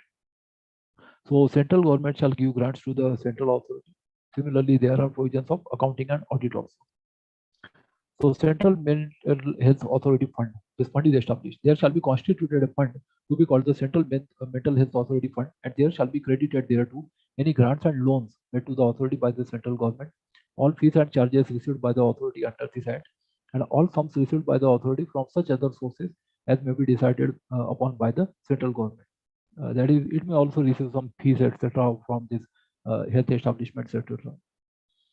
The fund referred to in subsection 1 shall be applied for meeting the salary allowances and other remuneration of the chairperson, other members, chief executive officer, other officers and employees of the authority, and the expenses of the authority incurred in the discharge of its functions and for purposes of this act. The central authority shall maintain proper accounts and other relevant records and prepare an annual statement of accounts in such form as may be prescribed by the central government in consultation with the Comptroller and Auditor General of India. And there shall be audit by CAG. The accounts of the authority shall be audited by the Comptroller and Auditor General of India at such intervals as may be specified by him, and any expenditure incurred in connection with such audit shall be payable by the authority to the Comptroller and Auditor General of India. That is, audit fees shall be paid. The Comptroller and Auditor General of India and any other person appointed by him in connection with the audit of the accounts of the authority shall have the same rights and privileges and authority in connection with such audit as the Comptroller and Auditor General generally has in connection with the audit of the government accounts, and in particular shall have the right to demand the production of books, accounts, connected vouchers, and other documents and papers, and to inspect any of the office of the authority. The accounts of the authority as certified by the Comptroller and Auditor General of India or any other person appointed by him in this behalf, together with the audit report thereon, shall be forwarded annually to the central government by the authority, and the central government shall cause the same to be laid before each House of Parliament. Now the annual report. So central authority shall prepare in every year in such form and at such time as may be prescribed by the central government an annual report giving a full account of its activities during the previous year, and copies thereof along with copies of its annual accounts and auditor's report shall be forwarded to the central government, and the central government shall cause the same to be laid before both houses of parliament. Then grants by state government. So state government may, after due appropriation made by state legislature by law in this behalf, make to the state authority grants of such sums of money as the state government may think fit for being utilized for the purposes of this act. So just as there was provision that central government gives grant to central authority, similarly state government may give grants to the state authority.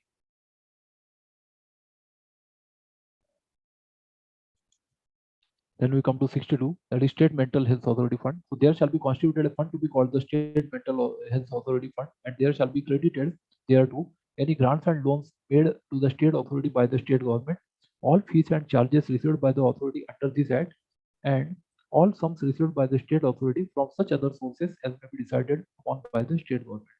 The fund referred to in subsection 1 shall be applied for meeting the salary, allowances, and other remuneration of the chairperson, other members, chief executive officer, other officers and employees of the state authority, and the expenses of the state authority incurred in the discharge of its functions and for purposes of this act. Then accounts and audit of state authority. So state authority shall maintain proper accounts and other relevant records and prepare an annual statement of accounts in such form as may be prescribed by the state government in consultation with the Comptroller and Auditor General of India. The accounts of the state authority shall be audited by the Comptroller and Auditor General of India at such interval as may be specified by him, and any expenditure incurred in connection with such audit shall be payable by the state authority by the to the Comptroller and Auditor General of India. That means these accounts shall be audited by the CAG, not by the Accountant General of the state government. The Comptroller and Auditor General of India and any other person appointed by him in connection with the audit of the accounts of the state authority shall have the same rights and privileges and authority in connection with such audit as the Comptroller and Auditor General generally has in connection with the audit of the government accounts, and in particular shall have the right to demand the production of books, accounts, connected vouchers, and other documents and papers, and to inspect any of the office of the state authority. An annual report of state authority. The state authority shall prepare in every year in such form and at such time as may be prescribed by the state government an annual report giving a full account of its activities during the previous year, and copies thereof along with copies of its annual accounts and auditor's report shall be forwarded to the state government, and the government shall cause the same to be laid before the state legislature. So we have, say, unicameral, that is state assembly, but in 6 states we have bicameral, that is there are say 2 houses, legislative assembly as well as legislative council. So in such cases it shall be laid before the each house of the state legislature where there is a bicameral house. And then there are mental health establishments. So registration of mental health establishment, that is how the clinics, hospitals, etc. shall be registered. So that is given in this. So no person or organization shall establish or run a mental health establishment unless it has been registered with the authority under the provisions of this act. For the purposes of this chapter, the expression authority means respect of the mental health establishments under the control of the central government, the central authority, and in case of the say state, in respect of any mental health establishment in the state not being the health establishment referred to in clause A, the state authority. So this the respective authority shall maintain these registers of established authorities. Then we have registration of mental health establishment. Every person or organization with who proposes to establish or run a mental health establishment shall register the said establishment with the authority under the provisions of this Act, provided that the central government may, by notification, exempt any category or class of existing mental health establishments from the requirement of registration under this Act. So, in case a mental health establishment has been registered under the Clinical Establishment Registration and Regulation Act 2010, we have already seen this Act in detail, say about 2 months before, or any other law for the time being in force in a state, such mental health establishment shall submit a copy of the said registration along with an application in such form as may be prescribed to the authority, with an undertaking that the mental health establishment fulfills the minimum standards, if any, specified by the authority for the specific category of mental health establishment. So their previous registration certificate along with this additional information shall be submitted. The authority shall, on receipt of application under subsection 2, on being satisfied that such mental health establishment fulfills the standards specified by the authority, issue a certificate of registration in such form as may be prescribed, provided that till the period the authority specifies the minimum standard for different categories of mental health establishment, it shall issue a provisional certificate of registration to the mental health establishment, and provided further that on specifying the minimum standard for different categories of mental health establishments, the mental health establishment referred to in the first proviso shall, within a period of 6 months from the date such standards are specified, submit to the authority an undertaking stating therein that such establishment fulfills the specified minimum standards, and on being satisfied that such establishment fulfills the minimum standards, the authority shall issue a certificate of registration to such mental health establishment. That means where there are minimum standards, so the standards have to be complied within 6 months. Every mental health establishment shall, for the purpose of registration and continuation of registration, fulfill the minimum standards of facilities and services as may be specified by regulations made by the authority. The minimum qualifications for the personnel engaged in such establishment as may be specified by regulations made by the authority. Provisions for maintenance of records and reporting as may be specified by regulations made by the authority, and any other conditions as may be specified by regulations made by the authority. The authority may classify mental health establishments into such different categories as may be specified by regulations made by the central authority, specify different standards for different categories of mental health establishments, while specifying the minimum standards for mental health establishments have regard to local conditions.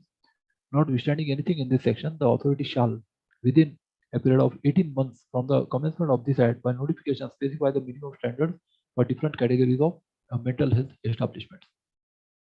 Then we come to 66. So procedure for registration, inspection and inquiry of mental health establishment. So mental health establishment shall, for the purpose of registration, submit an application in such form accompanied with such details and fees as may be prescribed to the authority. The mental health establishment may submit the application in person or by post or online.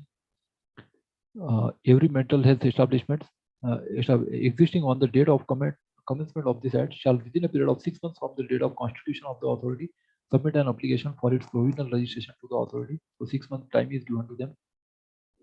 The authority shall, within a period of 10 days from the date of receipt of such application, issue to the mental health establishment a certificate of provisional registration in such format containing such particulars and information as may be prescribed. So provisional certificate is issued within 10 days.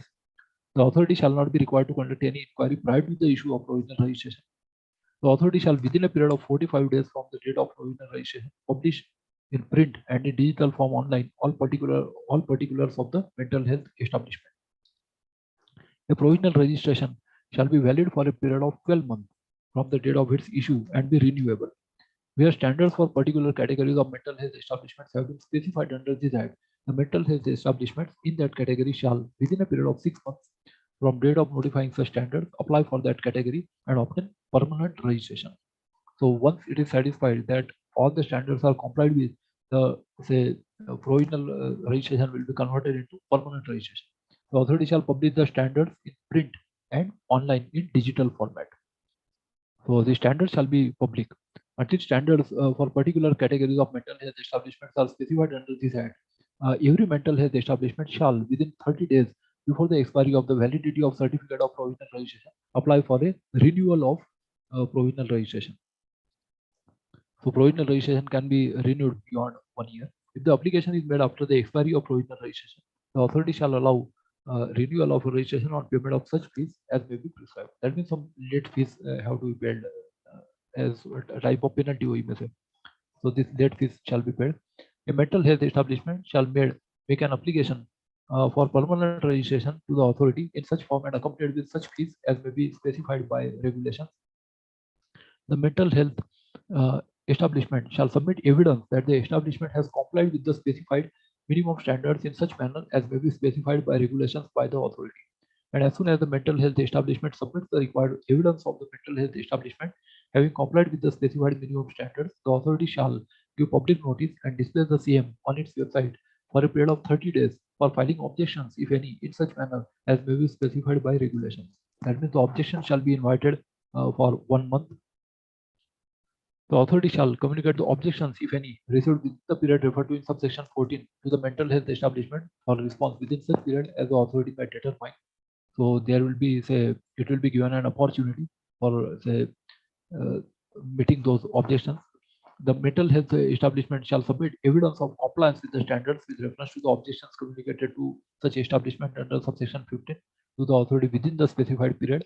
The authority shall, on being satisfied that the mental health establishment fulfills the specified minimum standards for registration, grant permanent certificate of registration to such establishment. The authority shall, within a period of 45 days after the expiry of the period specified under this section, pass an order either grant permanent certificate of registration or reject the application after recording the reasons thereof. That means it shall be a speaking reasoned order. It cannot be arbitrary. So provided that in case the authority rejects the application under clause B, it shall grant such a period not exceeding 6 months to the mental health establishment for rectification of the deficiencies which have led to rejection of the application, and such establishment may apply afresh for registration. That is after removal of the deficiencies. Notwithstanding anything contained in this section, if the authority has neither communicated any objections received by it to the mental health establishment under subsection 15, nor has passed an order under subsection 18, the registration shall be deemed to have been granted by the authority, and the authority shall provide a permanent certificate of registration. That means there cannot be say arbitrariness that because you are not given a bribe, you can't be given certificate like that. So just to eliminate this practice, this it has objections have to be communicated. Otherwise, it will be deemed that they have got permanent registration, and permanent certificates have to be given. Then audit of mental health establishment. So authority shall cause to be conducted an audit of all registered mental health establishments by such person or person, including representatives of the local community as may be prescribed every 3 years, so as to ensure that such mental health establishments comply with the requirements of minimum standards for registration as a mental health establishment. The authority may charge the mental health establishment such fees as may be prescribed for conducting the audit under this section. That is audit fees. And the authority may issue a show cause notice to a mental health establishment as to why its registration under this act not be cancelled if the authority is satisfied that the mental health establishment has failed to maintain the minimum standards as specified in the authority. That means the audit shall be with reference to those standards, that is whether these standards are being met or not. Or the entities entrusted with the management of the mental health establishment has been convicted of an offence under this act, or the mental health establishment violates the rights of any person with mental illness. The rights have already been seen in one of the previous chapters. The authority may, after giving a reasonable opportunity to the mental health establishment, if satisfied that the mental health establishment falls under clause A or clause B or clause C of subsection 3, without prejudice to the either other action which it may take against the mental health establishment, cancel its registration. That is, the registration may be cancelled, other actions may also be taken. Every order made under subsection 4 shall take effect where no appeal has been preferred against such order immediately on the expiry of the period specified of preferring of appeal. There is a limitation period for filing appeal before the High Court, and where the appeal has been preferred against such an order and the appeal has been dismissed from the date of the order of dismissal. The authority shall, on cancellation of the registration for reasons to be recorded in writing, restrain immediately the mental health establishment from carrying on its operation if there is imminent danger to the health and safety of the person admitted in the mental health establishment, and the authority may cancel the registration of the mental health establishment if recommended by the board to do so. Then inspection and inquiry. So the authority may suo motu or on a complaint received from any person with respect to non-adherence of minimum standards specified by or under this act, or contravention of any provision thereof, order of an inspection of or inquiry of any mental health establishment to be made by such person as may be prescribed, the mental health establishment shall be entitled to be represented at such inspection or inquiry. That means they can file representation. The authority shall communicate to the mental health establishment the results of such inspection or inquiry, and may, after ascertaining the opinion of the mental health establishment, order the establishment to make necessary changes within such period as may be specified by it. That is for rectification of deficiencies. The mental health establishment shall comply with the order of the authority made under subsection 3. If the mental health establishment fails to comply with the order of the authority made under subsection 3, the authority may cancel the registration of the mental health establishment. The authority or any person authorized by it may, if there is any reason to suspect that any person is operating a mental health establishment without registration, enter and search in such manner as may be prescribed, and the mental health establishment shall cooperate with such inspection or inquiry and be entitled to be represented at such inspection or inquiry. And there is appeal to High Court. So any mental health establishment aggrieved by an order of the authority refusing to grant registration or renewal of registration or cancellation of registration may, within a period of 30 days from such order, refer an appeal to the High Court in the state, provided that the High Court may entertain an appeal after the expiry of the said period of 30 days if it is satisfied that the appellant had sufficient cause for not preferring the appeal within the period of 30 days. The certificate fees and a register of mental health establishment. So every mental health establishment shall display the certificate of registration in a conspicuous place. Yes, sir. Yeah, sorry to interrupt you. We are already running time ahead. It's 5. Okay. So conclude it here. If time permits, we'll take end of all the sessions. We have 2 Okay. more. Okay, so we shall conclude it. Actually, it is a very big act and there are 126 sessions. So as I told earlier, it can't be finished fully. So we have already completed this, already almost 10 chapters are completed in this. Okay, out of Maybe we 14 can take chapters. up, we have tomorrow also on mental health. So tomorrow we will continue the rest of the chapter. Yes, sure. Okay, sir. Okay, no problem. Okay. So feedback form has been floated. So I will stop here. If there are any questions, I would be glad to answer those questions. Yeah, maybe after these sessions, we'll take it up as speakers are waiting. So yes, sir. Okay, sir. Okay. So I'm stopping sharing here. Thank you, sir, for a wonderful session. Actually, it is need of the hour because this is a mental health month, and many establishments are there, and we need to verify the genuinity, and also compliance is there with regard to legal procedures, and even insurance has come in place. So we have to see whether they are recognized or not. So it is very much important for all these aspects. As maybe we can simplify it tomorrow. We'll see if time permits, we can take it the rest of that. Sure, maybe in a short 20 or 30 minutes time, we'll try to give just a glance of what is Mental Health Act. So that will help us, and we can take it up because entire month is there. Maybe we can also continue next week also. We'll see. Yes, I will let you know as it is feasible. So I'm thankful to Dr. Ravindra for giving me this opportunity. I'm also thankful to Sri Holistic Health Foundation India, and also Sri Health Center for Art, Science and Well-being for this very important session on this Mental Healthcare Act, and for giving me so much time to make this detailed presentation. I'm also thankful to all the members of the audience for their patient listening. Thank you so much.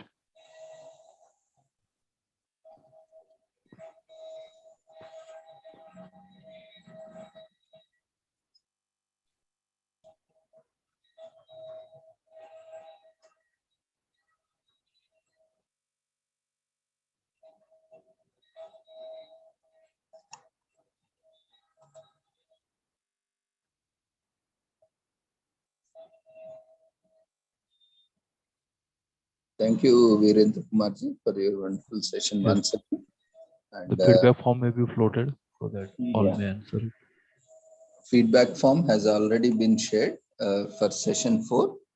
So, dear friends, quickly fill up the feedback form so that we can invite our next speaker, Professor Ronald O'Donnell.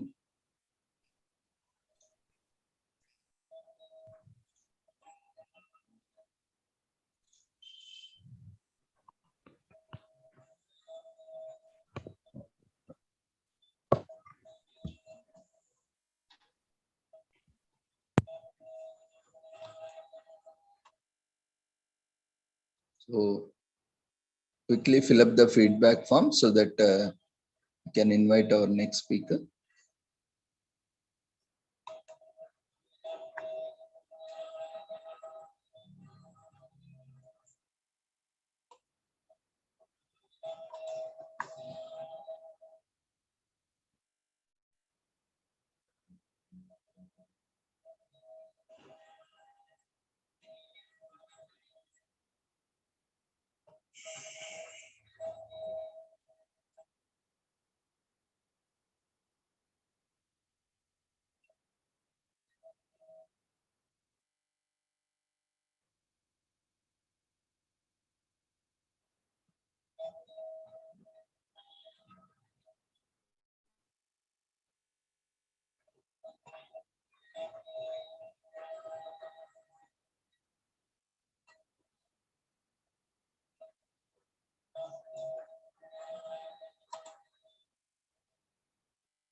Dear friends, quickly fill up the feedback form for session 4.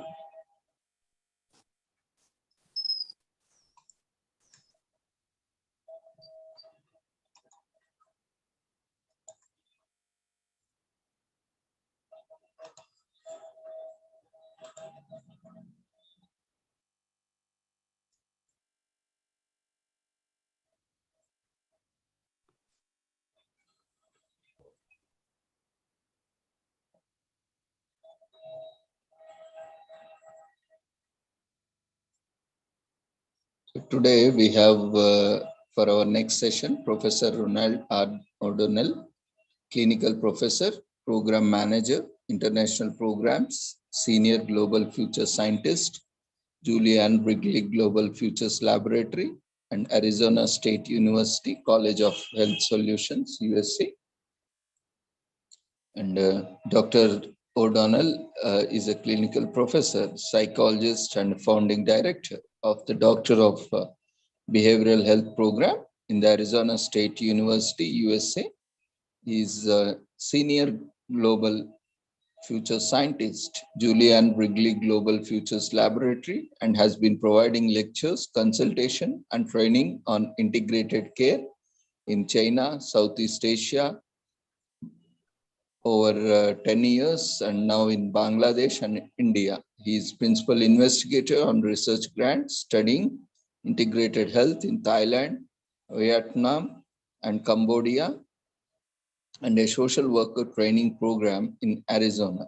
He is collaborating with colleagues in Vietnam, China, and India to develop a curriculum and a new workforce of social workers for integrated care. Welcome you, Professor, once again. We are delighted to have you on the occasion of World Teachers Day. Today we are commemorating World Teachers Day, and also today we are commemorating World Health Day, Mental Health Day. So on this wonderful occasion, we are very much delighted to listen to you, and we welcome you once again for this wonderful session. Thank you for the introduction, Dr. Ravindra. Thank you very much. I'm very grateful to be here. Thank you, Mary, for helping me to arrange this talk today. So I'm Professor Ron O'Donnell. Good to see you again. I'm actually talking to you from near Boston, Massachusetts, where it's now a chilly morning with my sweater on, keeping warm here. So I look forward to our talk, and I'm going to talk today about integrated healthcare. I'll begin my presentation now.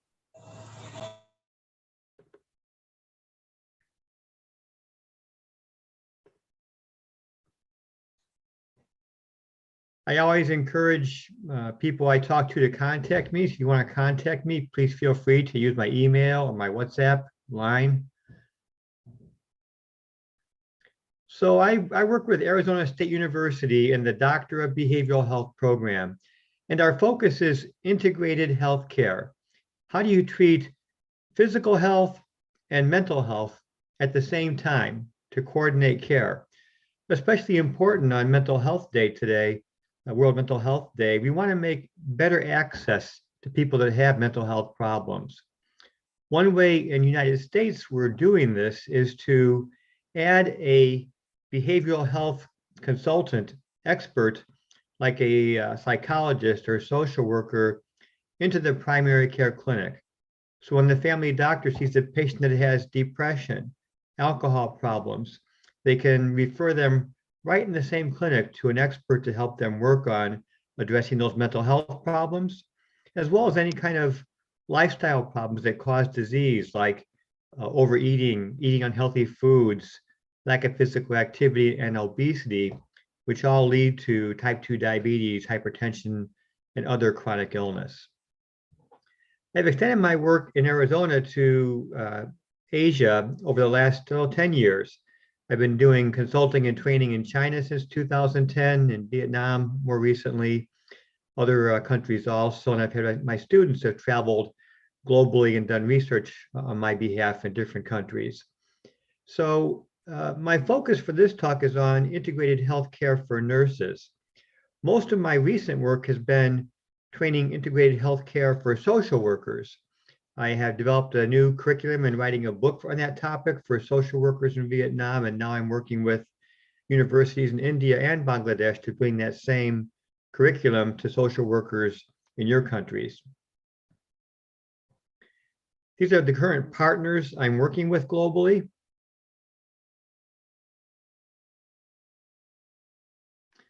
And the problem we're facing globally is a triple epidemic.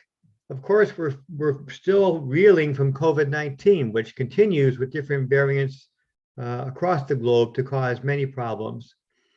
We know that non-communicable diseases, chronic illness like type 2 diabetes and hypertension, if you have, those are also increasing globally, and largely because of lifestyle problems. And we also know mental health, because of the impact of COVID on globally, especially on supply chain problems, job losses, people are very stressed out. There's been a global increase in anxiety and depression. In many countries, increased substance abuse, whether it's alcohol or opioids.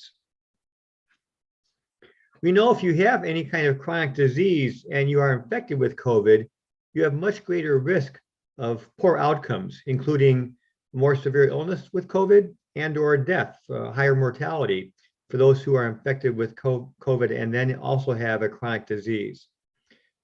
So we need to find a way to help reduce chronic disease so if people are infected, whether it's COVID-19 or the flu, they can have better protection from the COVID-19 infection. We also know that most chronic illnesses are largely caused by our lifestyle, because we are not physically active, because we're smoking, we're eating unhealthy food, or drinking too much alcohol. These four lifestyle conditions or problems are the key cause for most chronic illness, 80%. If we can better improve our lifestyle, we can reduce chronic disease onset. And I mentioned that we've seen the COVID-19 pandemic cause a spike in anxiety and depression. These are from the United States, showing the great increases from the orange bar on the left to the red bar on the right. Very large increases in anxiety and depression. My work in Vietnam, we focused on the workforce there. In primary care and hospitals, there's a reliance on medication as the only treatment. If you have a mental health problem or type 2 diabetes, the main intervention is medication only. And we know that's not enough, that medication only, if you have diabetes and you're taking your medication as prescribed, but you're still eating unhealthy, you're gaining weight, you're obese, you're drinking alcohol, you're smoking, you're still going to have worse and worse diabetes unless you go ahead and address and change those lifestyle problems. We know that globally, the medical workforce, nurses, primary care physicians, family doctors, they don't have the training or education on treating lifestyle problems, on treating mental health problems.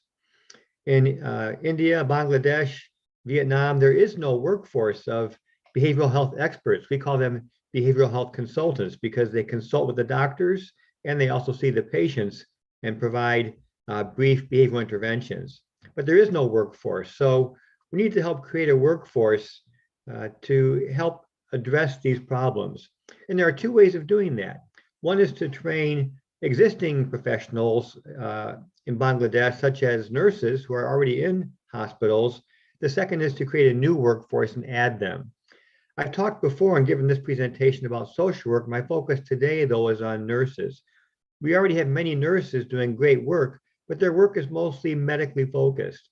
If we can train nurses to address lifestyle problems, to help people improve their nutrition, improve their physical activity, stop smoking, reduce alcohol use, and address depression and anxiety, that will really get more access to patients who need mental health help. Again, a really important theme for Mental Health Awareness Day today. So the nurses and physicians, they see many patients, often for very short visits of a few minutes. Medication is the first and only treatment available. There's no offering of nutrition counseling, of smoking cessation. And it's not to blame nurses and physicians. It's not their fault. They simply don't receive the training and education on these approaches in their education. We also know that most hospitals and clinics have very high productivity demands. They expect the doctors and nurses to see many patients, in part because demand is so high, in part because for revenue, we need to have many patients churning through the system to be profitable for a hospital. And last of all, we have a technology problem. The good news is there's been a great increase in affordable health technologies for those who have smartphones, for example. We now have smartphone apps to help people manage stress and depression, diabetes, get them advice right from their smartphone. We have wearables like Fitbit activity trackers for our wrist, or smart watches that can track our steps, our calories, our sleep. And we can even use remote devices from the hospital to the patient's home to use Bluetooth and measure things like blood pressure, blood glucose. But the problem is we have these different tools, we're not using them. This is just a quick photo of my training for physicians and nurses on these topics in Vietnam. I've been doing work training there for about 6 years now. This is a definition of integrated behavioral health. It's basically a team-based approach with the medical professionals working with the licensed clinician, the social work psychologist or nurse, to help address mental health, substance abuse, and health behaviors in the hospital or primary care clinic. The nurse has to really address with the patient several problems at once. Their medical problems, right? Their psychiatric, mental health, and substance abuse problems, and their lifestyle. And these are all related. If you feel stress in life, maybe you want to eat something that's unhealthy, very sweet, sugary, or high salt food, fried food. Maybe you want to have some alcohol to relax, have a cigarette to calm your nerves. So stress, lifestyle problems, bad health habits are all related, and they all lead to increased chronic disease. So we can't address only medical problems with medication. We must add this lifestyle and mental health intervention to be successful with our patients. So I developed a curriculum, a course, and now writing a book for integrated healthcare for social workers in Vietnam. And my plan now is to extend the same training to nurses. And that's important because, like I mentioned, nurses are already working in the trenches. They're working in hospitals and clinics. They're really an available workforce with some basic training. They can do a great job adding treatment for lifestyle, mental health. It must be brief treatment. We don't need long psychotherapy sessions. We can do very good work even in 1 meeting, 2 meetings, maybe have a short group, educational group on diabetes and depression. So the good news is the training is not difficult. It does not require a large amount of time with each patient. Even very short single visits can be helpful. So the goal is to be practical. We know how busy our nurses are. We know they can't start doing suddenly long-term psychotherapy, but they can do brief interventions that have been proven effective. I should mention, of course, these have been proven effective for nurses, but also for community health workers. If we have volunteer members of the community that want to be trained by a nurse and increase our reach, especially into poor and rural communities, we can have nurses even train community health workers, volunteers from the community to do this kind of work too. So the whole focus here is to increase our workforce and to extend our work. Here's some of the topics we cover in the curriculum. One is screening and assessment. Screening meaning identifying any risk factors. Of course, for medical problems, we're familiar with screening. If you go to your doctor for your annual visit, you're going to have your blood pressure checked, your blood glucose, your lipids, your weight, your BMI, body mass index. Those are all routine things. What we want to add also is screening for behavioral problems. We can screen with the PHQ-9 for depression, with the GAD-7 for anxiety, with the short primary care PTSD questionnaire for trauma. And we can have the patient give us very short questionnaire and rating scales to measure their current physical activity, their nutrition level. Are they eating healthy foods? Are they eating unhealthy foods? Are they eating lots of street food snacks in Bangladesh? And of course, their sleep. We know sleep is also a global problem. People are increasingly stressed, increasingly worried about life, and that impacts their sleep. So we can screen for all these things with laboratory values for the medical problems and with short questionnaires and interview for the behavioral and lifestyle problems. I've used a short questionnaire called a health risk assessment. It's about 25 questions for the patient. It takes about 5 to 6 minutes to complete.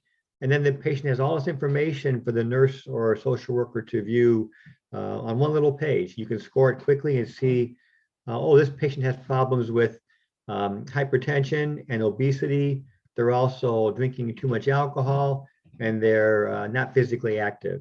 You get a profile right away to see which patients the problem has, and then can develop a treatment plan based on those. I mentioned brief treatment. Here are some examples of brief interventions. Motivational interviewing. You may have used that, a way to increase patient motivation to work on problems. Behavioral activation for depression is increasingly used because it's a very short intervention. Typically 3, 4, or 5 meetings are all that are needed, and it can help improve depression as much as medication. Problem-solving therapy helps the patient to learn how to solve their own problems. Mindfulness is increasingly used as a form of meditation to manage stress. We have brief treatments for alcohol problems. And of course, we can also use traditional medicine like Ayurveda, and we can use yoga to help people manage stress, anxiety, and other health problems. So the goal is to make these brief interventions available through nurses and social workers. Common lifestyle problems, I've already mentioned these: hypertension, but also insomnia, even cancer. We know cancer is often caused by poor eating habits, eating high-risk foods such as a lot of red meat, sugar can all lead to cancer. COPD, chronic obstructive pulmonary disease, is caused largely by smoking. So we can address these problems with health coaching, help the patient learn how to identify what kind of problems they're having, let them know how bad unhealthy food is, how much they need to maybe lose some weight, how much they need to better improve their sleep. And luckily, there's increasing work on new approaches to habit change that, again, can be used and trained very easily. I'll be giving a separate talk on habit change theory for lifestyle problems in a future lecture in this group. I look forward to that. Again, we have very good tools that can be easily trained and that are effective with patients in short visits. Here are some more detailed examples I use in our training. The 5 A's stands for assess. You screen the patient what their problems are. You advise, give them your advice, what kind of help they need, what kind of steps they need to take. You agree with the patient on a plan. If the patient agrees with the plan, the odds of them being successful are much greater. Then, of course, you assist to find the right care, the right health coaching, the right group maybe, or using internet or smartphone apps, and you arrange for a follow-up visit. Motivational interviewing is a technique of talking to the patient in a way that increases their motivation. It makes them more ready to make a change in their life. As we know, if you ever tried to change your habits, to eat healthier, to get more physically active, to stop smoking, it's very hard to do these things. So we need to offer brief advice that's also effective for very difficult things to change. I use mindfulness myself for meditation, and I've been doing training on that approach in China and Vietnam for many years now. We have specific modules on training for how do you train nutrition, to screen for nutrition, offer a healthy nutrition program like the DASH diet is a very simple diet for hypertension to reduce salt intake. We have physical activity, and we understand people often are doing more and more work behind computer screens. They're spending more time watching their smartphone, doing social media, less time walking, being active. Even small things like doing gardening, going for a walk in the neighborhood, walking up and down stairs, small things that are very practical are really important to become more physically active. And for the more complex patients, many patients nowadays as they age, they have multiple problems. They have diabetes, they have depression, they have alcohol, they have smoking. We have to find a way to treat these complex patients by addressing their problems one at a time. Here's some resources for you. This is the collaborative care model of integrated healthcare at the University of Washington. If you go to this website, they have excellent resources on integrated healthcare, training, resources, finance models, a great resource in the United States. This resource I also highly recommend for all of you. This is a resource by an organization called NextGenU, and it's free training information on all kinds of mental health and lifestyle problems. You can see some of the examples here. They have modules on tobacco cessation, breast health, lifestyle medicine, substance use.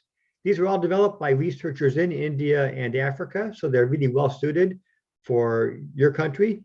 They're all free. You can download clinician instructions, patient handouts. This is really a great resource if you're doing any kind of work to address mental health and lifestyle problems. This is a great resource to go to.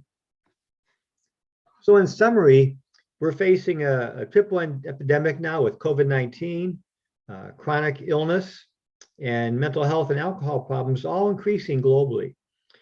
We are not treating lifestyle mental health problems. We haven't got enough clinicians to do that. We need both existing clinicians like physicians and nurses to become more well-trained in these approaches. We need to have new workers like social workers and community health workers help to work in hospitals and primary care. I know there are hospital social workers, of course, in your country, but there are not enough of them. We need to have many more to meet the demand of the many patients needing help.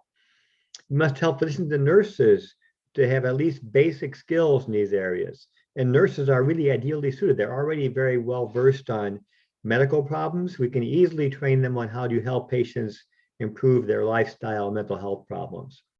So there's a need for training, education, and supervision. And I really hope I can play a small part in helping with my approaches and my programs in Bangladesh and India to address these problems. So that concludes my presentation. I thank you all today. I'll make these slides available to Dr. Ravindra to share to you with the references. And I will be happy to stay on for any questions. Otherwise, I wish you all a good day. And I thanks for your time and attention. Thank you very much.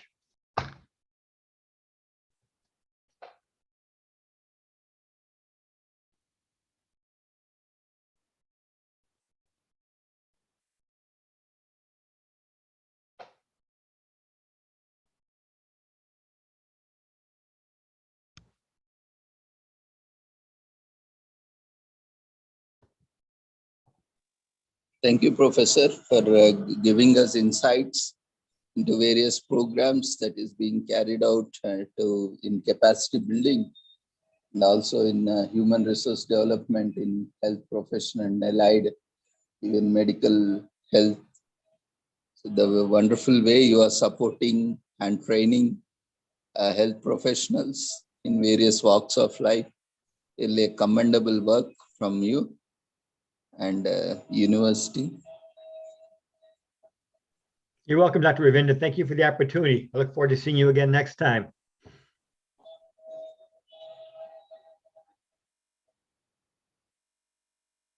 Yeah, thank you, Professor. We are always happy to hear to you.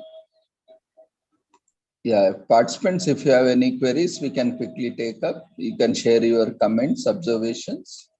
You can unmute yourself. Hi, Professor. It was a very informative and very learning session for me. More things were new for me.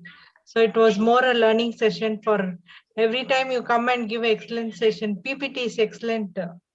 Actually. Thank you, Mary. Thank you very much. So all the best, Professor. God bless you. Okay, Take thank care. you. Bye-bye, all. Take care.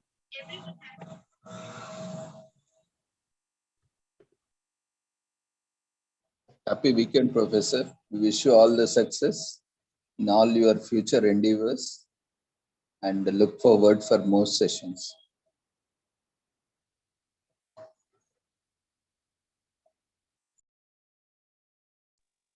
Dear friends, quickly fill up the feedback form.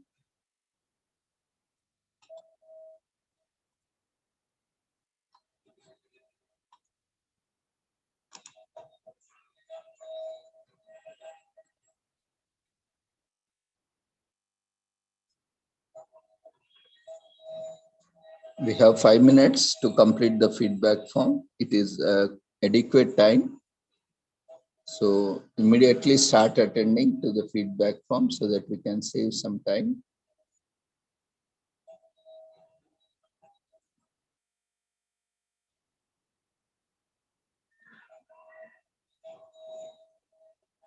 Dear friends, feedback form has been launched for session 5.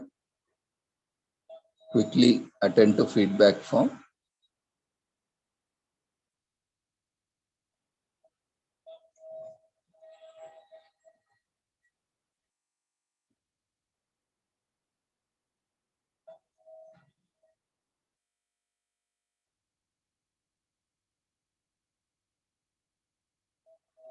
Tomorrow we will be having international seminar on mental health on occasion of World Mental Health Day. So if any of you would like to join and make presentation, you are welcome. You can share your presentations. Maximum time would be 30 minutes due to, the evening time and to accommodate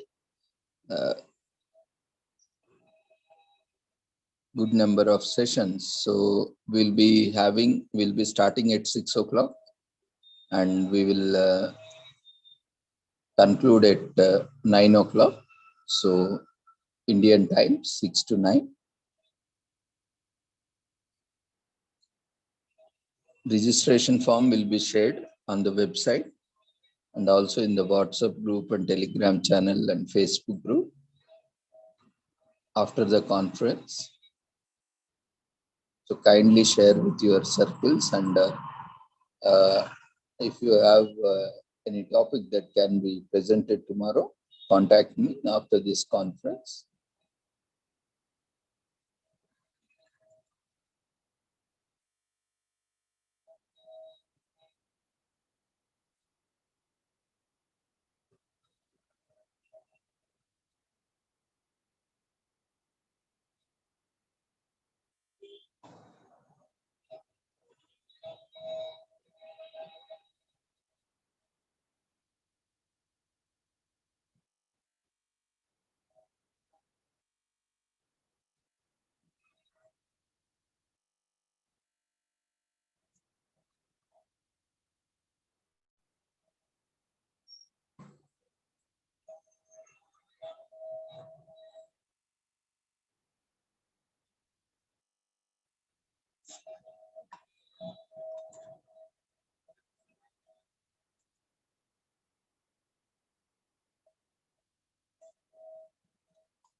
Dear friends, quickly attend to the feedback form, fill the feedback form.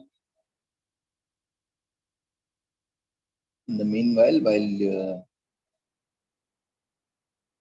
making use of this time, while you are filling up the feedback form, today we are also commemorating World Hospice and Palliative Care Day in context, especially in US. So World Hospice and Palliative Care Day today commemorates with the goal of improving the quality of life for people affected by serious health problems. Those that have life-limiting illness have the right to be cared for in the way that best suits their needs, and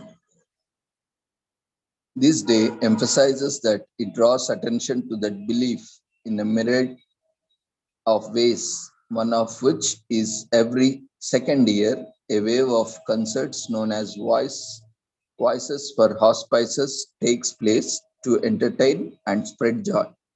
It was originally created in 1989 by Sheila Hartel in order to raise funds and public awareness in the Princess Alice Hospice in Esher, and it started as a single concert titled Come and Sing, and it grew to become a worldwide event. Throughout time, people have suffered life-limiting illness, but there wasn't always a system in place to make sure that their last days were comfortable. In the 19th century, the action of hospice care was taken on primarily by women. They were religious and philanthropic volunteers that serviced the sick across the countries and continents without knowledge of each other. The attention hospice care would achieve in the next century would be because of these women. By 20th century, more hospitals with hospice care were established, and they became so vital that many facilities received more beds and more people joined to help the cause. The Sisters of Charity was an organization in Ireland that helped the impoverished population of Dublin in the 19th century, and by 20th, they had developed other facilities across the globe. This included St. Joseph's Hospice, which was critical in history of palliative care. In 1967, Cicely Saunders influenced the modern concept of hospice care. Dr. Saunders directed St. Christopher's Hospice in England, and she was a champion in developing the philosophy of end-of-life care and hospice practices that spread globally. During that time in the US, volunteers were ones who cared for the patients that were dying, and many followed her lead. In 1987, Dr. Declan Walsh established the first hospital-based palliative care center at Cleveland Center, and Medicare authorized formal hospice care in the 1990s, and the treatment of such efforts was taken more seriously.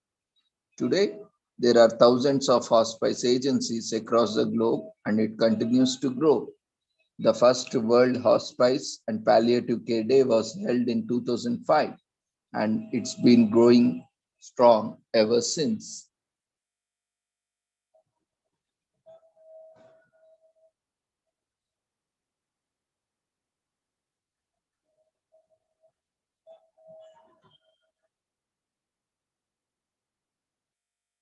The first World Hospice and Palliative Care Day is held with the Voices of Hospice global music event for the first time for raising awareness in 2005.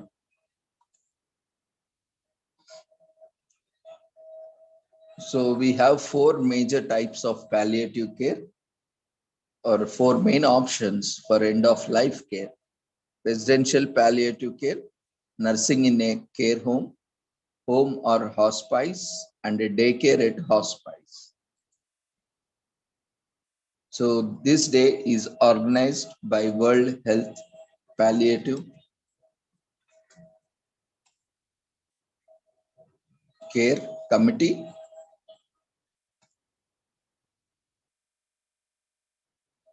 the Worldwide Hospice Palliative Care Alliance,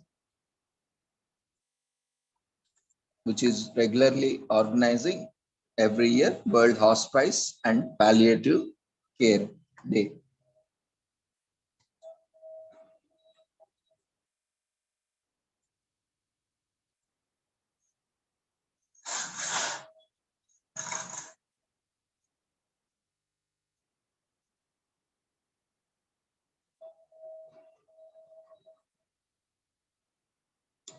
The World Hospice Palliative Care Alliance, in short known as WHPCA, is an international non-governmental organization focusing exclusively on hospice and palliative care development worldwide. They are a network of national and regional hospice and palliative care organizations and affiliate organizations.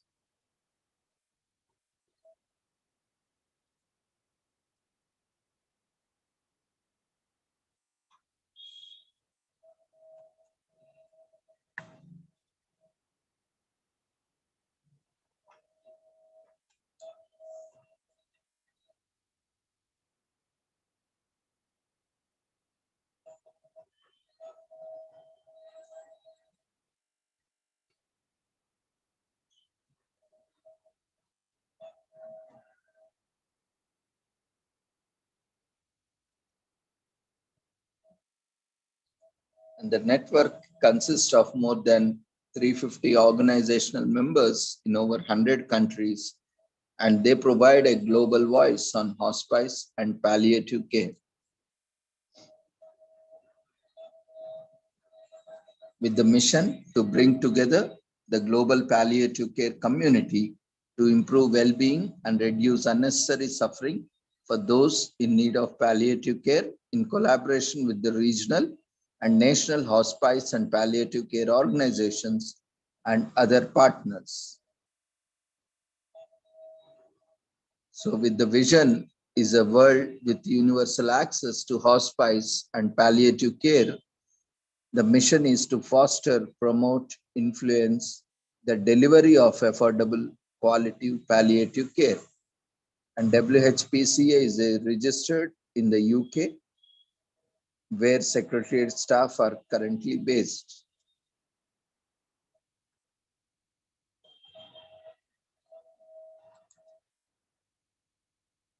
Hospice and palliative care aim to relieve suffering and to improve the quality of life of people and their families and carers facing life-threatening and life-limiting illness. At least 40 million need a palliative care annually, including 20 million at the end of the life. 18 million of these die in avoidable pain and distress. Pain management is essential to hospice and palliative care, and the WHPCA works to improve access to these essential medications. Over 75% of the world's population lacks adequate access to the medication needed to treat their pain. The WHPCA believes that the person accessing care should be at the center of their care. Palliative care looks after the physical, psychological, social, practical, legal, and spiritual needs of the person and their family. The WHPCA advocates for hospice and palliative care worldwide and supports national and organizations to integrate hospice and palliative care into their country's health systems. The WHPCA works with partner organizations to care for the people, their family members, and carers to alleviate pain and distress and promote quality of life.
Dear friends, quickly fill up the feedback form.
Every year,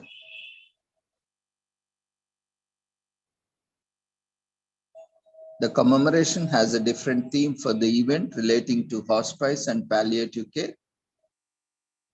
And this year's theme is Leave No One Behind, Equity in Access to Palliative Care. So palliative care providers across the globe are asked to lead and participate in palliative care awareness raising events. Palliative care is not part of universal health coverage or national health systems. So WHPCD shines a light on the inequity in access to palliative care across the globe. And palliative care is more than end-of-life care. It is a care to help people live well in the time that they have left. And terminal illness is a hard issue to face for patients and loved ones alike. They need all the support they can get to let them know that they are not alone in this. By joining community, you can help show that this difficult time can have times of positivity to the lives of people who truly need it. Showing support for caretakers who devote their time and energy to those with life-limiting illness helps them out considerably. Jobs like these are often calling, and having the support of people who care helps them to do their job better. The more advocacy there is for hospice and palliative care, the more they can apply it to their process that will make things better for the patients they care. When more money is donated to this cause, everyone benefits from it. With more resources, they are able to offer the best services to their patients. It provides them with the flexibility for resource allocation and ensures that safety of those with terminal illness is protected to the best of their ability.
Finally, we will be having last session for the day.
Today we have commemoration of National C60 Day that creates awareness of the molecule C60, labeled as free radical sponge with unbelievable antioxidant properties and countless benefits. Although it may sound like the name of the character from Star Wars, but in fact discovered by scientists studying interstellar space, C60 is completely natural and is actually found in the carbon-rich atmospheres of giant red stars.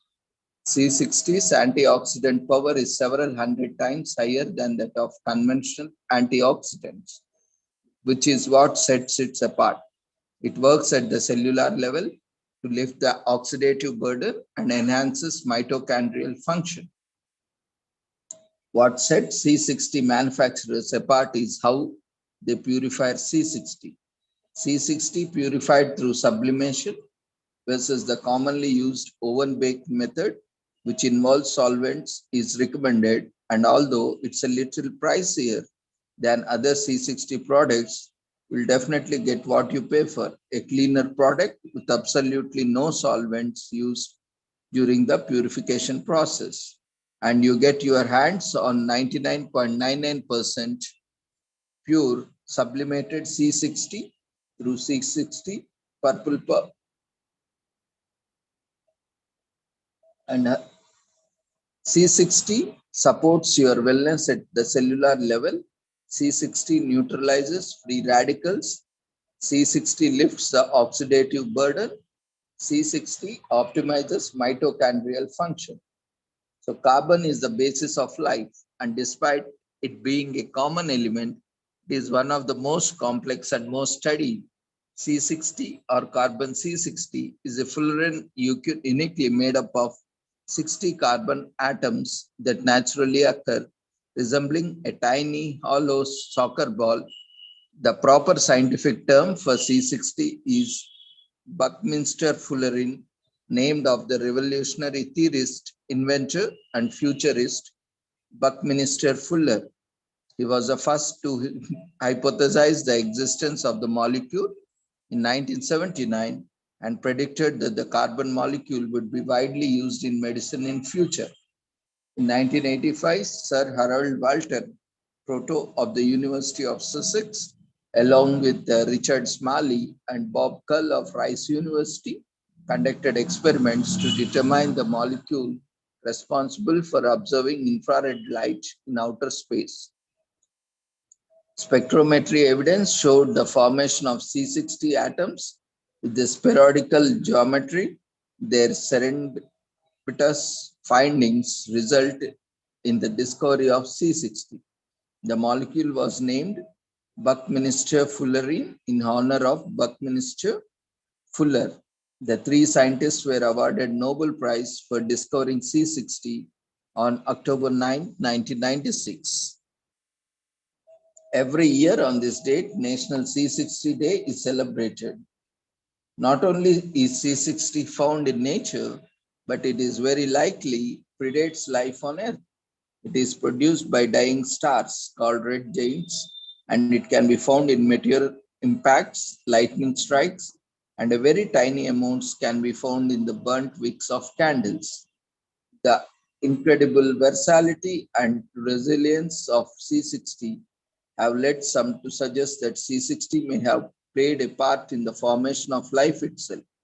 Today, C60 has gained a reputation in the alternative health community and is increasingly recommended by doctors and nutritionists.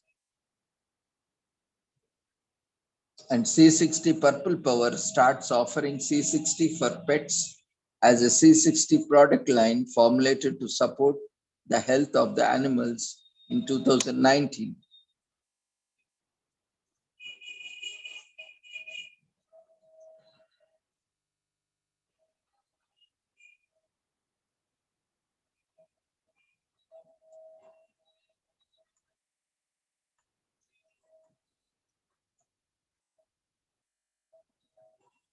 Not only is C60 a powerful antioxidant, but it also won't interfere with signaling molecules or medicines, unlike many other antioxidants.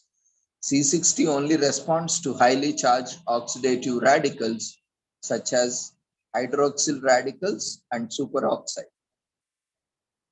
Despite its wonderful properties and health benefits, C60 is relatively unknown as it's a recently discovered molecule.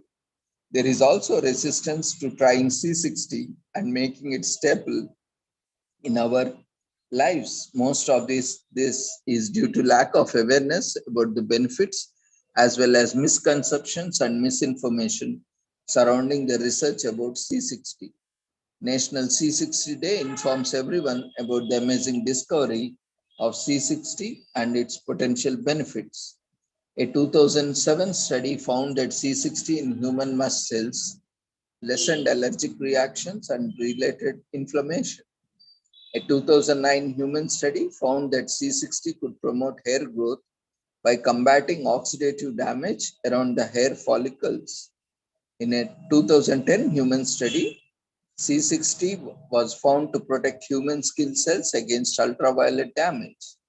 In a 2010 double-blind human study, it was found that when applied topically, C60 was effective at lessening the appearance of fine lines and wrinkles. So there is a lot of research that is going on C60. So if you are taking C60, you can also keep a journal to log and monitor your C60 intake and its benefits for your health. And you can also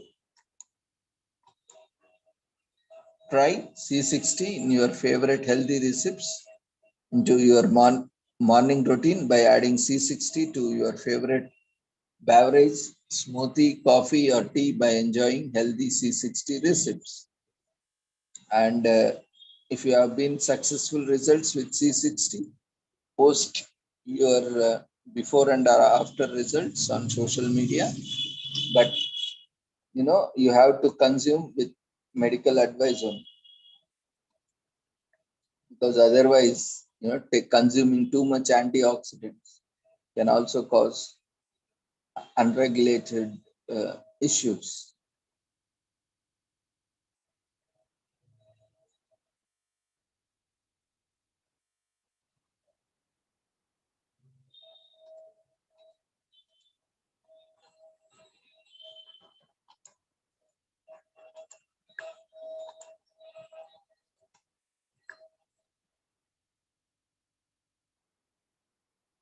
And today is also Valmiki Jayanti, as already our little presenter today, the youngest presenter in the conference.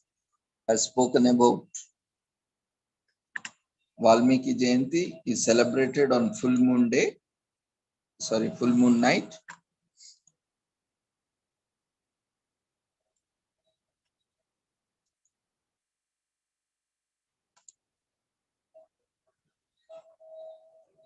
And the day marks the birth anniversary of Maharishi Valmiki, who is credited with the writing of original Ramayana during the lifetime of Lord Ram.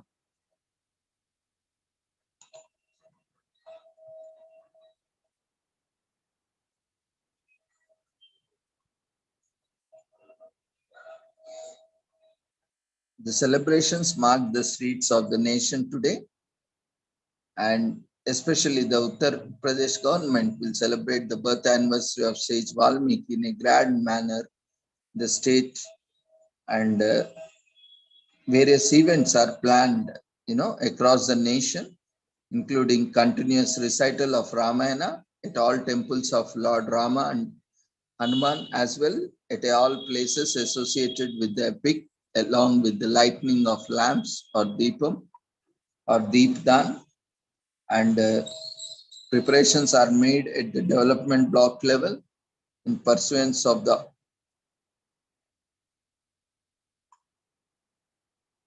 various directions.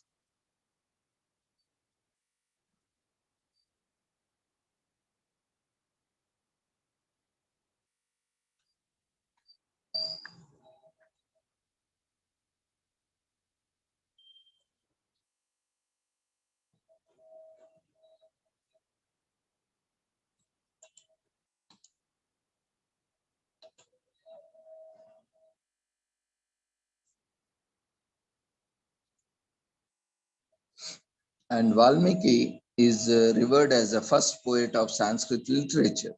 He was a great sage and author of the epic Ramayana, which consisted of 24,000 verses and 7 cantos, that is kandas, including the Uttara canto. Valmiki is also known as Maharishi Valmiki and considered as Adi Kavi, that is the first poet of Sanskrit language. Maharishi Valmiki is believed to be the contemporary of Lord Rama, Sri Rama, which makes it difficult to define the exact timings of his birth, as birth era of Lord Sri Rama is also a topic of much debate among modern historians. However, his birth anniversary, which is also known as his Jayanti, is celebrated on Ashwina Purnima as per Hindu lunar calendar. As per Ramayana, Sri Rama met Valmiki during his period of exile and interacted with him. Later, Valmiki gave shelter to Devi Sita in her hermitage when Rama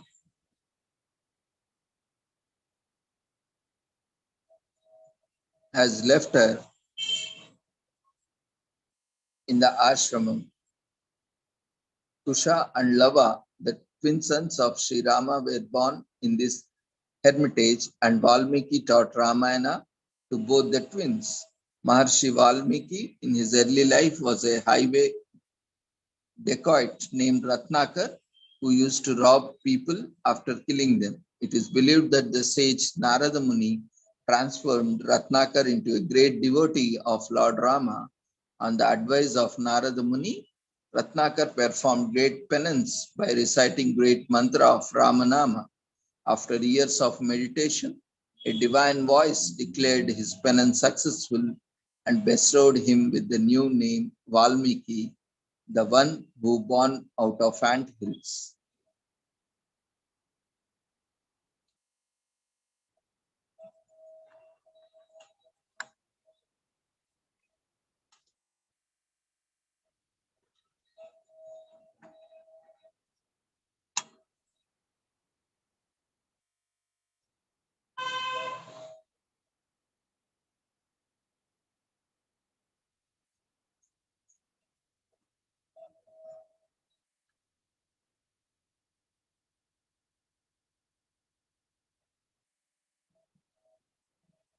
During the Chola reign, a popular temple dedicated to Valmiki was built in Tiruvanmayur, Chennai, on the site where sage rested for writing Ramayana, and a devotional film on the life of the poet was released, and it is called Valmiki, directed by G.V. Sen.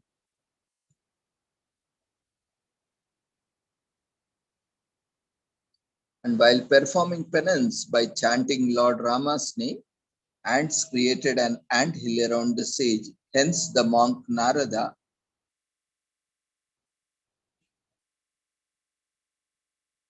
gave him Valmiki, meaning the one who emerges from a Valmika or ant hill in Sanskrit.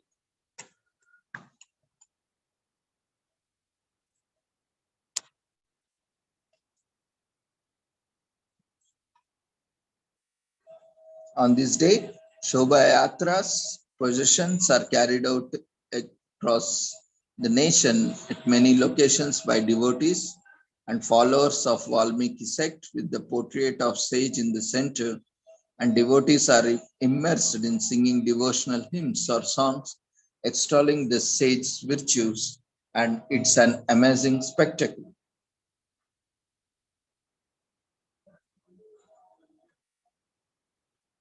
And in southern part of India, the temple in Chennai, Tamil Nadu, believed to be nearly 1300 years plus old, is located in the middle of an area aptly called Valmiki Nagar.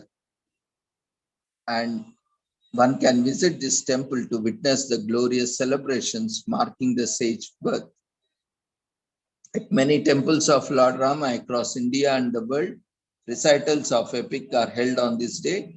Hearing the verses or shlokas, as they are called, will give you goosebumps. Even if you don't understand Sanskrit, the festive atmosphere of devotion will fill you with reverence for the sage.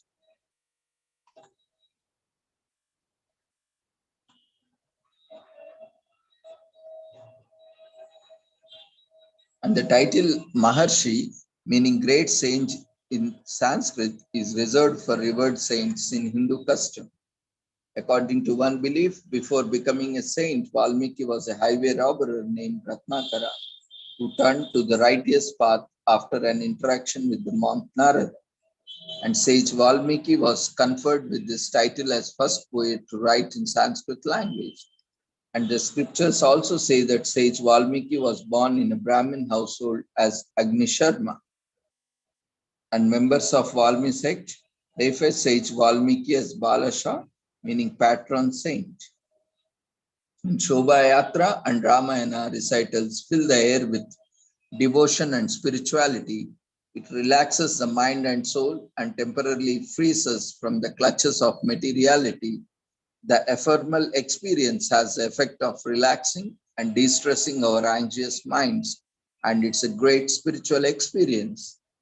And that for tourists and as well as people on spiritual journey to India, it's once in a lifetime experience. The day displays the vibrant culture of India's Hindu community.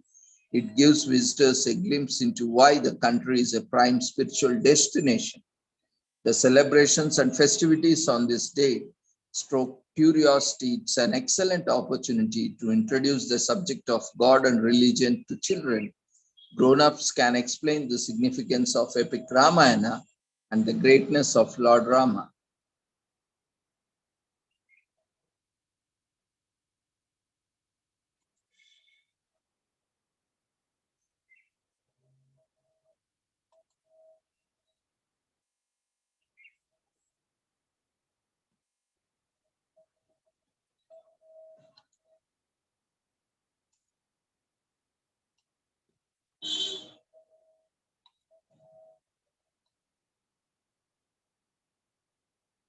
So with this, we shall conclude this session of today's commemorations.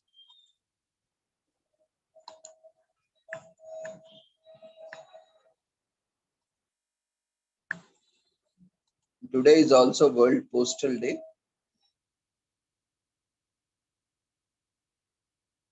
And mail carrier services have been,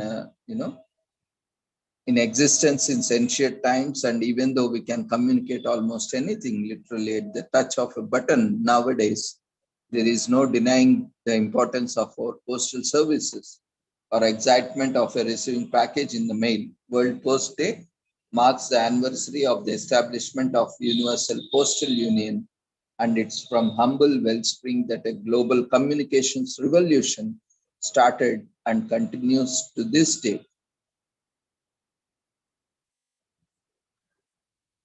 And sending a letter is one of the most iconic acts of showing someone you care.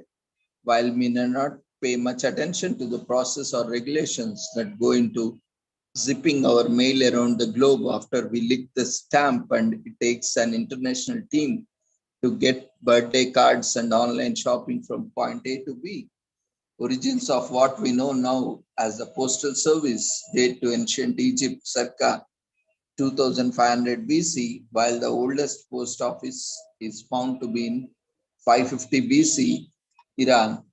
In Western context and various civilizations utilized a courier service to pass letters, messages, news, and parcels across empires spanning thousands of miles, inspiring the modern era of mailman. Even in India, we can see our ancient scriptures, which are thousands and thousands of years ago. We used, pigeons and eagles and various other birds as couriers, the postmans, which has couriered messages, even traveling long distances. And many soldiers or many common men were used as postmen to send messages from one place to other place or one kingdom to other kingdom.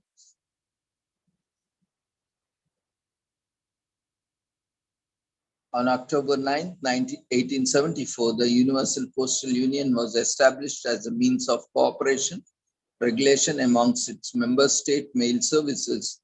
Today, it allows mail to flow freely from your mailbox to everywhere and everywhere in between. That in 1969, World Post Day was inaugurated at the Tokyo Universal Postal Congress. Each year, UPU's 192 member countries celebrate World Post Day today to mark the importance of universal mail and the UPU's contribution to the society and global economy. Countries hold special stamp exhibitions and launch new postal initiatives. India hosts a week-long celebration each year over the week of October 9th.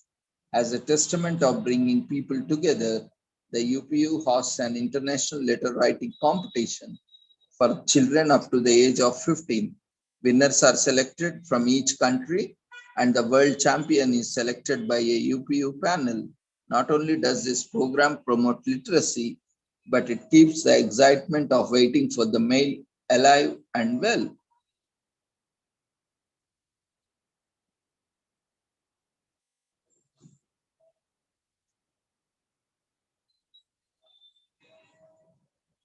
And on this day, everyone loves to receive a letter in the mail. And since we do most of our communicating online these days, send something the old-fashioned way through snail mail is a perfect way to honor our shared postal heritage. And thank a mail carrier. They come to our houses nearly every day. Maybe we should take time to say hello and introduce ourselves and to thank them for their service and contribute to a food drive. The US Postal Service organizes a food drive for the second Saturday in May.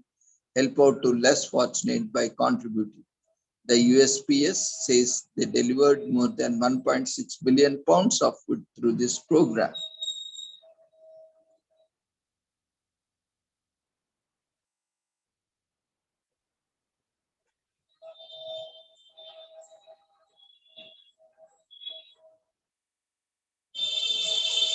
And hope you have heard about zip codes. ZIP stands for Zone Improvement Plan, which began in 1963 by the USPS. And postal workers deserve recognition, and it is often associated Neither snow nor rain nor heat nor gloom of night stays these couriers from the swift completion of their appointed rounds. The quote is a fitting tribute to the postal workers the world over who are tasked with delivering our most precious correspondence.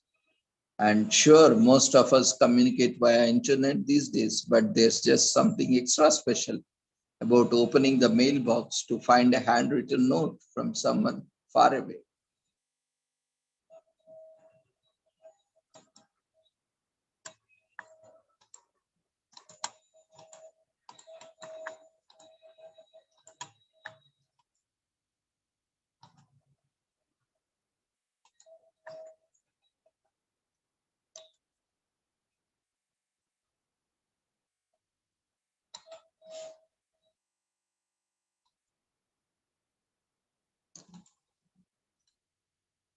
So thank you everyone for joining us.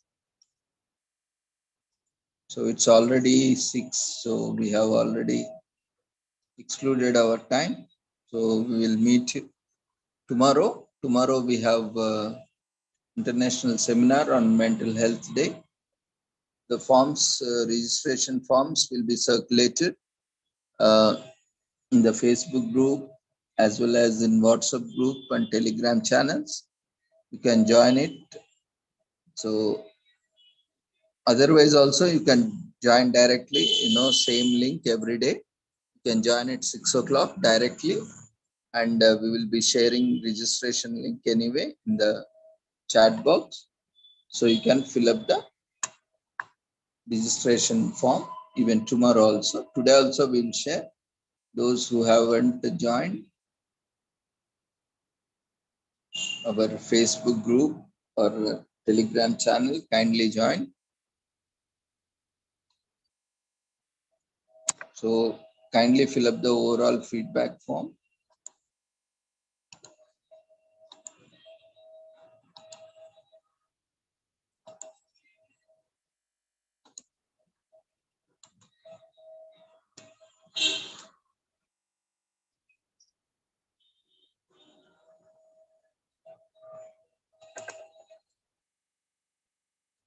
This is the last feedback form for the conference.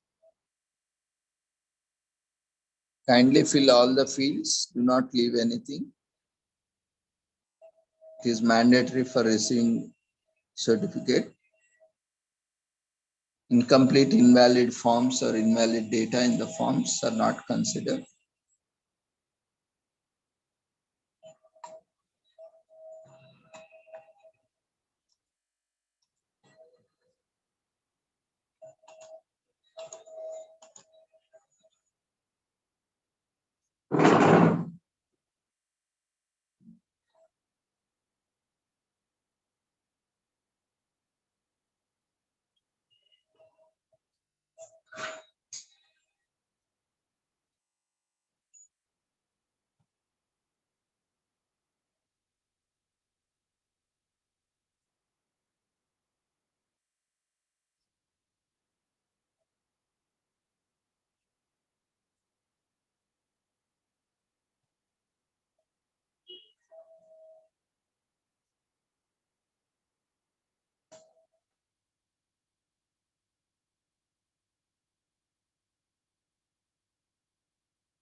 Dear friends, quickly fill up the feedback form. Those who haven't filled the feedback form, it is mandatory for certificate.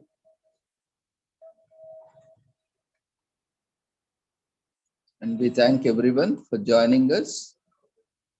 And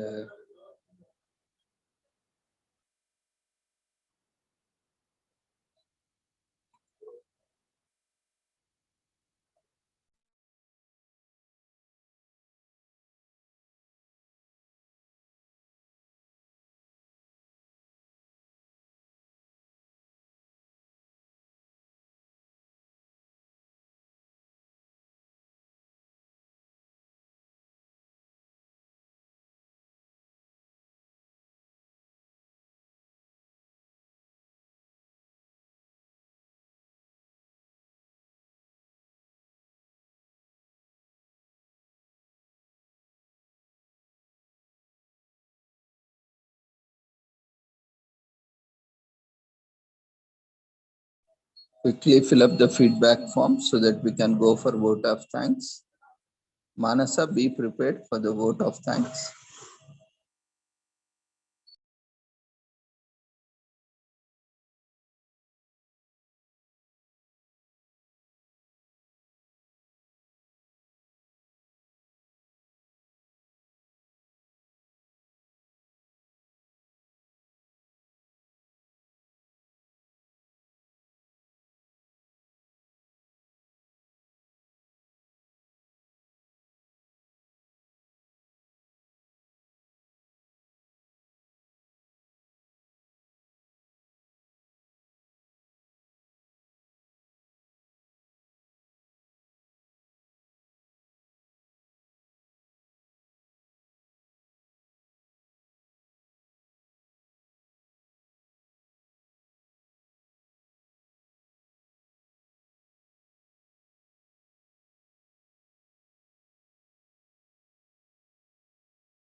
You can unmute yourself, Manasa. Yes, sir. A very good evening to one and all.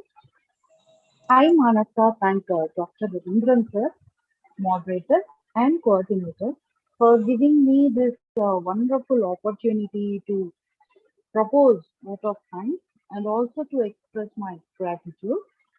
First of all, we all thank Dr. Ravindran, sir, and his team, Sri Holistic Health Foundation India, Sri Research Institute, Center for Arts, Sciences and Wellbeing, for providing us a wonderful opportunity to gain loads of knowledge irrespective of the platforms, and providing the international conferences and organizing, inviting and conducting the sessions in a very excellent and sophisticated manner. Without their effort, this couldn't have been possible. And I would like to thank all the session speakers of the day today. On the occasion of World Teachers Day, I wish everyone happy World Teachers Day. And the topic which related to the session 1 today, World Teachers Day and the World Mental Health Day, and of course is the same month. And the preliminary approach called first aid and psychologically first aid, and what are the standards has to be practiced, the guidelines, ethics, do's and don'ts of it. And not only that, the role of the depression and suicide, which actually the major mental health issues nowadays everyone facing. So how we supposed to get rid of this black dot called depression, and what are the understanding methods, and how to live things with the depression and also coping with the strategy. They're explained in a very detailed manner, and not only that, and how to get rid of this thinking related to the suicide statistics and the causes, vulnerable, and also the risk factors, prevention, and population. Thank you, sir. It's been really very insightful session and providing us a wonderful opportunity and the pros and cons of each and everything in a very detailed manner. And coming to the next session by Nagaraju, sir, which related to the Teachers' Day, and also the student Yashis has been explained well about the Valmiki Jayanti. I wish everyone a happy Valmiki Jayanti. Sir explained the role and importance of the Ramayana, how it takes place, and also everyone has the right to study, right to educate, the role of education. And not only that, child labor. Yes, everyone should study. We should literally reduce this kind of thing, and providing a good sophisticated school with good proper facilities, and not only that, but good structural things which related to technical projects or issues, which is nothing but a happy school, and also the courses to be teach and to be learned by the teachers. Thank you, sir. It's been really very insightful session. And coming to the next speaker, Mageshwari Patel ma'am, topic related to the compared and analysis problems faced by the Gujarati and English language teachers by secondary school. We do have the language barriers in our day-to-day life. Ma'am discussed about how the hypothesis of the study and what are the limitations has been taken place and the major findings. Yes, the major conclusion is everyone has their own level of problems when language barriers when compared to the mother tongue. And the very next speaker, Virendra Kumar sir, related to the Mental Health Care Act and how the act has been implemented on the 7th April 2017, and how the seeks to fulfill India's international obligation pursuant to the Convention on Right of Persons. Not only that, decriminalization of the suicide, and everyone has a right to access their mental health care, and how the other agencies and the government persons are literally supposed to be taking care of the mental illness. Yes, sir. It's been very informative and very knowledgeable session. And coming to the next speaker, Ronaldo sir, regarding integrated behavior health and for the nurses. Sir explained in detail about what are the problems and the major consequences faced during the pandemic situation in COVID-19.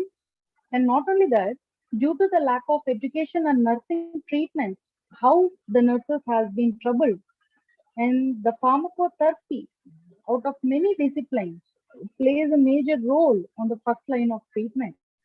And what are the screening tests and assessments has been discussed. It's been really very informative session, sir.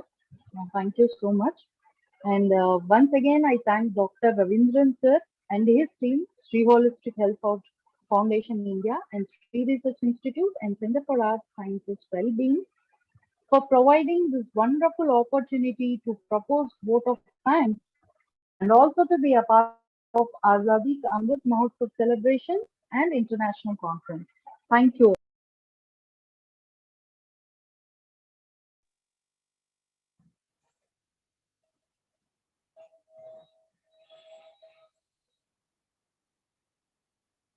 Thank you, Manasa, for the wonderful vote of thanks. So with this, we thank each and everyone for joining us and gaining wonderful insights. Hope everyone has enjoyed the sessions. So tomorrow, kindly join us for commemoration and celebration of World Mental Health Day from 6 o'clock. See you all tomorrow. Take care. Good night. Happy weekend.